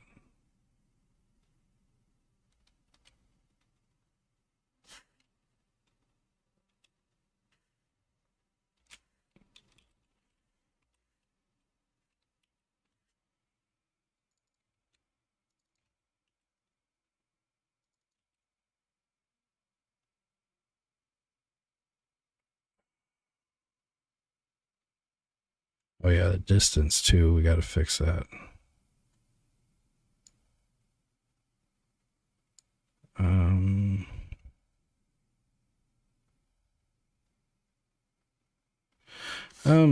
you can, the way Unity tutorials work and everything is you learn C Sharp as you learn Unity. So I would like CodeMonkey has a C Sharp playlist that's just learning C Sharp prior to Unity. That's, I think, look for that. He has just a C Sharp playlist for learning it specifically, but it just dovetails right into the Unity series. So we're going to just,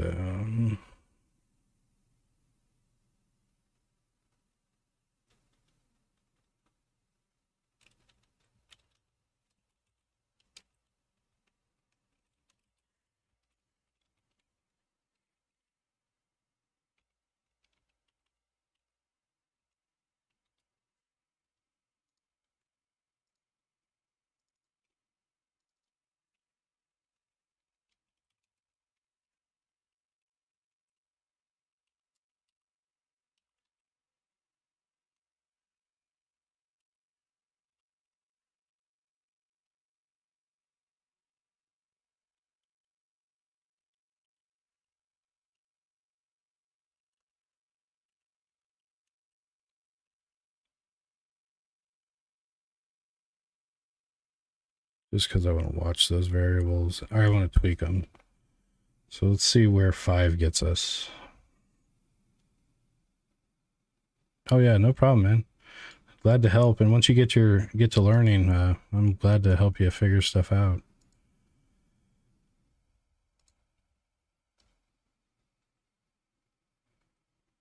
So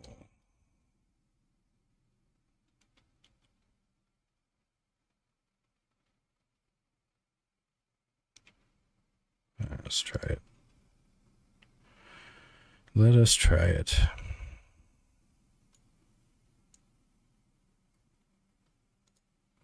No logums.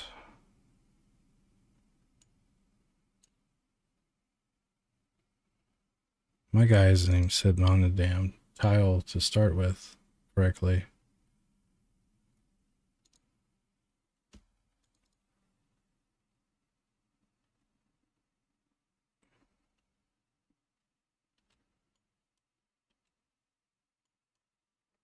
Not getting my logs. Where are my logs? Oh, the 5. I bet you I'm not close enough. I gotta look past my cup here. I just moved my damn cup.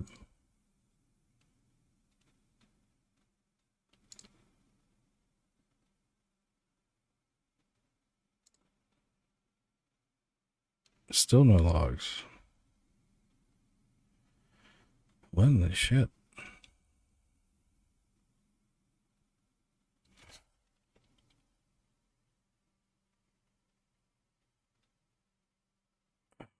Bet you.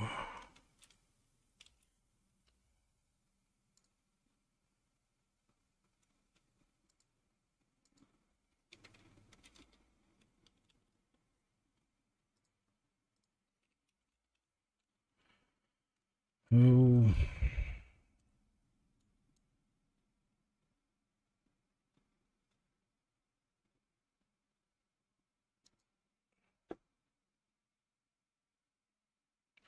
Oh, they're not going to update their vision because they're not moving. They're just shooting me. So until I get them to move, I got to check vision more than on just move. Oh, damn it.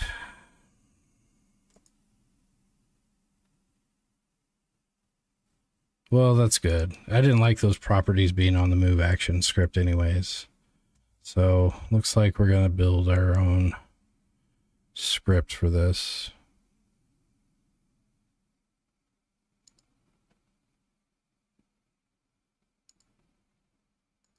No logs. Object and POV.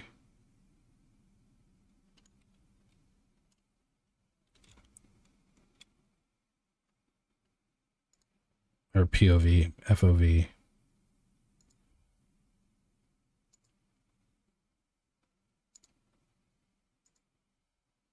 They both saw me.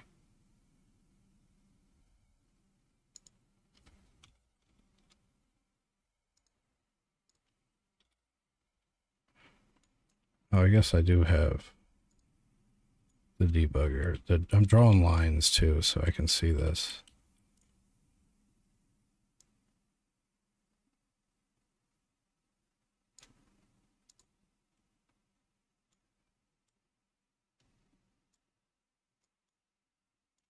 What line, what color was it? We were drawing, I guess, just white. I've got to disable a lot of lines.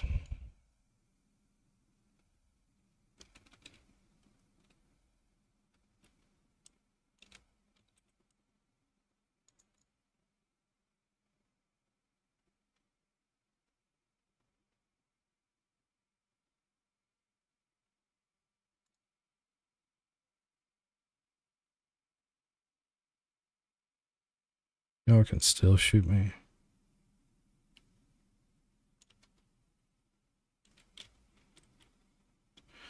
All right. It looks like it's working.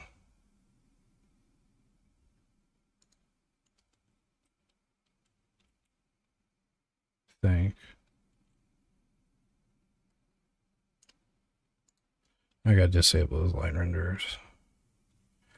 They are muy overkill.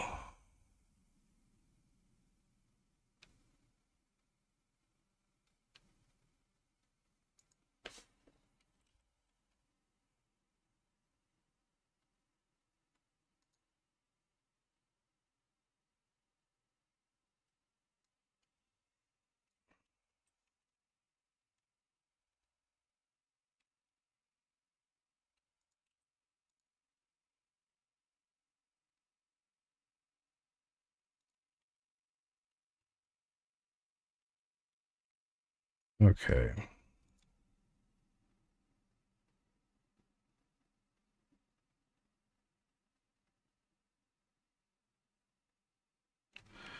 I still...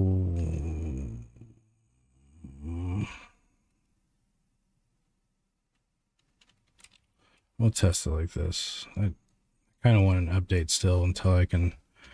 Because now it's only one ray fired at the end of their every step they take.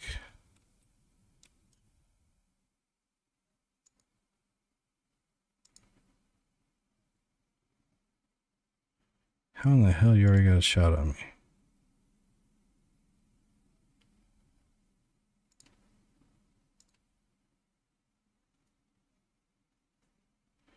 So he can shoot me, but I don't think he can see me yet. So that is unit 4. Oh wait, I swear I got rid of those lines.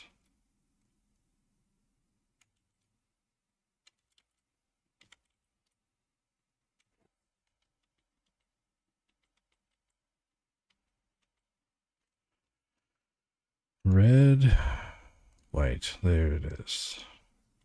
No, go away.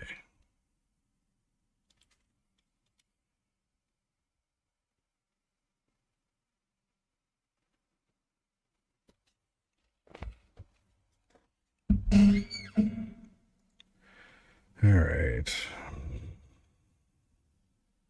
Now their vision of 5, I think, is detrimental because they'll shoot me before they see me.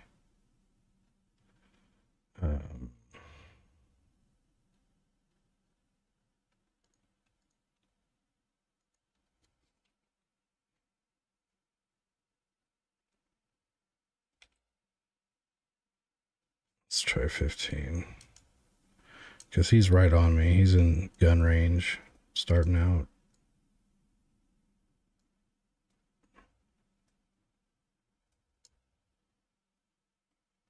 So he hasn't moved yet, so he hasn't checked his field of vision.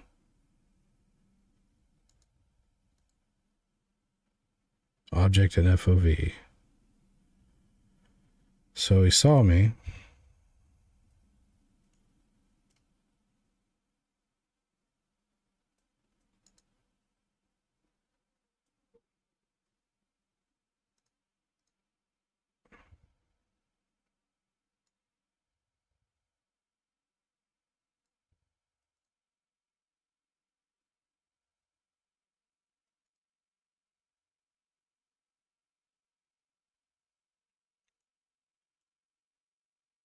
How far away are they? Damn it. Shoot me.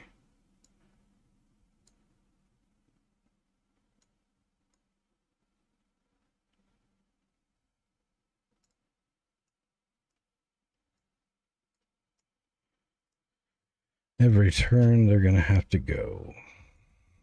Or check vision, not but I wanted after action, so I can't just put it before they take an action. But they're not that far from me.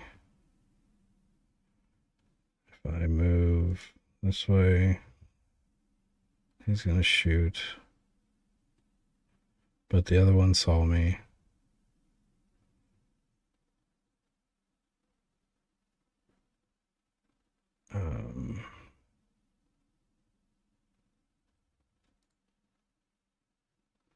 Am I walking the wrong way? I am.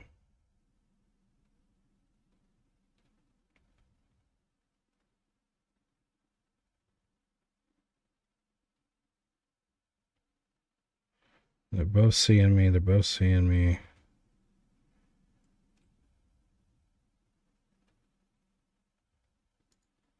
What I want to test is rounding a corner.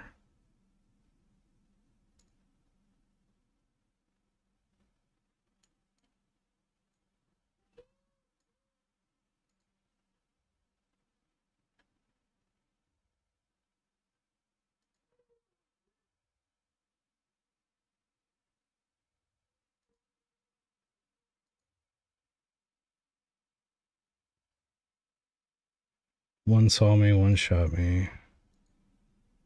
One saw me. None of them are seeing me. Ha ha ha. No one can see me yet. Still hasn't seen me. One saw me. They saw me. Oh, fuck yes. The AI has vision. They can see. No, is that too far? 15 was where I set it.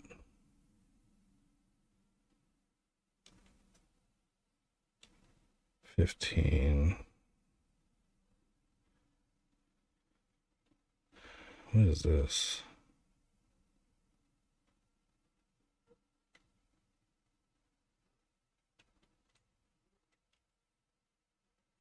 Move action.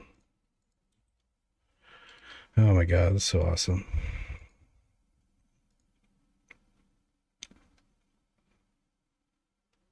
All this is gonna go.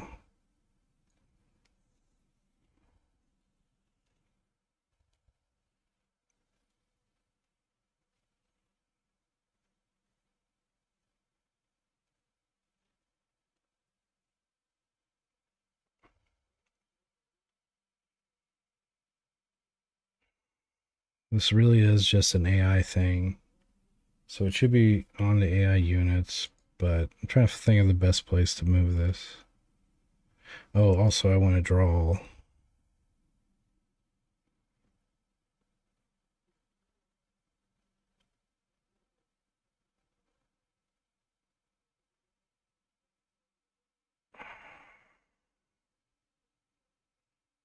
The AI vision range. Draw line. Just so I know how long this is. $sign.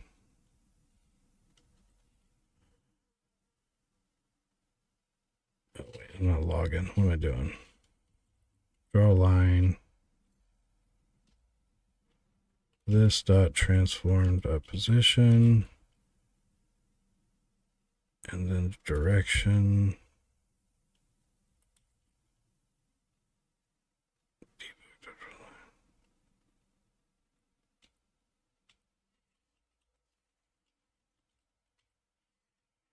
Yellow.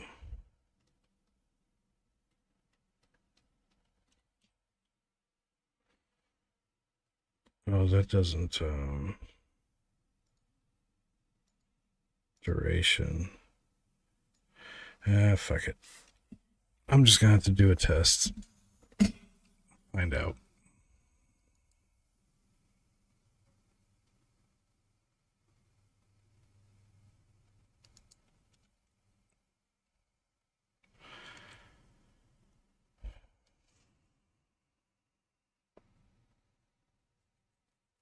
I'm gonna try it on 10.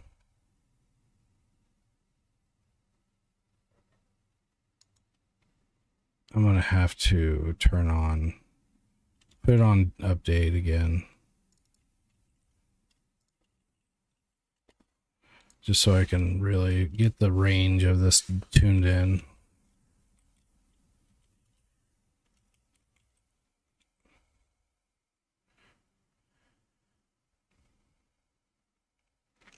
If they can see me like past the screen, then that's no bueno.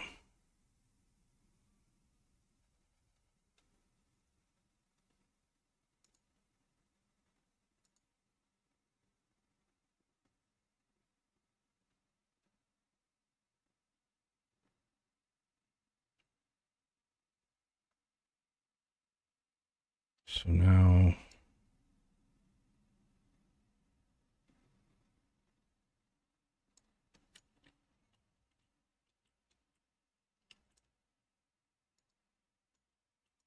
at 10, I'm not getting hit or seen, but I was getting shot.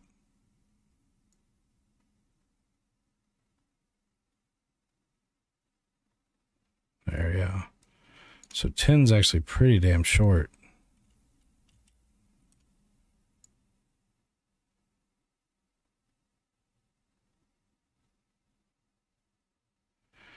It looks like it equates to roughly 2 tiles in the game.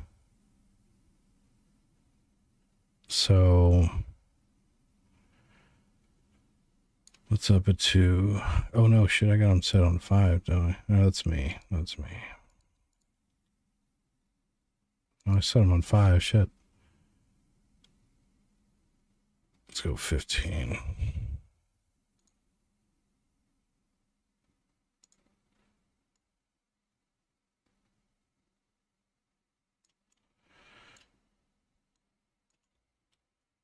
Fifteen's right about there.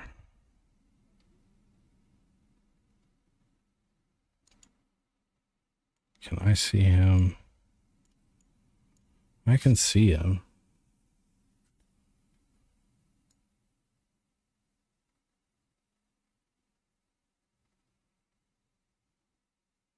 That's at the edge of his vision.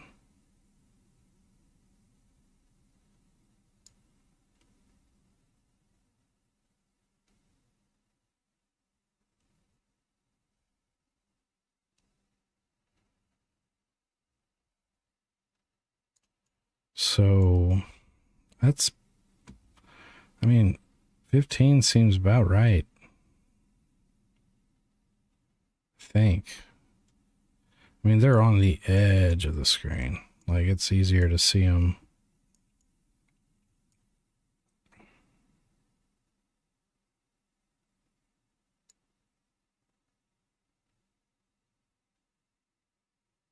Yeah, that seems right.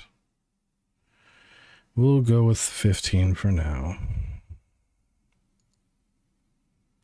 Okay, so now this gives me the bare minimum of information. The units now remember you. Oh, I need to store the turn scene.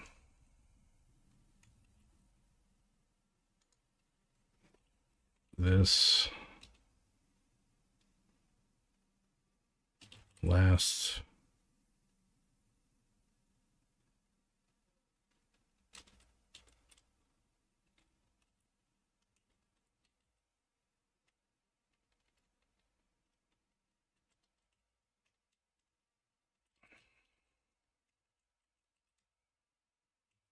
because I want to be able to track how many turns.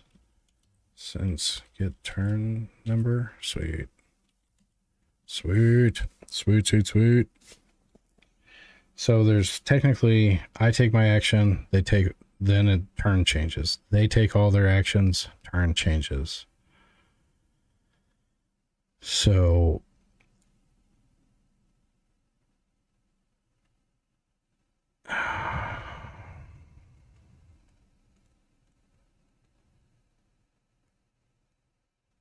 I need to remember, how do I,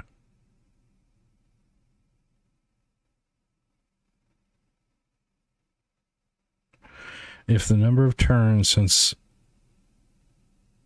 I've reached this position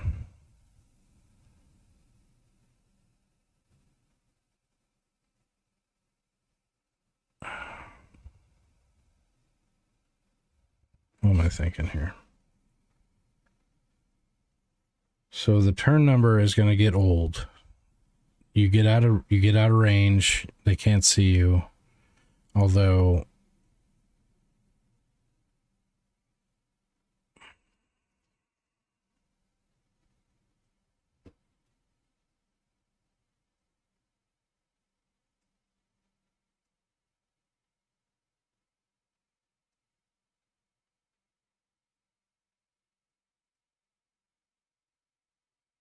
yeah. Do I need to store the last one? Last scene turn number. No, I'll just update it if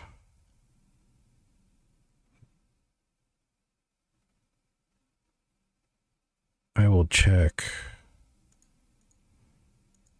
every time we take a turn.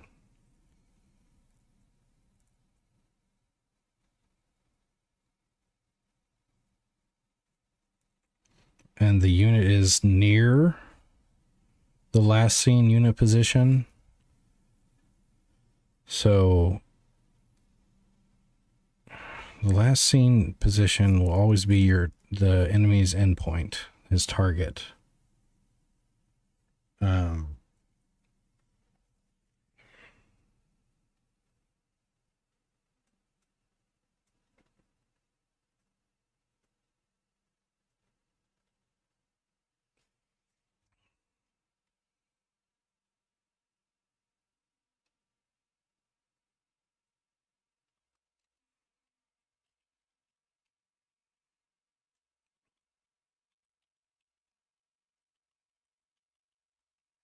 I do want to set the null unit in there, but I don't want to do this if the unit that was passed in is null.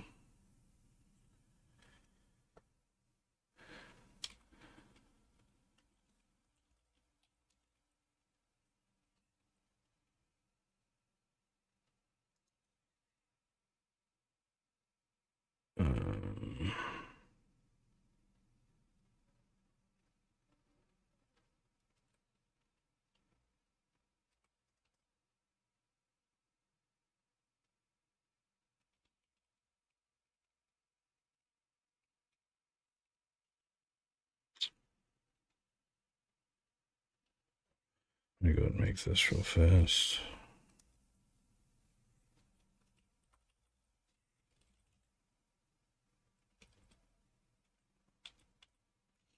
So when we set it, we clear it out to 0.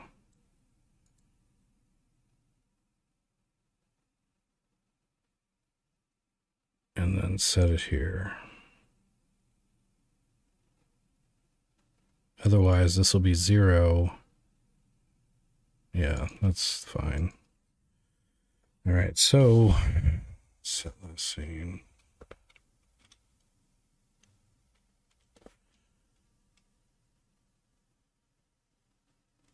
Public void get turns since last seen.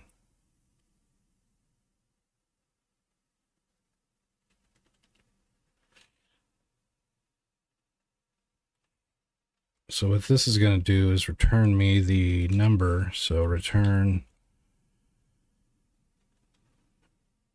it'd be level turn system, get turn number minus last seen number. Oops, why did I make that void?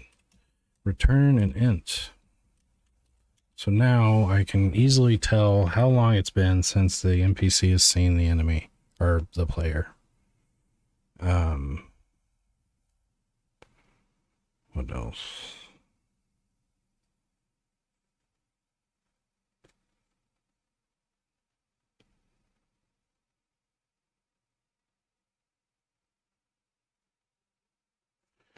The whole alert state's coming together. So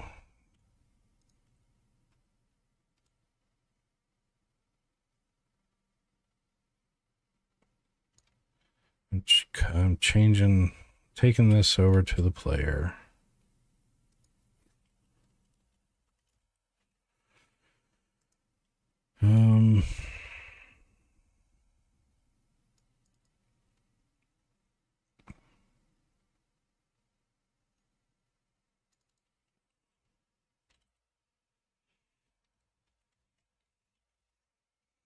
So now that it's on the player,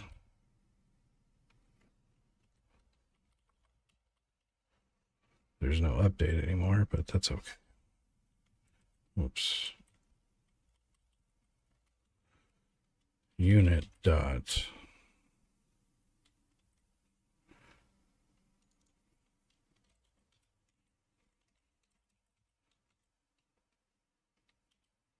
There we go. So on move action, it still does it. We no longer do it here in the update. Yeah, it makes most sense to be on the old unit instead. Although he's getting beefy. He's getting to be a chunky boy.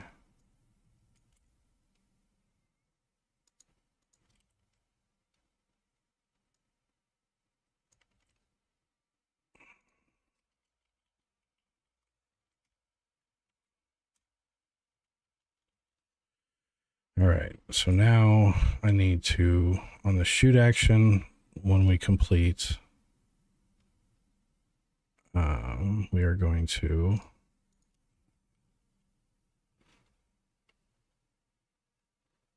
if it's not the player's turn, or if it is the player's turn, next turn, else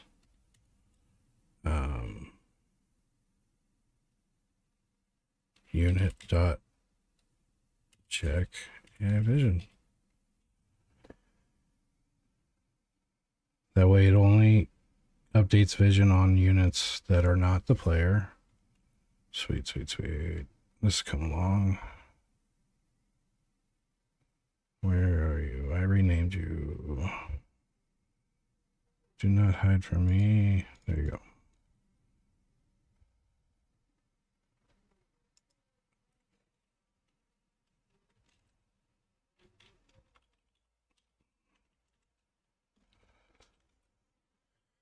So, oh yeah, this needed this. So on melee, if it's the player's turn, next turn. If it's the unit, just check AI vision.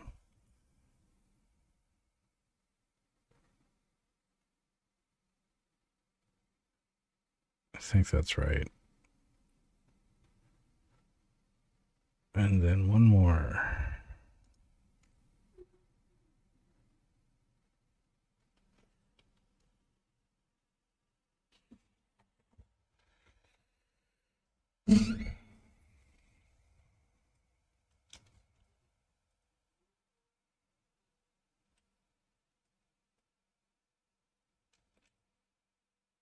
Okay, I think everything is now taken into account.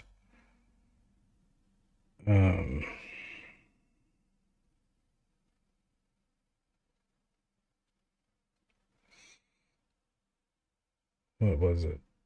So the AI should now, no matter their action. So this guy who shoots at me, after he shoots at me, he should immediately unit.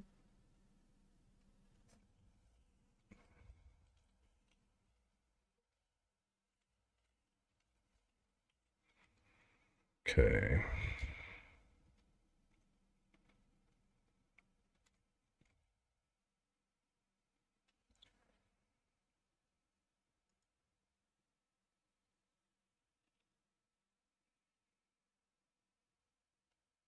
So no logs yet for sight. Now if I just step, he shoots. He didn't check.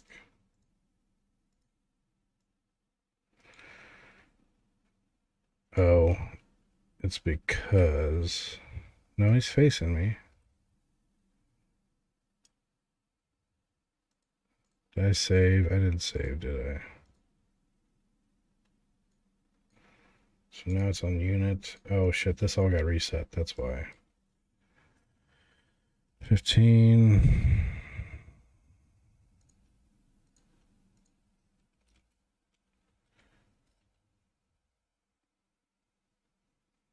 So now if I hit intern, he'll shoot and then he'll see me. What the fuck? Did I not save?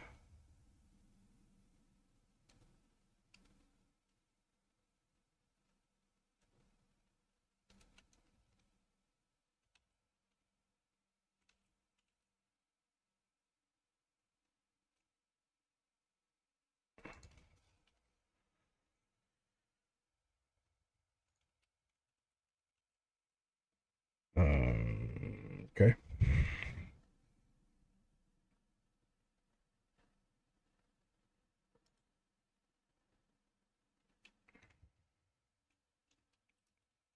Where I saved, and it should recompile.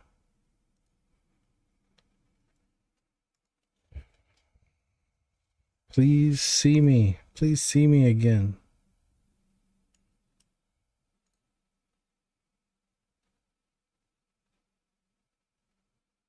Is there something I'm doing wrong? Do you hate me now? Maybe I'm just actually out of range.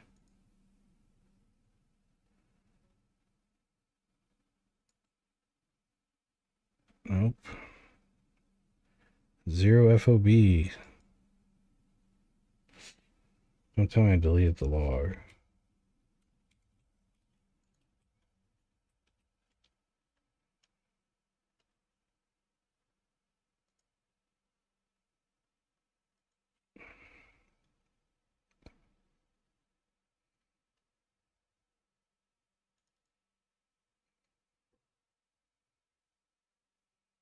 There it is.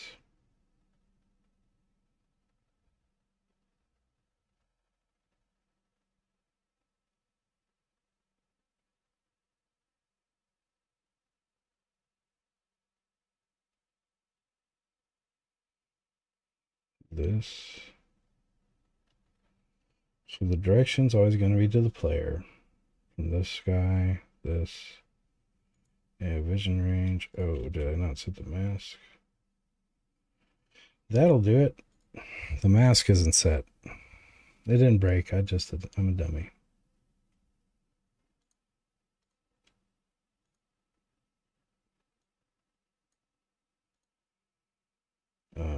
Units, obstacles, and walkables.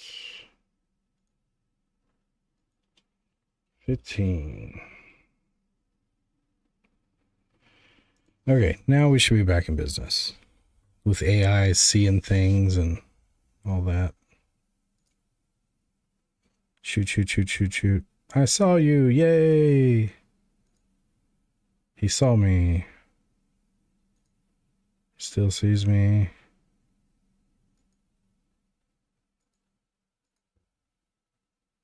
Saw me again.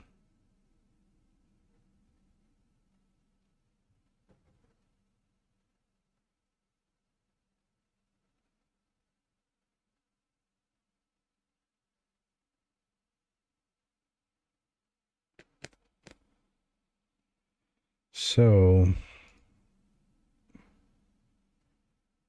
pretty much as long as he's pathing and doesn't run into any issues, he's good to go. He's going to see me every single time.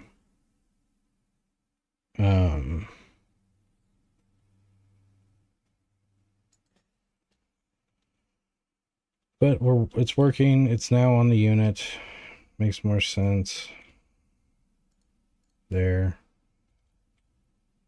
I'm gonna rename this FOV.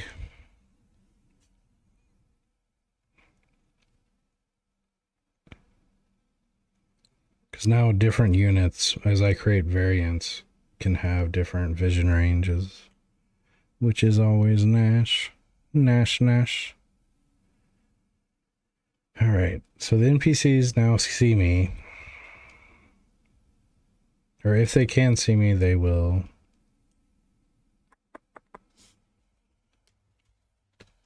Okay, so this has all been lead up to the enemy AI states and awareness of me. So if they have not seen me, they won't beeline for me anymore here shortly. They won't instantly know my location. They will also, once they acquire my location, then they will constantly try to move towards me. And then after they've lost sight of me for X number of turns, they will go into search state and look around the last known location. And they will then, after a couple more turns, enter idle, non-alerted state. So we're close to that.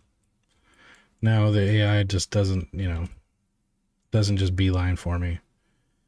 So in that spirit, let's move my character to where they can't see her immediately. That helps. Also put her on the center.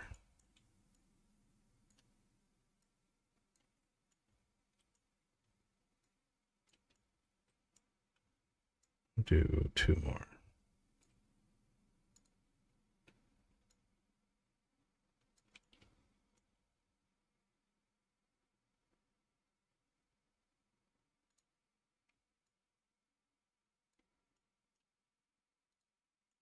What was that? Oh. Electrical pole. I'll leave that be for now. So, let me think here.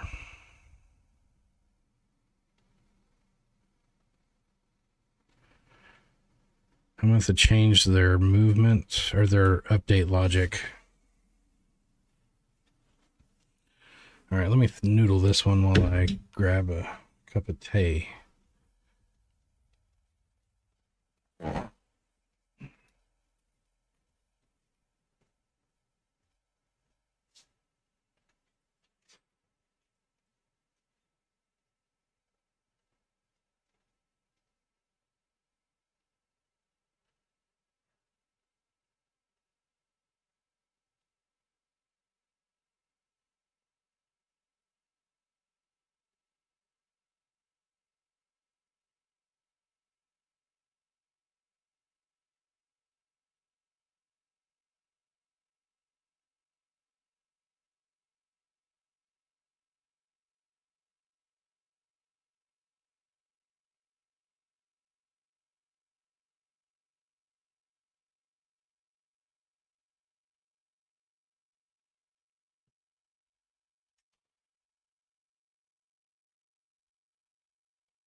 Darling, I love your ways every day. Hey, hey.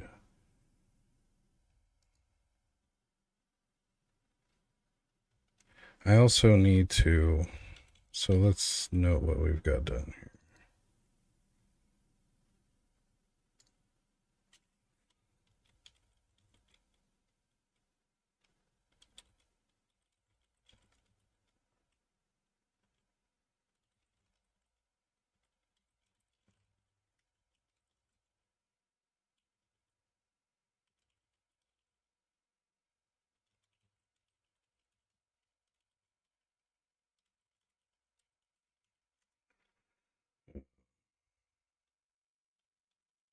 Didn't I do some other stuff?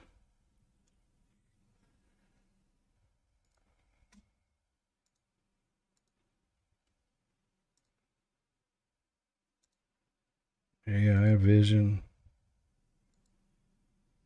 Fix that. That's it. I really thought I had something else. That was a big thing though, right there. All right, so we've added AI vision. Now they won't do shit until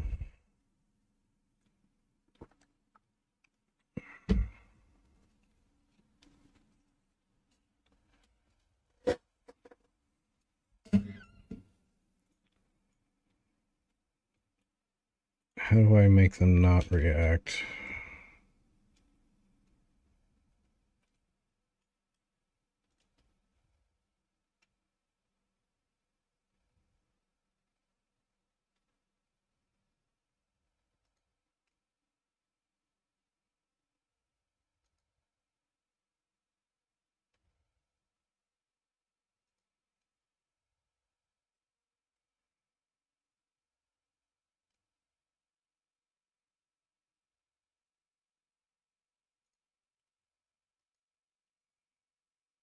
So if this is the move action,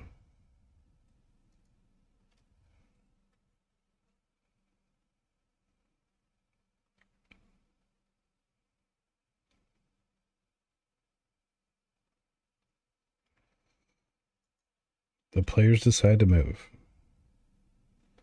but we know they have no target.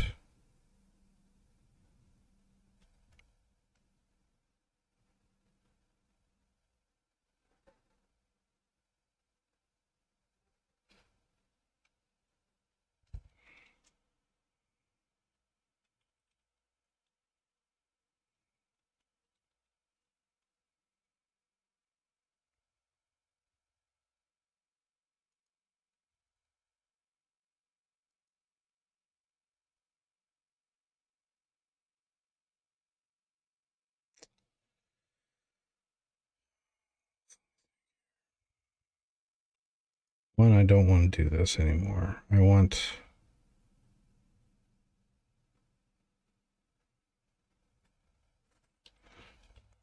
to trust the next path position.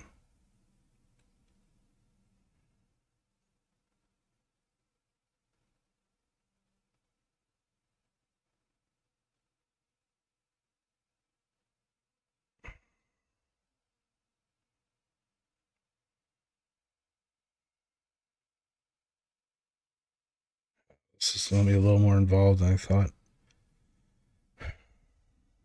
I don't want to break anything.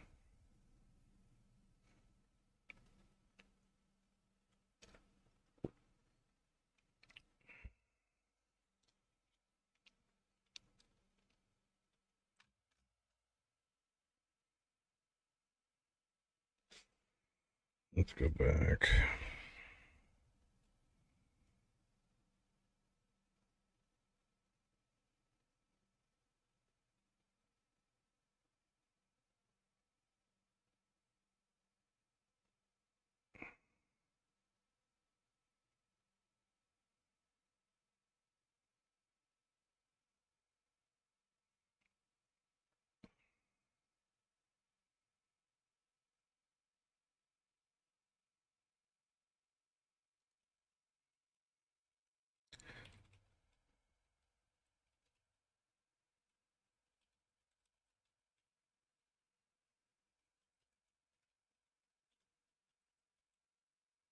And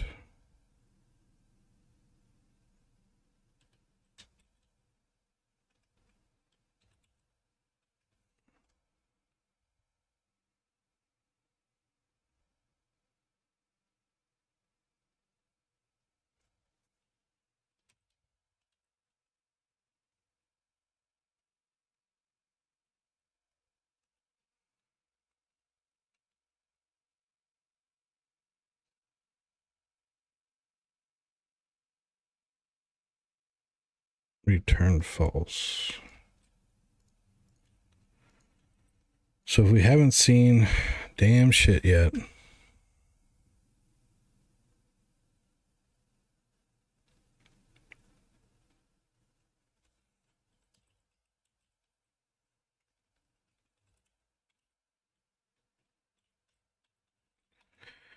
we haven't seen anything. We'll check vision, and because this is before the move, so say start of a game, the AI guy's never seen him. We're not going to do anything, but we will check the vision. Boy, that's going to break. I just know it.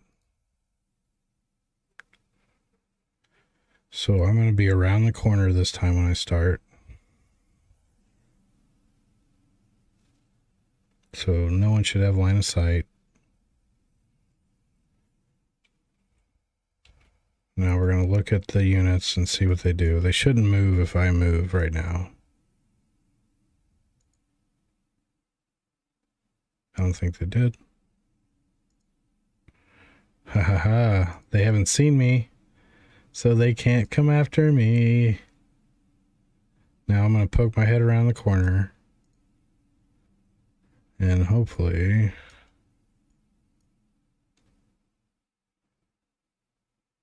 get chased.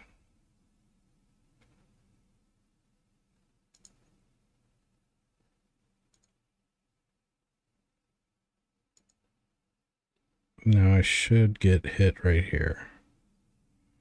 Or seen.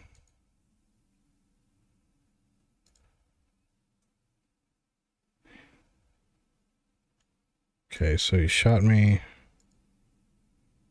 Now he's coming after me. Now the other one still has not seen me.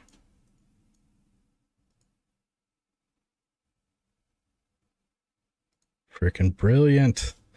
Enemy AI is getting smarter. So homie back there has never seen me, so he's not moving.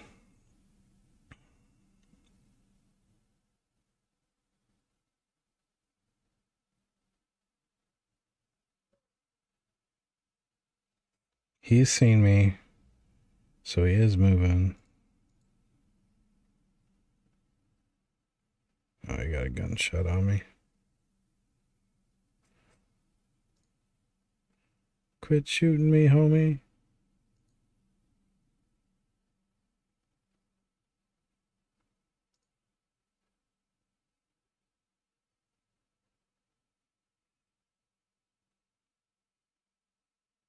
Where's he at?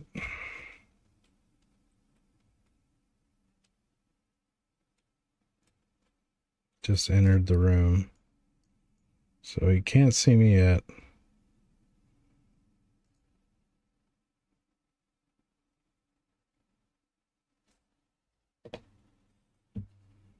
Thank you, thank you. Yeah, I've got enemy persistence now with vision. Like, if they don't, like, this guy over here hasn't seen me, so he's not chasing me. This guy did, so he's chasing me. Getting close to implementing them losing interest.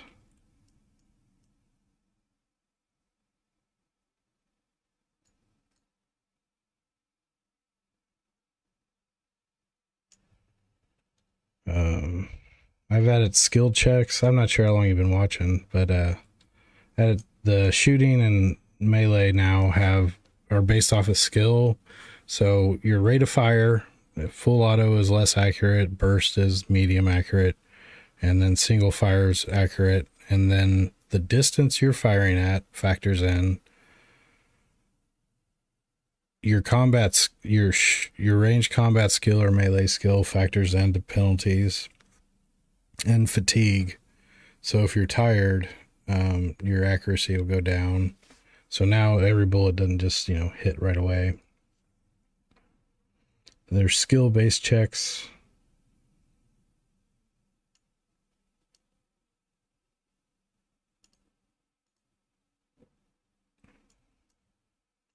Got the little, you can zoom in at this level, kind of look around.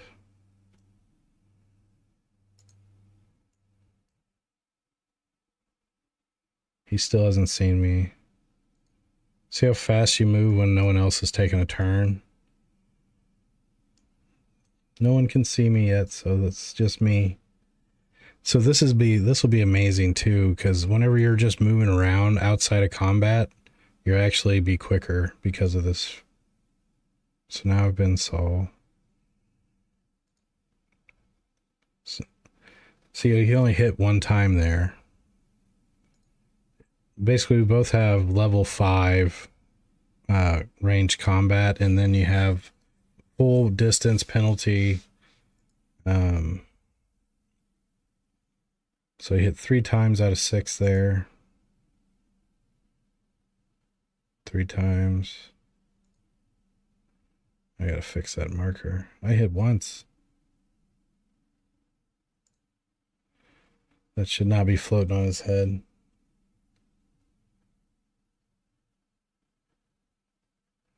Guns still just, tap you, but.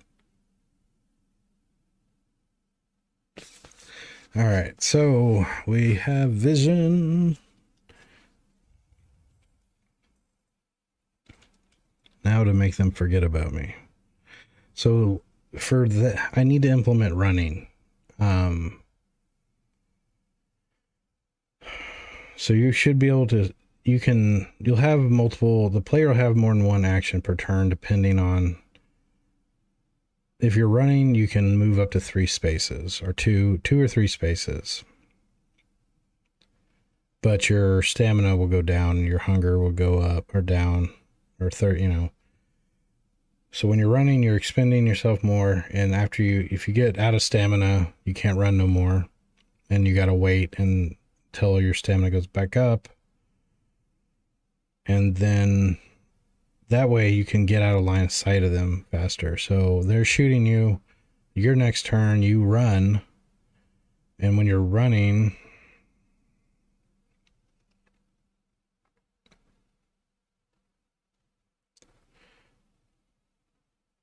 you can't fight or can.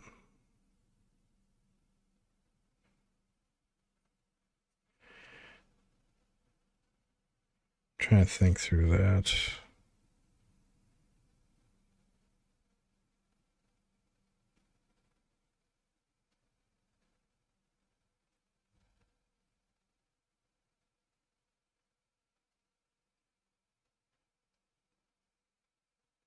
Hmm.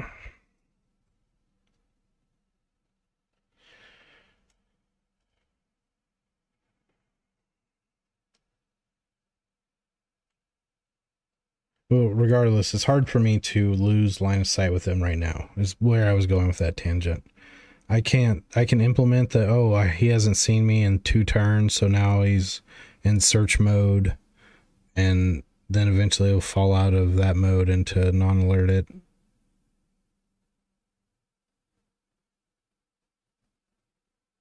But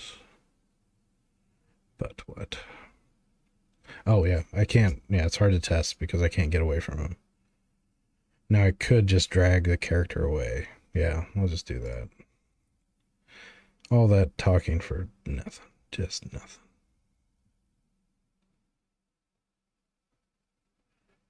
So enemy AI, so when they go to take their turn, it's movement.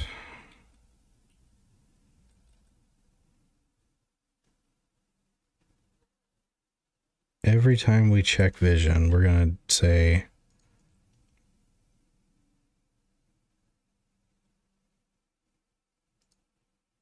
if we get here, we don't care. But if we get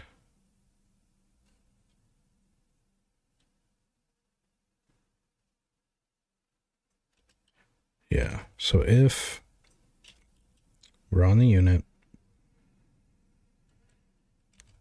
last seen turn,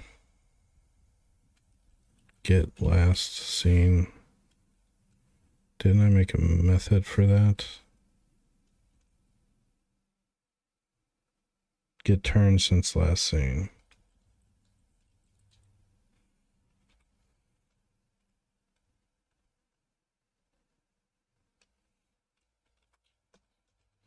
Equals 2 or is greater than .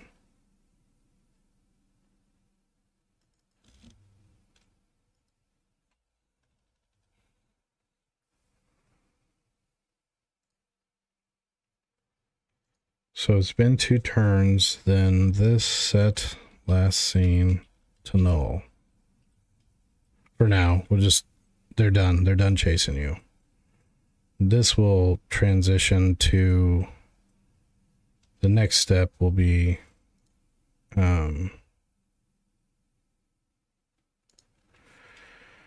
so I'm going to get seen. I'm going to walk away.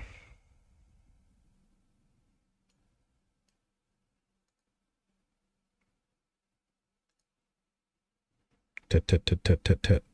I've been hit. I've been seen. Now I'm leaving.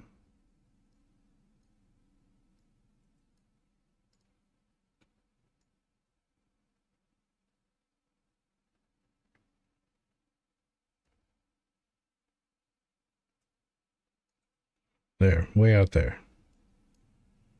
So we're going to watch him.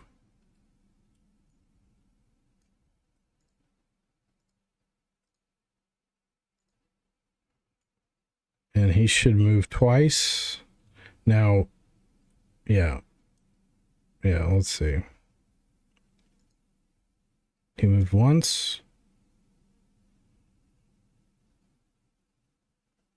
He moved twice. He did not move a third time because he lost me.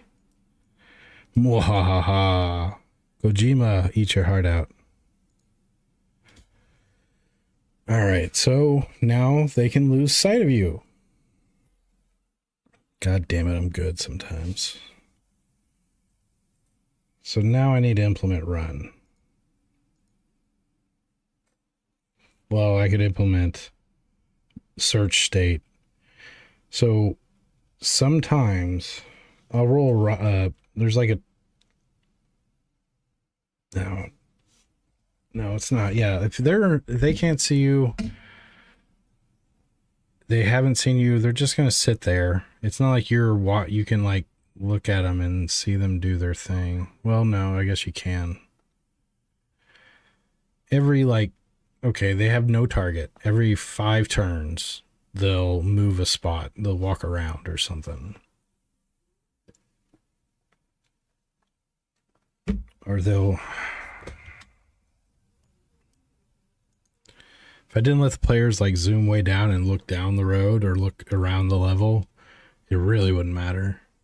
But you could see a unit ahead of you and you're just moving or back and forth and he never moves or does anything. Damn it.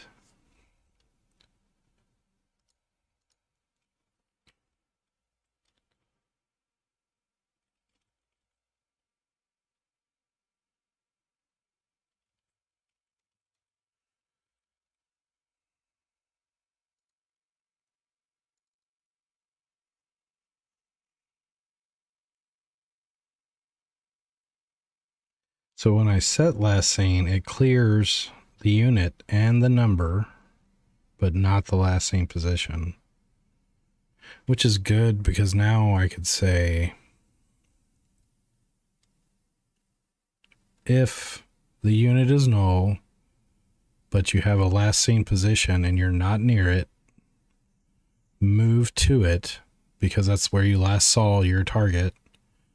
And once you get next to it or on it,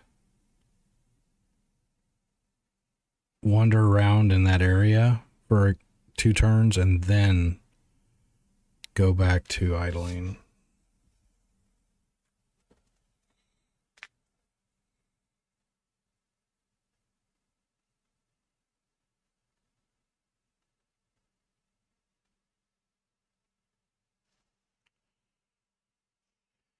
Definitely kicking some ass here, man. Okay, let's take some notes here.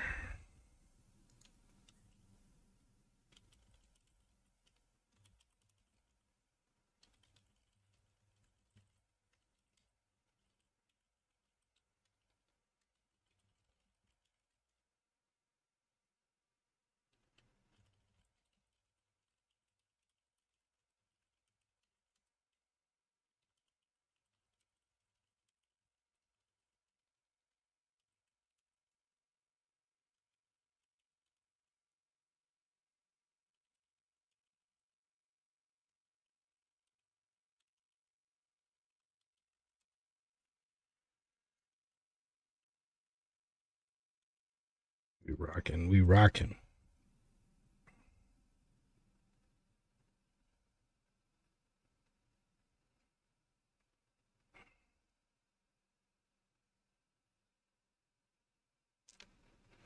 God, this is gonna be brilliant.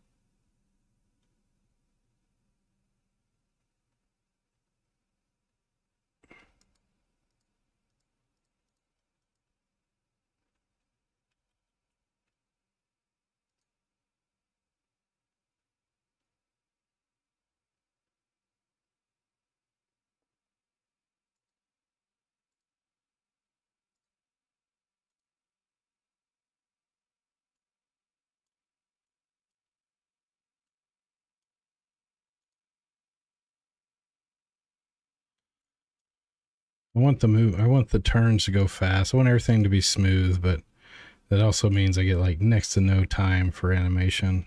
I gotta figure out how to make that look good.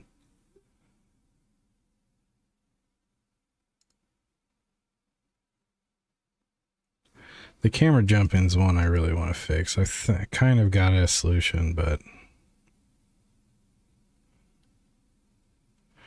you know how these things go.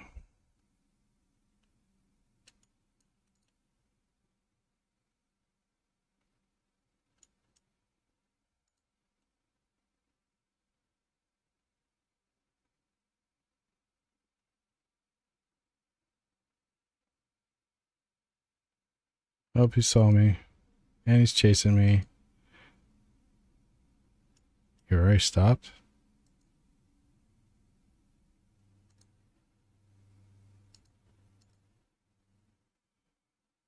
Oh shit. Since the way turns work, I need to double that number. At least a 4. Because 2 of those turns are my turns technically, so let's do 4. Let's see if I can lose him without dragging my character away.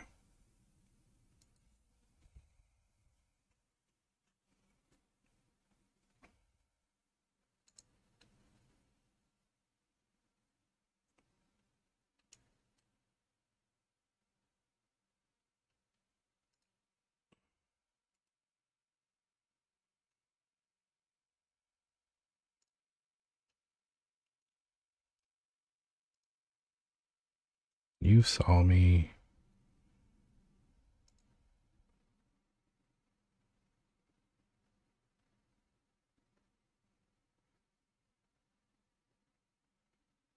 Because now so it's turn 27. If I go here,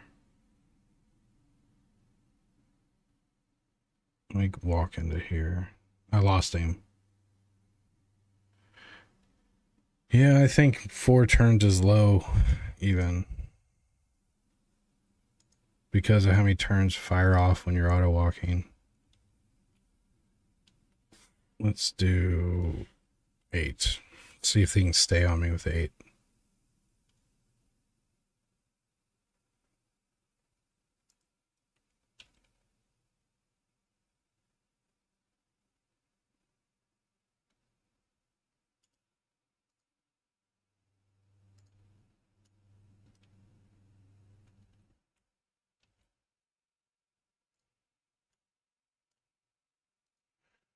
You saw me. Come on, let's go. Let's race.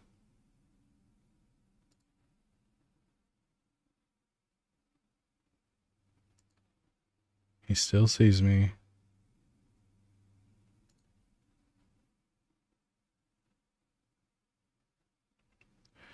I don't know if I agree with him being able to shoot through that. He's lost me. Well, I bet you.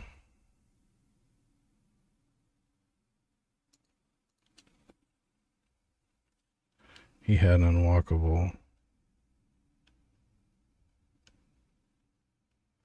No, I guess not. He lost me. So I can lose them. Despite my little,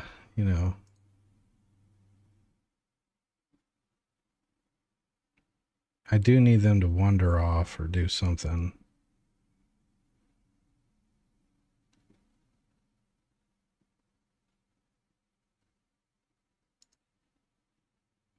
No, it didn't come back after me.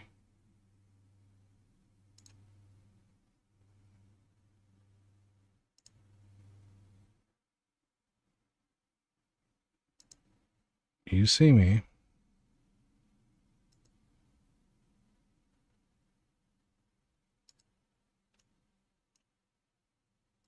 Now he's moving again. Oh, maybe it was...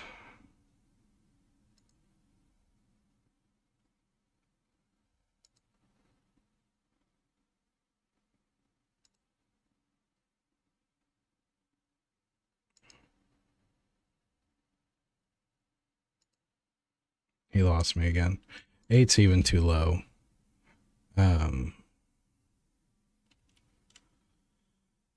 So let's go with 16. Just because of the rapid fire nature. I really thought they'd have trouble keeping, or I'd have trouble losing them.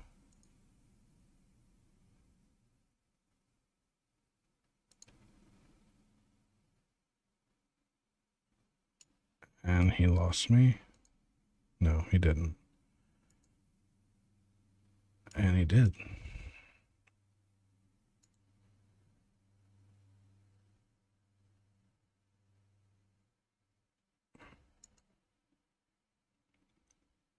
Two turns.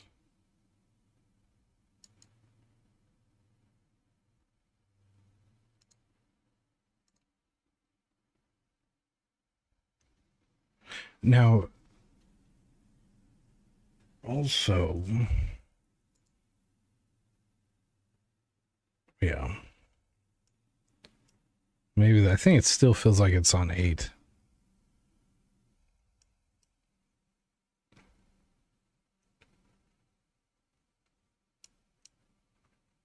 Pardon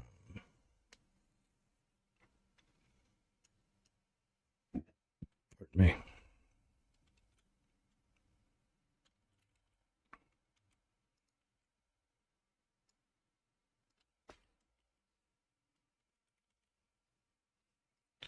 Just to force it. Because, I mean, 16, I figure...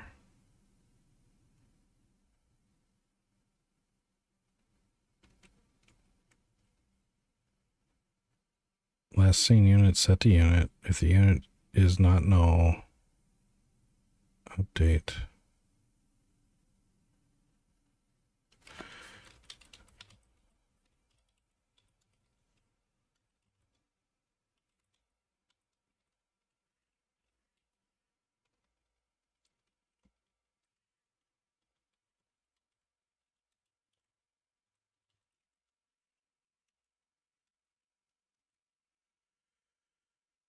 This will be informative.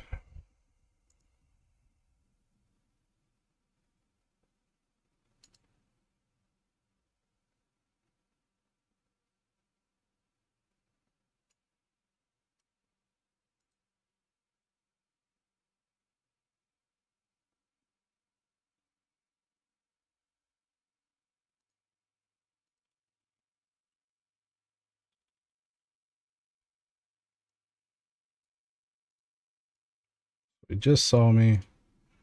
Let's go.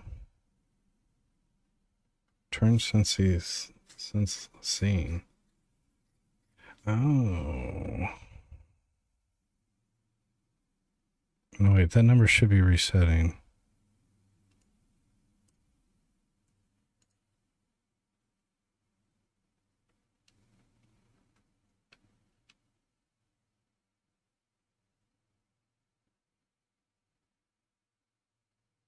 Is my math wrong here?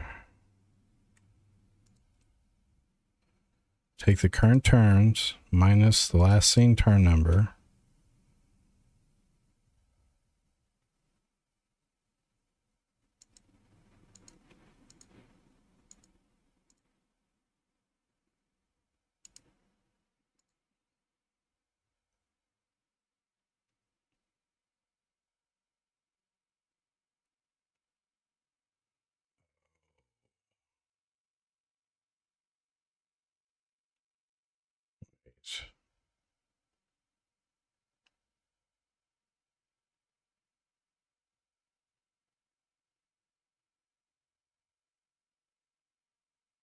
Should be getting to 0.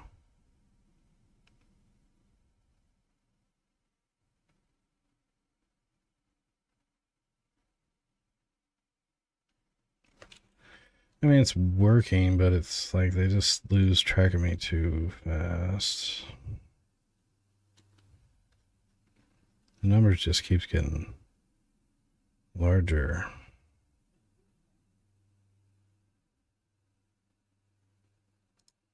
I need to put a this on that also. But anywho.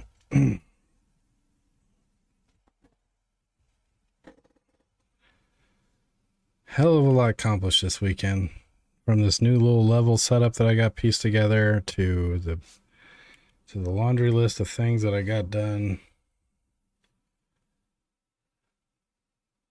Add fire mode to guns. Unit animator update to work with fire mode. Animation rigs removed. Per bullet screen shake when firing. Updated test level visuals. Muzzle flash using lights.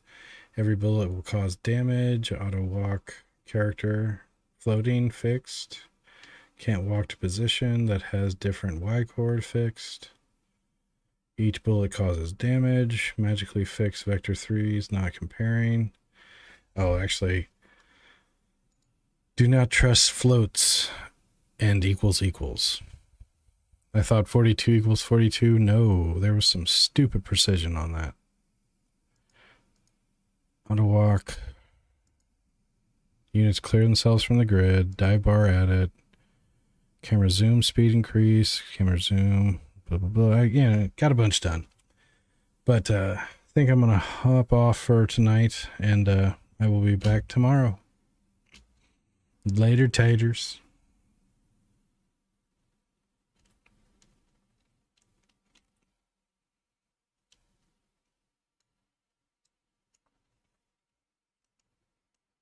You too, man.